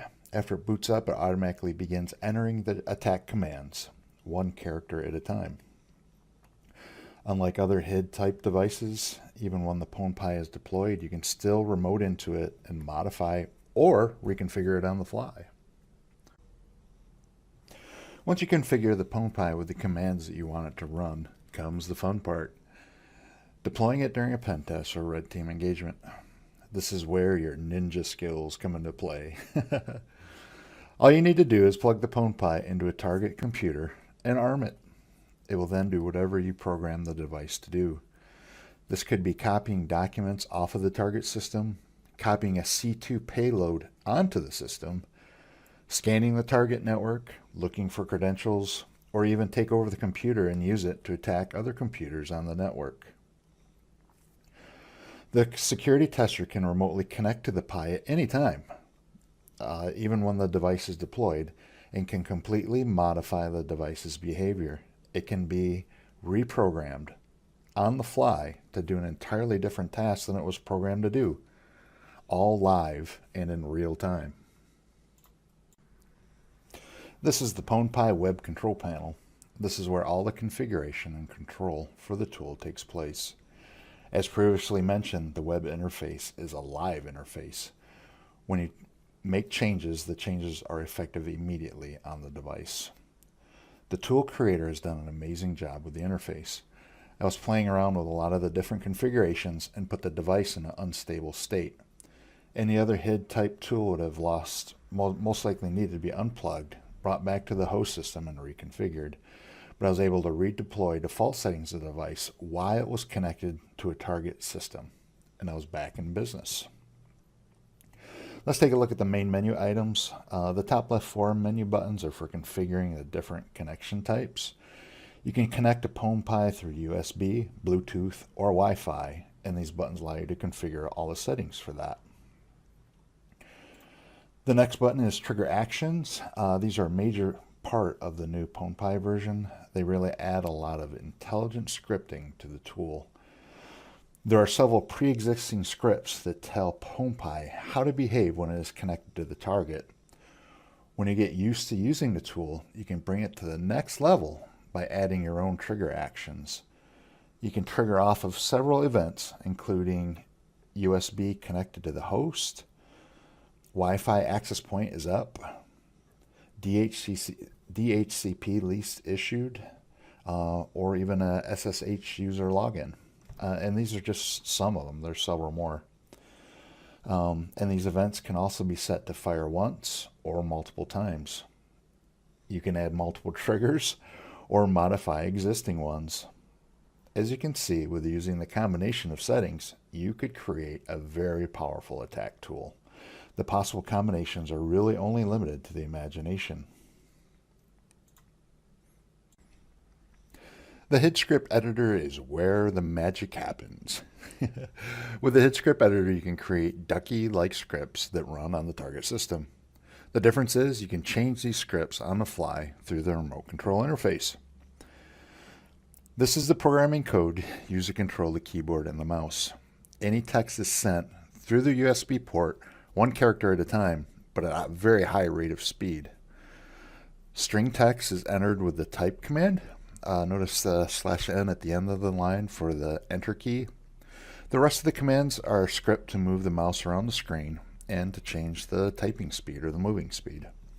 You can make any changes you want on the script, then save it to run on a target system later. Or if the device is already connected to the target and you are remoting in, just click the run button and the script is executed live on the target system. When the program starts, it opens Notepad on the target system and starts sending or typing one character at a time through the USB port. It also controls the mouse movement and the speeds of both. This is just a basic demo program and wouldn't be much use on an actual security test. Though one of the other sample programs called Mouse Jiggler is kind of interesting. It will just randomly move the mouse around the screen at random times. This is something you could use if you wanted to mess with someone's mind.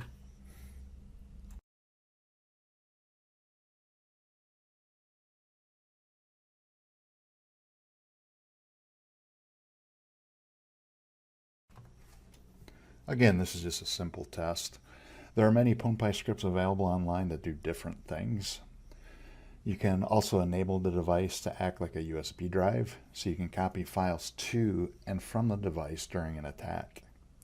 This is perfect for exfiltrating data from the computer or the network. It is also good for uploading commands that may not be on the device, or malicious programs like a C2 exploit payload. Lastly, let's look at a fun payload that I made for a large red team agency. The target network was being hardened against potential Russian-based hackers.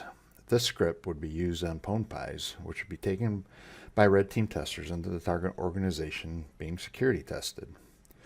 If they could successfully access computers in an organization, they would connect the PwnPy to the systems and run this script.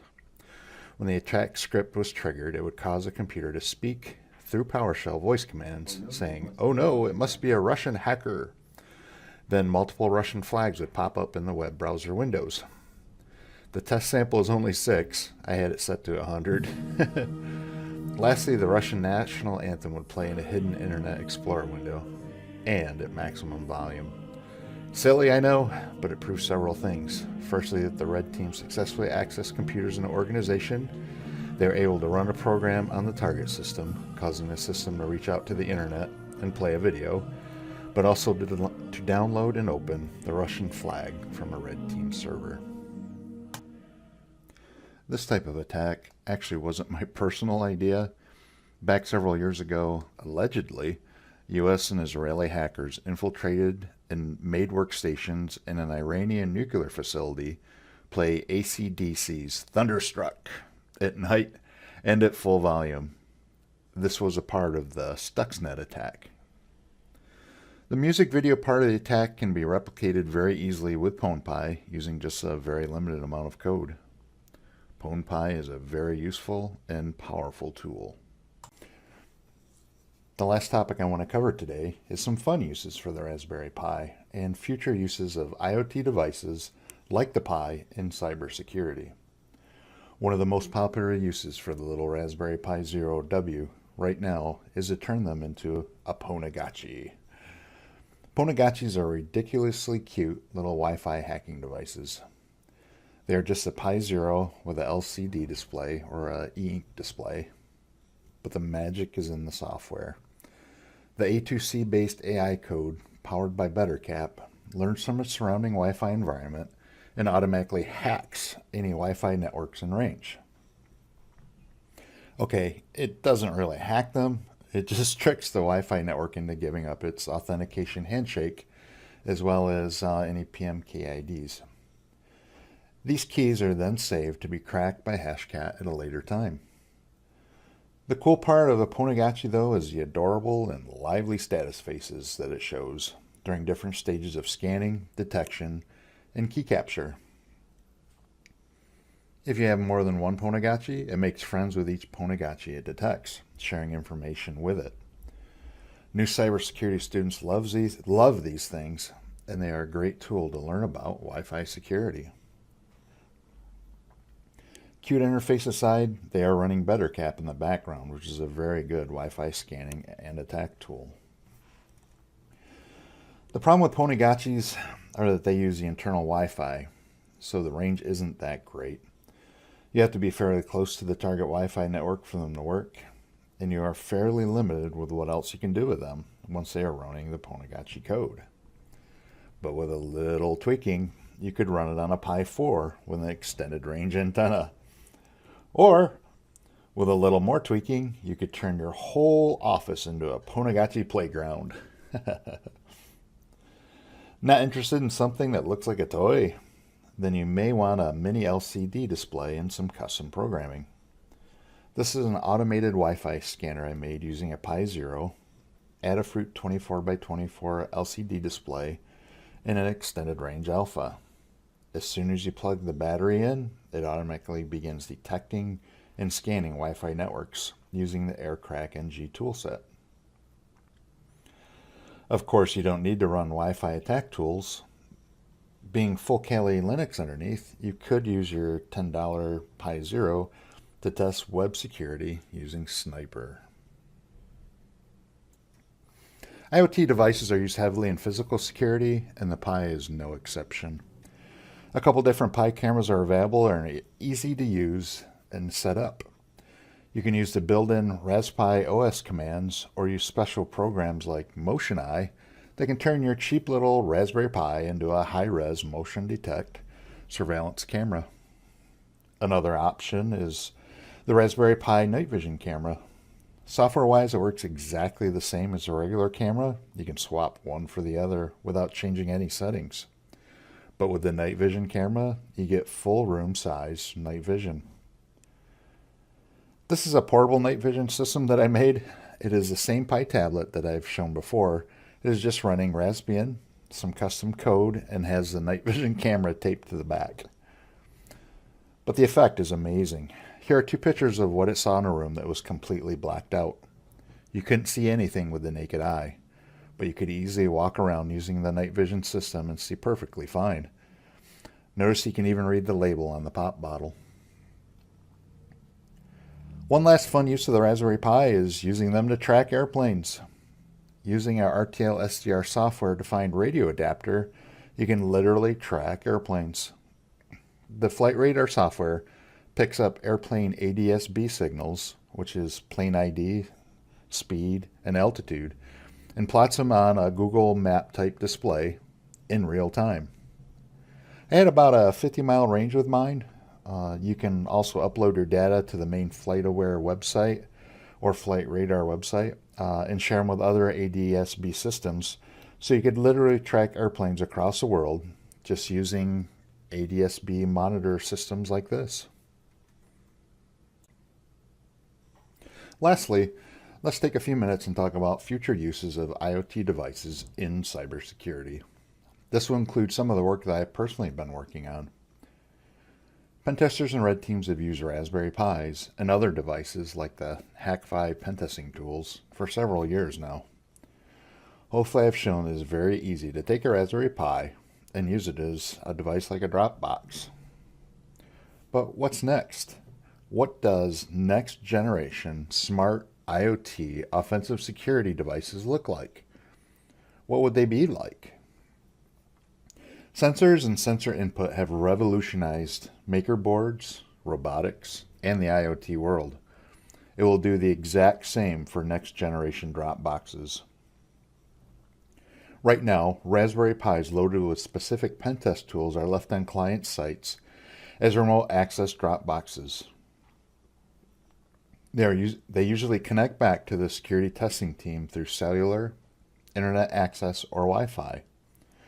Once they are connected to the target network or a network-connected device, they are left to run until they are picked up at the end of the pen test, or until they're discovered. But imagine a Dropbox with more intelligence. Imagine if they only ran when someone was in the room, or when the room was empty, or when the office lights are on or off. What if they only ran when someone was within a few feet of the device, or they turned off for the same reason, or turned on a remote access microphone under the same situations. Maybe the device is to be used on a vehicle or a ship and only turn on when the device is in motion, tracking GPS.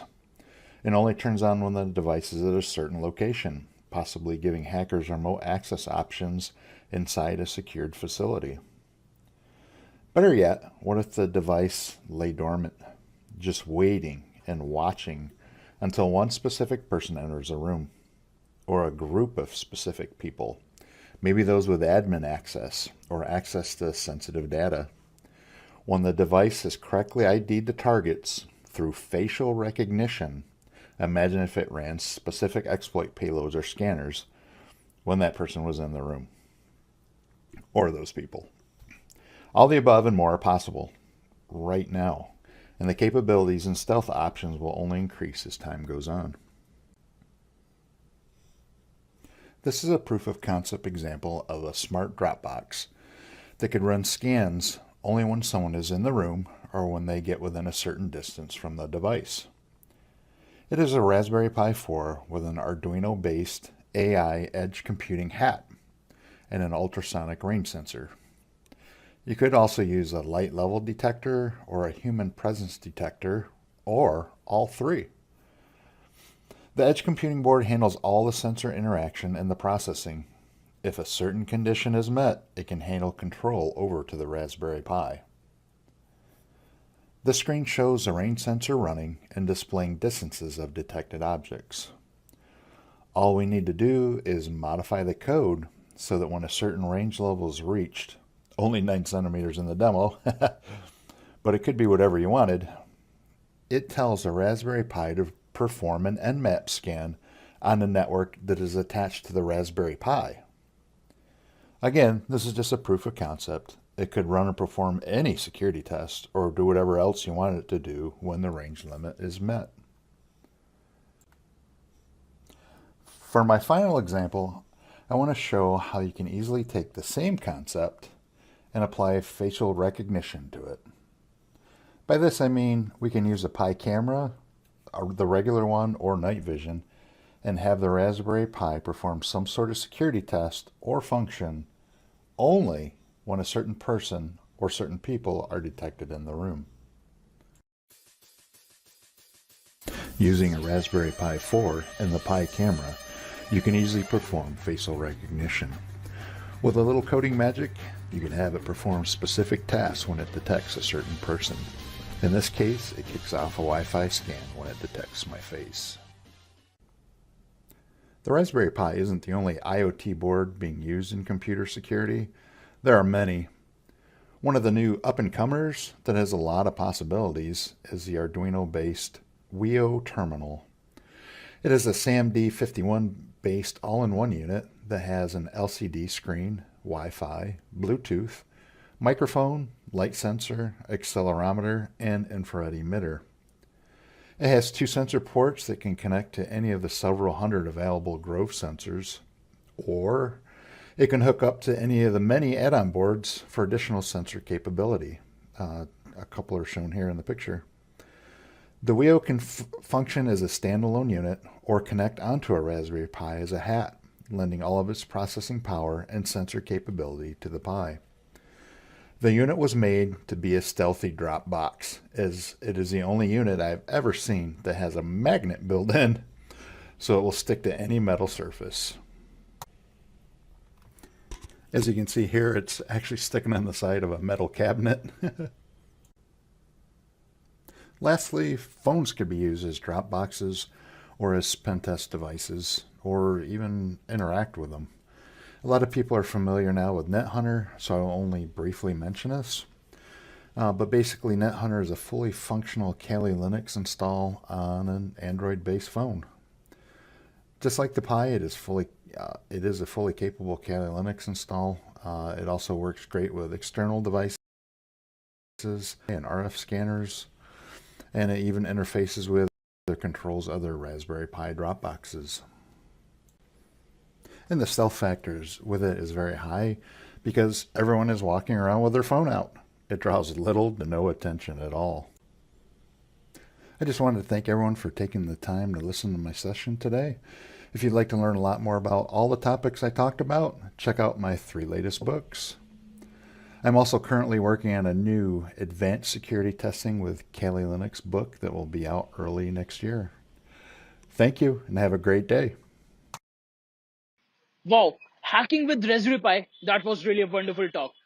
Now we have a OSCP CCNA certified professional enlightening us on egg hunting. Please welcome Mr. Vinícius Vieira to this incredible journey of exploit development.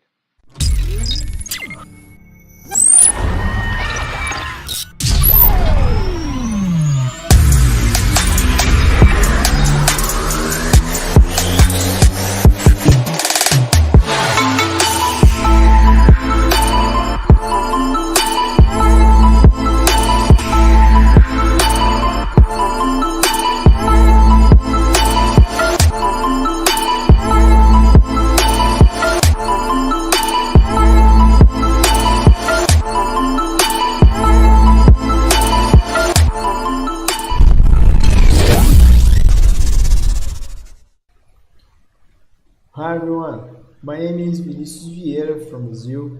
In this talk we'll talk about Dissecting EggHunter on exploit development. I would like to thank the staff of the CIACON for this opportunity to be here today with you. So, for those who don't know me, I am a security researcher and pen tester for over 16 years. I am a professor and academic coordinator at Filipi University in Brazil.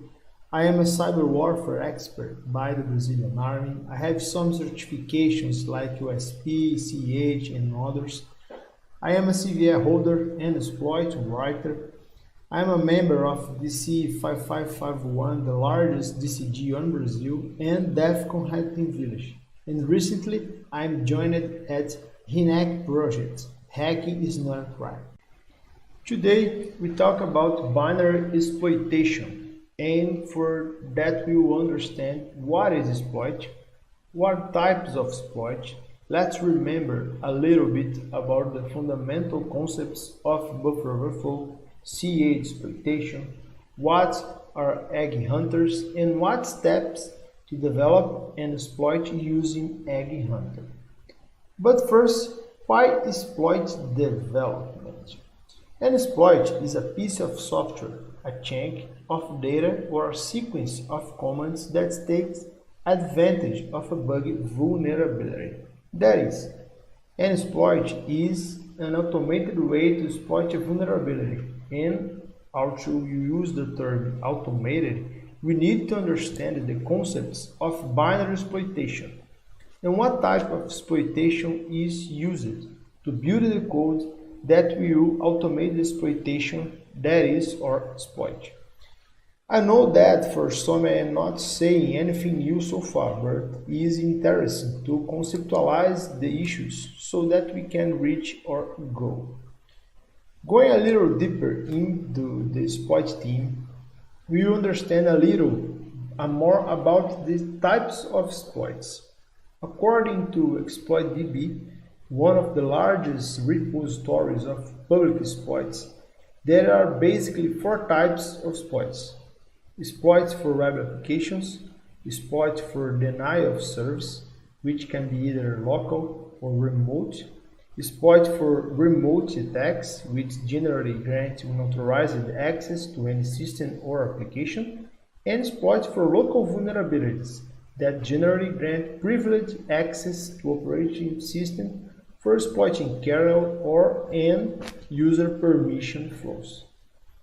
Although there are several types of vulnerabilities for an attacker, the best options is always to exploit vulnerabilities that grant him unauthorized access, either locally or remotely. And one of the most interesting forms of exploitation is through the exploitation of binaries, that is, exploiting the flow of execution of certain applications that allow attacker unauthorized access to a system. And we'll talk about binary exploitation, we are talking about buffer overflow, and more specifically on this talk about the stack-based overflow. According to Wikipedia, a stack buffer overflow occurs when a program writes to a memory address on the program's call stacks outside of the intended data structure, which is usually a fixed length buffer. Stack buffer overflow bugs are caused when a program writes more data to a buffer located on the stack than what is actually allocated for that buffer.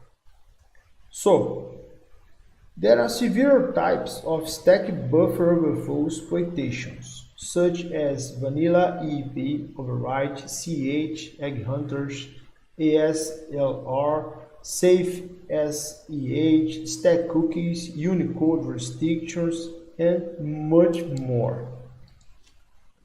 So in this talk we'll comment on Stack Overflow exploits using CH and EggHunter. Well, so far we have been able to remember some important concepts about buffer overflow, and we can go even deeper into the subject. Let's go!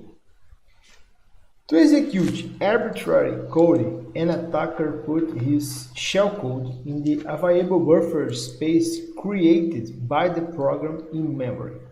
What if the shellcode requires more space than the available space in the buffer? This is where the EggHunter technique is useful. EggHunter is a small piece of shellcode which searches for an actual bigger shellcode which the attacker was not able to fit in the available buffer space and redirect execution flow to it. The EggHunter code searches for an egg which is unique string of 80 bytes made up for combining of two tags. A tag is a 4-byte unique string.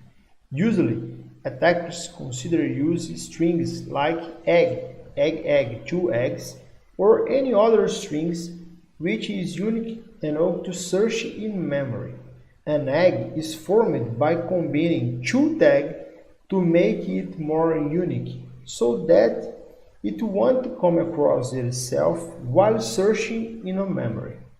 The egg is placed just before the shellcode, and the EggHunter code is placed in the small available buffer space while exploiting the overflows. So, for this talk, I used Vim Server, which is an ideal Windows Server vulnerable application for buffer overflow exploits and widely used for those studying for certifications like OSCE. The Vim Server is available at these links below. But before we go any further, let's analyze the Vim server code. Note that is built in NC and has an exception handler, right? Certain programs, when created, account for errors in execution by instituting errors handlers, which will allow a program to exit or stop gracefully when an error occurs. According to Corel, the best name of binary exploitation ever, Windows has a default CH structured exception handler, which will catch exceptions. If Windows catch an exception, you see has encountered a problem and needs to close pop-up like this. This is often the result of the default handler kicking in. It is obvious that in order to write stable software, one should try to use development language specific exception handlers and only rely on the Windows default CH as a last resort. When using language EH, the necessary links and calls to exception handling codes are generated in accordance with the underlying OS, and when no exception handlers are used, or when the available exception handlers cannot process the exceptions, the Windows CH will be used on a handled exception filter. So, In the event an error or a legal instruction occurs, the application will get a chance to catch the exception and do something with it. If no exception handler is defined in the application, the OS takes over, catches the exceptions, shows the pop-up, asking you to send error to report to MS, for example. For this POC, we will exploit the gmon command from Vim server.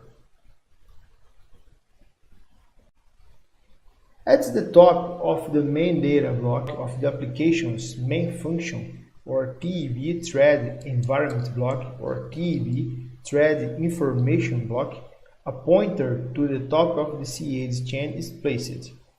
This CA chain is often called the FS chain as well. So, on Intel machines, when looking at disassembled CH code, we will see an instruction to move the word PTR from FS. This ensures that the exception handler is set up for the thread and we will be able to catch errors when they occur. The opcode for this instruction is 64A180. If you cannot find this opcode, the application thread may not have exception handling at all. The bottom of the C8 chain is indicated by 8 Fs. This will trigger an improper termination of the program and the OS handler will kick in. In other words, the payload must do the following things: causing an exception. Without an exception, you won't kick in. Override the pointer to the next CA record with some code. Override the CA handler with a pointer to an instruction that will bring you back to next C8 and execute this jump code.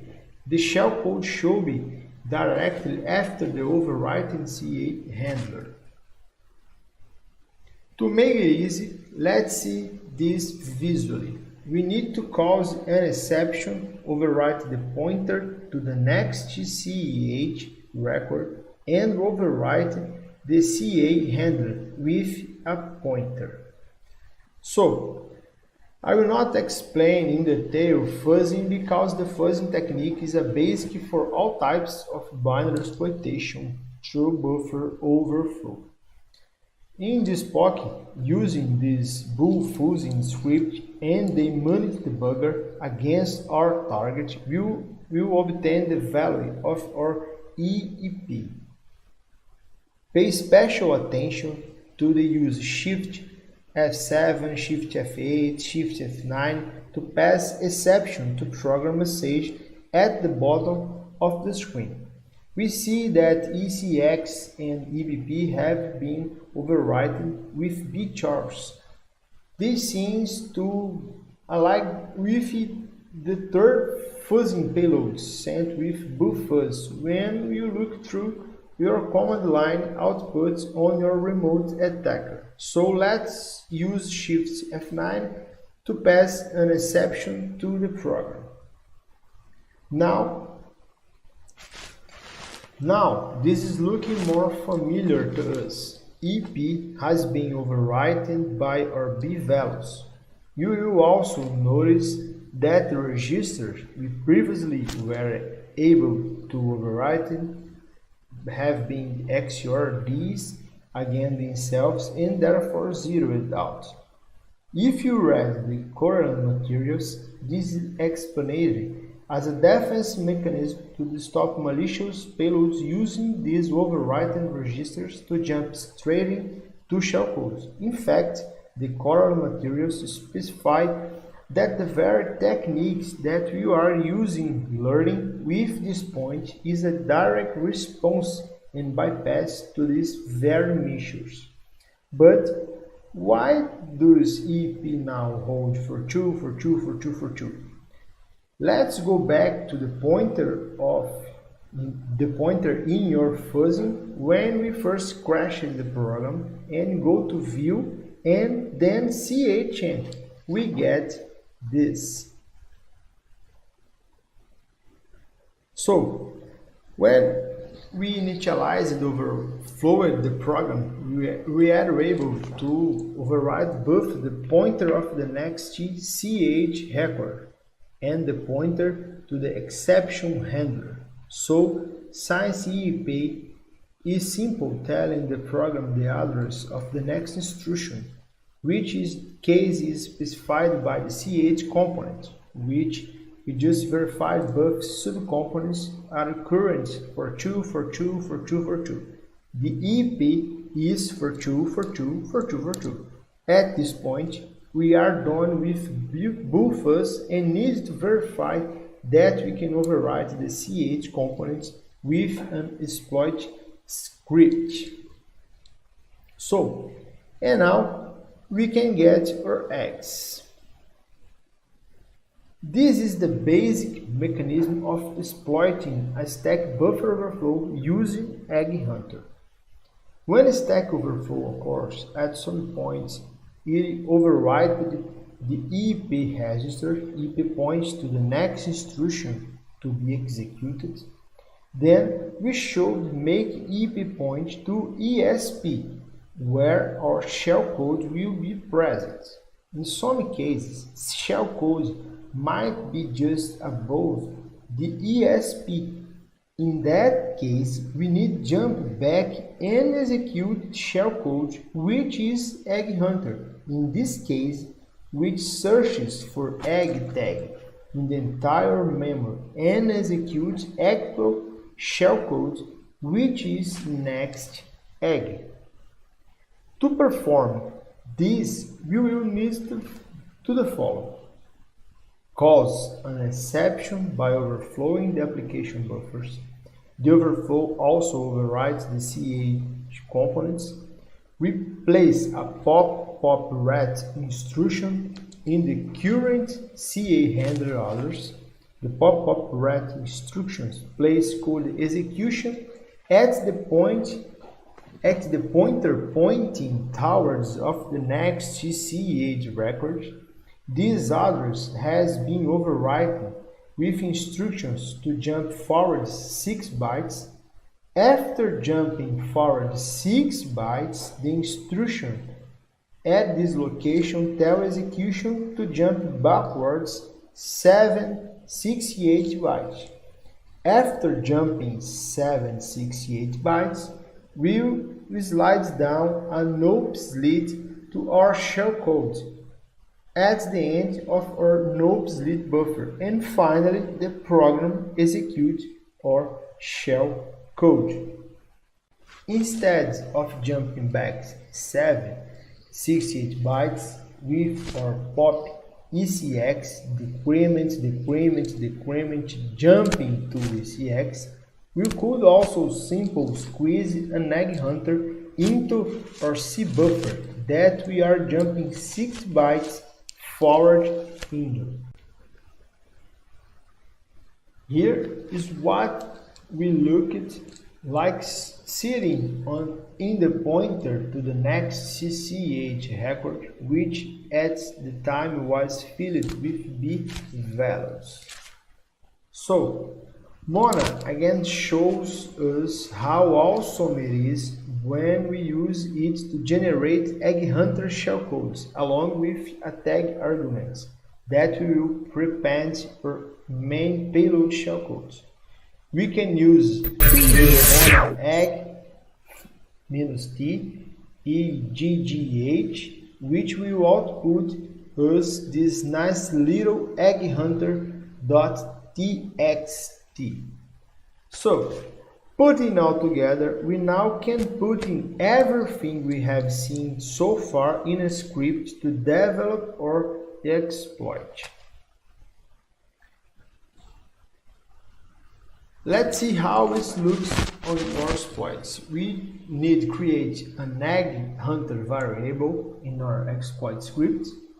We create an egg variable or egg tag. We completed our exploit so that it is sending this order: E values, egg, shellcodes, NCH, CH, EggHunter, and C values. That's it. This is the beginning of our exploit where you are defining the variables in addition to the targets IP and port, where are defining our CH, NCH, and EggHunter, the same we managed to obtain through Mono. Here we define our egg tag and our shellcode. We could use a MS Venom shellcode or generate yours manually. And now we can create our buffer structure, which is formed by the sequence we have seen before: evalues, egg, shellcode, NCH, CH, EggHunters, and C values. And now, so we have a functional exploit in which we can obtain unauthorized remote access to targets through the exploitation of a binary vuln server using the technique of CH and EggHunter. This is a technique that requires practice and simulation of the concepts presented to develop a functional exploit. So, that's it, guys. I hope I have shared something useful to you. My goal was to present the CH and EggHunter subjects in a practical way so that you can reproduce it, the steps, and carry out not only exploitations, but also being able to develop our exploits manually. I appreciate the opportunity, and there are my contacts for those who want to check me.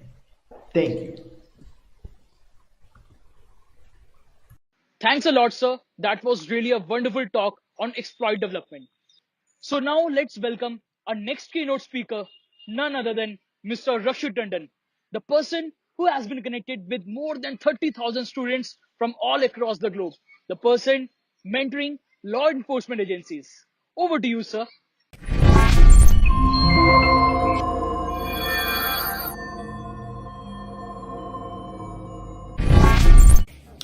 Namaskar. Thank you, CIA conference, for inviting me as a speaker to your prestigious conference. My heartiest congratulations to the dynamic team of CIA Inter-Squad Intelligence, who are the organizers of this conference. I remember it started way back in 2018, and you've been doing a pretty good job to the community and fraternity of cyber ecosystem. Especially conferences like these, they are a great motivating factor for young researchers who want to enter into this field.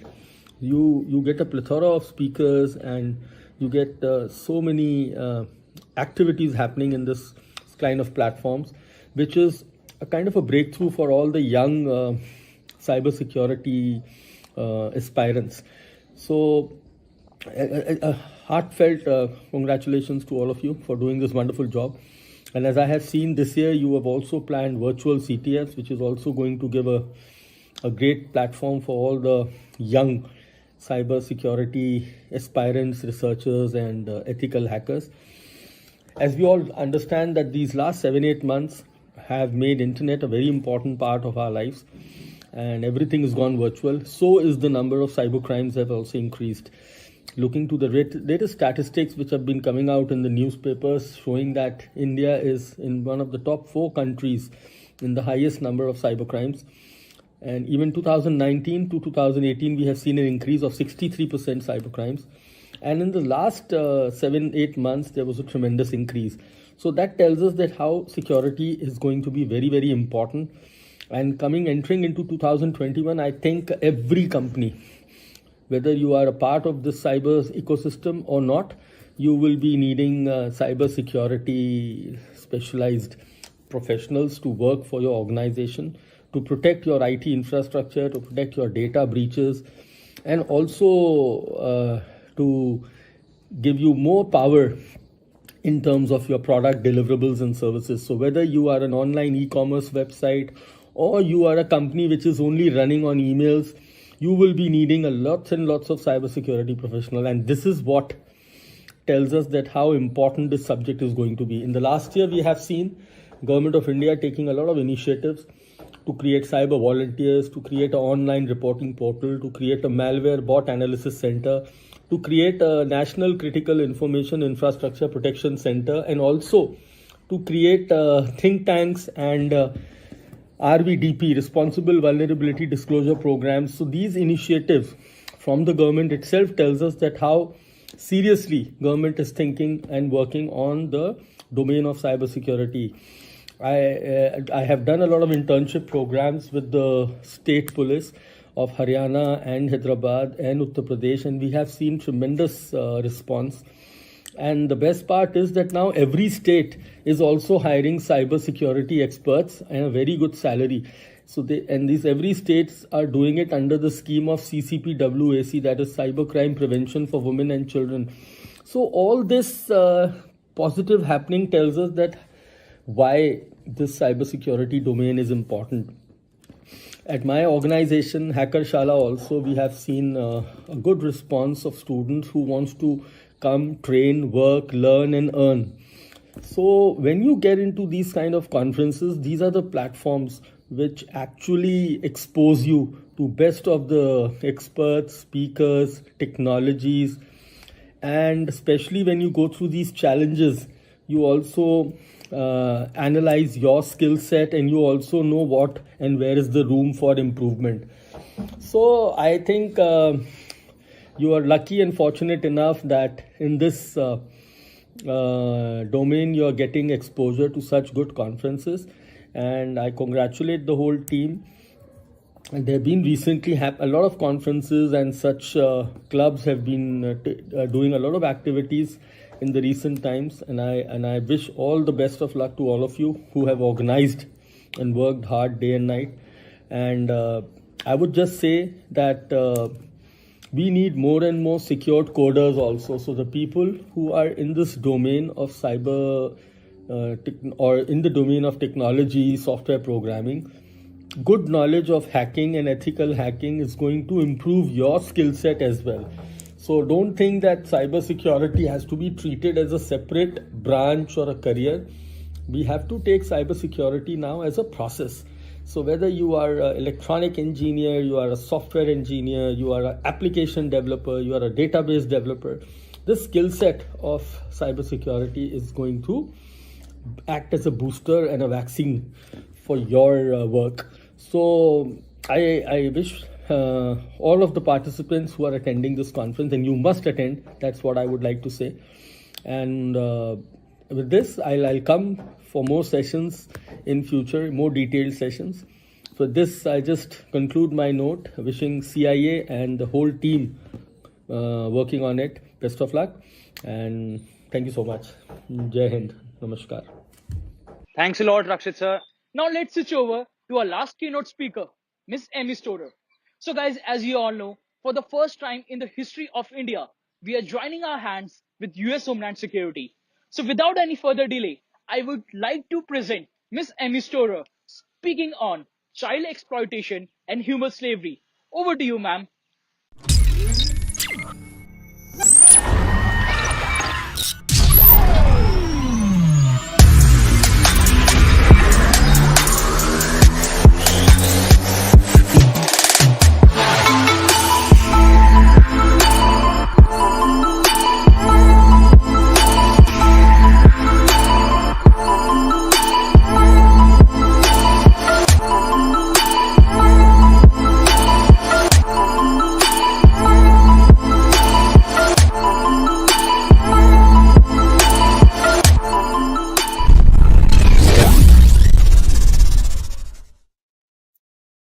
Good afternoon. My name is Amy Storer. I am speaking today as a researcher, a professor, and I also work at Homeland Security Investigations. I am very honored to be part of the SciACon conference, and I look forward to learning from each and every one of you.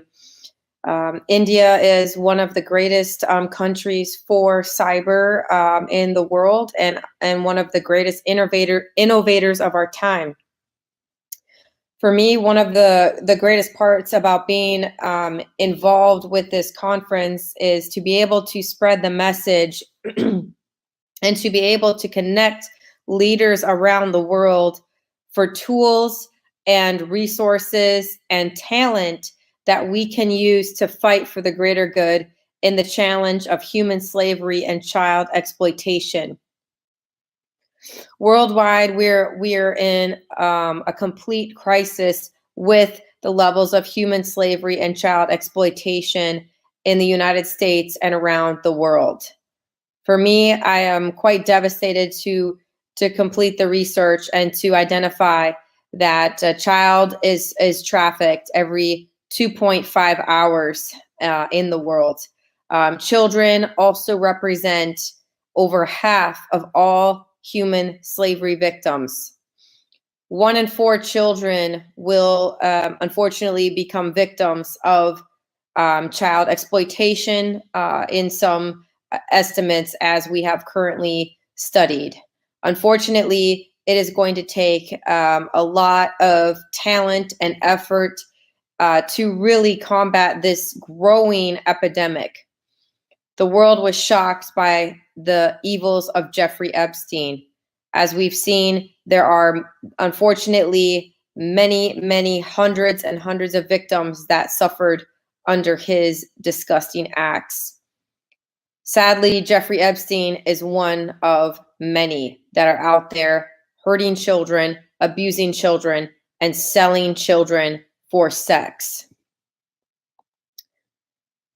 Human slavery is one of the most horrific crimes that is continuing to plague our nation and our world. The United States is one of the top 3 nations of origin for human slavery victims, along with the Philippines and Mexico. The fact that we are in the top 3 is very disturbing in the land of the free. The industry is producing over $150 billion per year off the backs of slavery. That includes labor slavery, that includes sex slavery, that includes child slavery in those categories. Unfortunately, we are facing an uphill battle with current legislation that is causing us a lot of hardship to identify victims. In the United States right now, there is currently a bill that is trying to pass in Congress, and I'm hoping it will not pass, but it will be very devastating to our ability to find victims. A member of Congress has proposed a bill to stop all federal law enforcement in the United States from using AI facial recognition to identify these victims. This is why we need the help of the SciAcon people. We need the help of anyone that can provide us tools and resources that we can use to find these victims. As we unfortunately battle these legal challenges that we are faced with, we need to identify other resources and other tools from experts in the world, such as yourself, that we can learn from and that we can hopefully grow and come to rely upon in a global force for good, a unification of souls to fight for these children, many of which do not have anyone fighting for them, including our United States Congress and lawmakers. Sadly, 60%, 60 to, in some studies, 80% actually, of child sex slavery victims in the United States come from the foster care system. Very tragically, these children are oftentimes never reported missing to the authorities. They do not have people that care about them. They do not have loving parents and loving families to protect them and reach out to them. Very tragically, those children oftentimes fall victim to human slavery, and especially child slavery, which is very sad that the traffickers, these slave owners, are very much targeting those types of children that come from broken homes. The numbers clearly paint the story on the types of children these traffickers are going after. Every 2.5 hours, a child is sold into sex slavery. It is estimated that every time a child goes missing, within 3 hours, they are approached by a human trafficker. There are 20 to 40 million estimated victims of human trafficking in the world. When I first started doing this type of work, I thought there was no way this could be true. Unfortunately, after my years of work in this industry, I have learned to find that those numbers are actually probably low. I believe the numbers are even higher than what is estimated. Currently, we have so many victims in circulation that the traffickers and the pimps will simply go to jail if we're lucky to get them prosecuted and get them behind bars. Unfortunately, they will get back out and continue their trafficking schemes, or someone else will just simply take over the human slavery enterprise and continue circulating those victims over and over. Unfortunately, once these young children fall victim into this terrible, terrible game, they oftentimes never get out. And they oftentimes are so manipulated and so controlled to the point that they will actually ask their trafficker if they are allowed to order a cheeseburger at McDonald's. This actually has happened in one of my cases. These children and women, unfortunately, do not have a voice. They do not have somebody speaking up for them as a parent, as a loving family member. They, unfortunately, the only person that they claim to love is the one person that is actually enslaving them every single day. Children that are sold into sex slavery are sold at least 4 to 5 times per day for sex once they are in this horrific experience. The amount of psychological damage that is upon them is insurmountable. I've worked cases involving things that I could not even say on this conference, involving child sex torture chambers where the children's genitals are being actually mutilated and abused violently. I have seen cases where these children are unfortunately being abused to the point of actually danger to their lives physically. And it is very tragic that this is becoming, unfortunately, becoming worse and worse each year. The number of human trafficking cases and incidents continues to skyrocket each year in every state across America and globally, unfortunately. The epidemic of the human slavery crisis is becoming expounded exponentially by the global drug trade and the rise of the opioid epidemic in the United States of America. The opioid crisis has killed more Americans than the Iraq and Afghanistan wars combined. America has a serious drug addiction problem. However, what I would like to stress upon the drug addiction problem in America is the connection with the human slave enterprise. I guarantee the majority of these drugs are being pumped into the bodies of human slaves for sale. These traffickers use these drugs as debt bondage and control upon them, to the point that these girls are so drugged that they will not go to the police. They are so addicted to the drug that they are basically unable to function in any other aspect of their life. The trafficker simply transports these bodies to have sex with in their extremely drugged condition. In addition, he will force them to have sex as a means of debt bondage, to force them to pay for drugs that they are unfortunately being addicted to by these traffickers. And when I tell you that most of these females ages 18 to 25 that are addicted to drugs, the majority of them are unfortunately human slavery victims, or they fall into the trap of human slavery. The prison system is another way of major recruitment in this country. Unfortunately, these people, anybody who is facing a vulnerable time in their life is highly vulnerable to falling into human slavery. There are 3 types of human slave owners in the world. The first type is a Romeo pimp.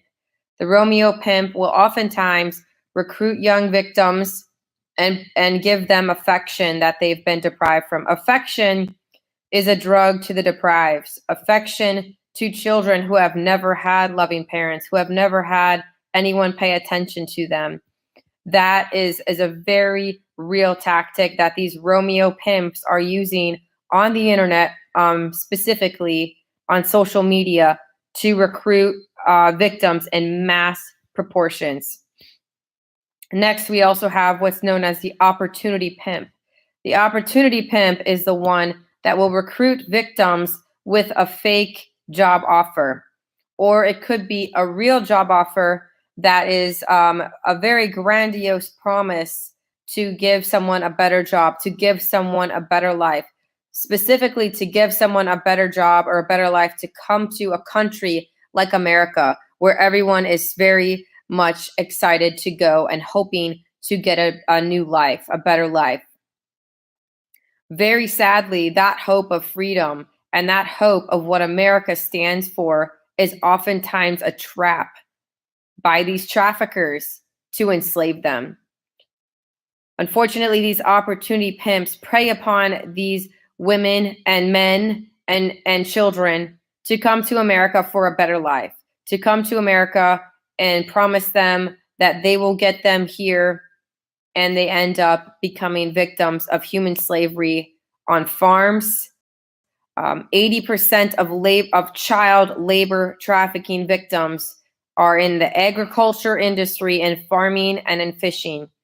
Very sadly, these children are being brutally worked in some cases to death on these farms by these greedy slave owners. It is hard to believe the magnitude that is going on in this country and in the world. America does not have as much problem with child labor issues as does Southeast Asia, in particular India, in particular China, in particular Thailand, and other countries where Southeast Asia is becoming very much a hotbed for that type of activity, unfortunately. So that's why it's also very important that we're bringing in the human trafficking aspect to this conference in the area of Southeast Asia. My goal for this presentation is to hopefully unify the forces and unify the talent and identify people out there in this conference, in your incredible country, who have skills, who have knowledge, who have a particular ability to create technology, to create facial recognition, to create any type of idea that you may have to help us identify these victims. Oftentimes in these horrific child sex torture chambers, these videos in the dark web, these horrific videos and horrific acts that are occurring, we are only able to see a trace of a victim's face, a trace of a perpetrator's face.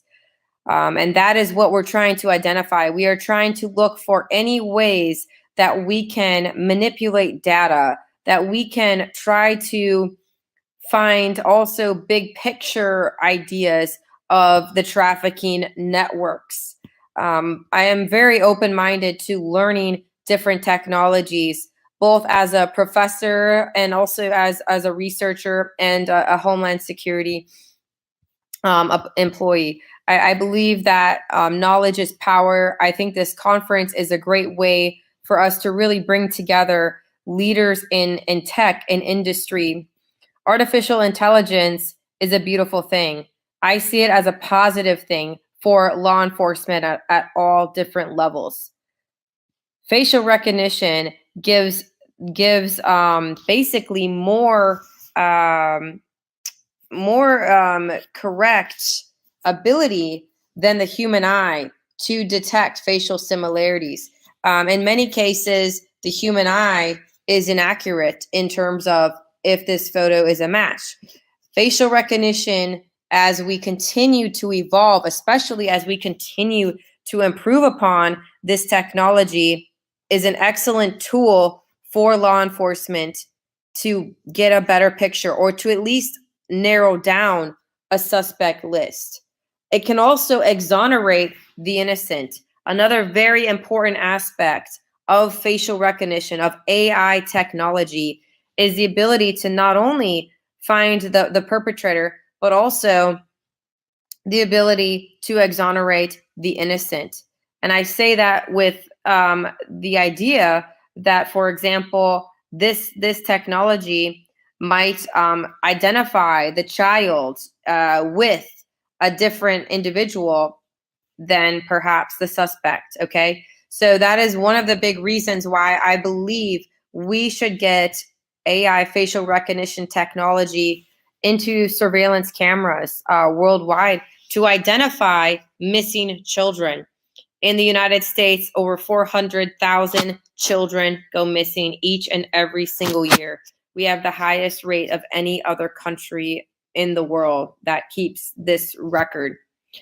Sadly, there's been estimates that approximately 40 to 50% of these children end up in the child sex slave trade.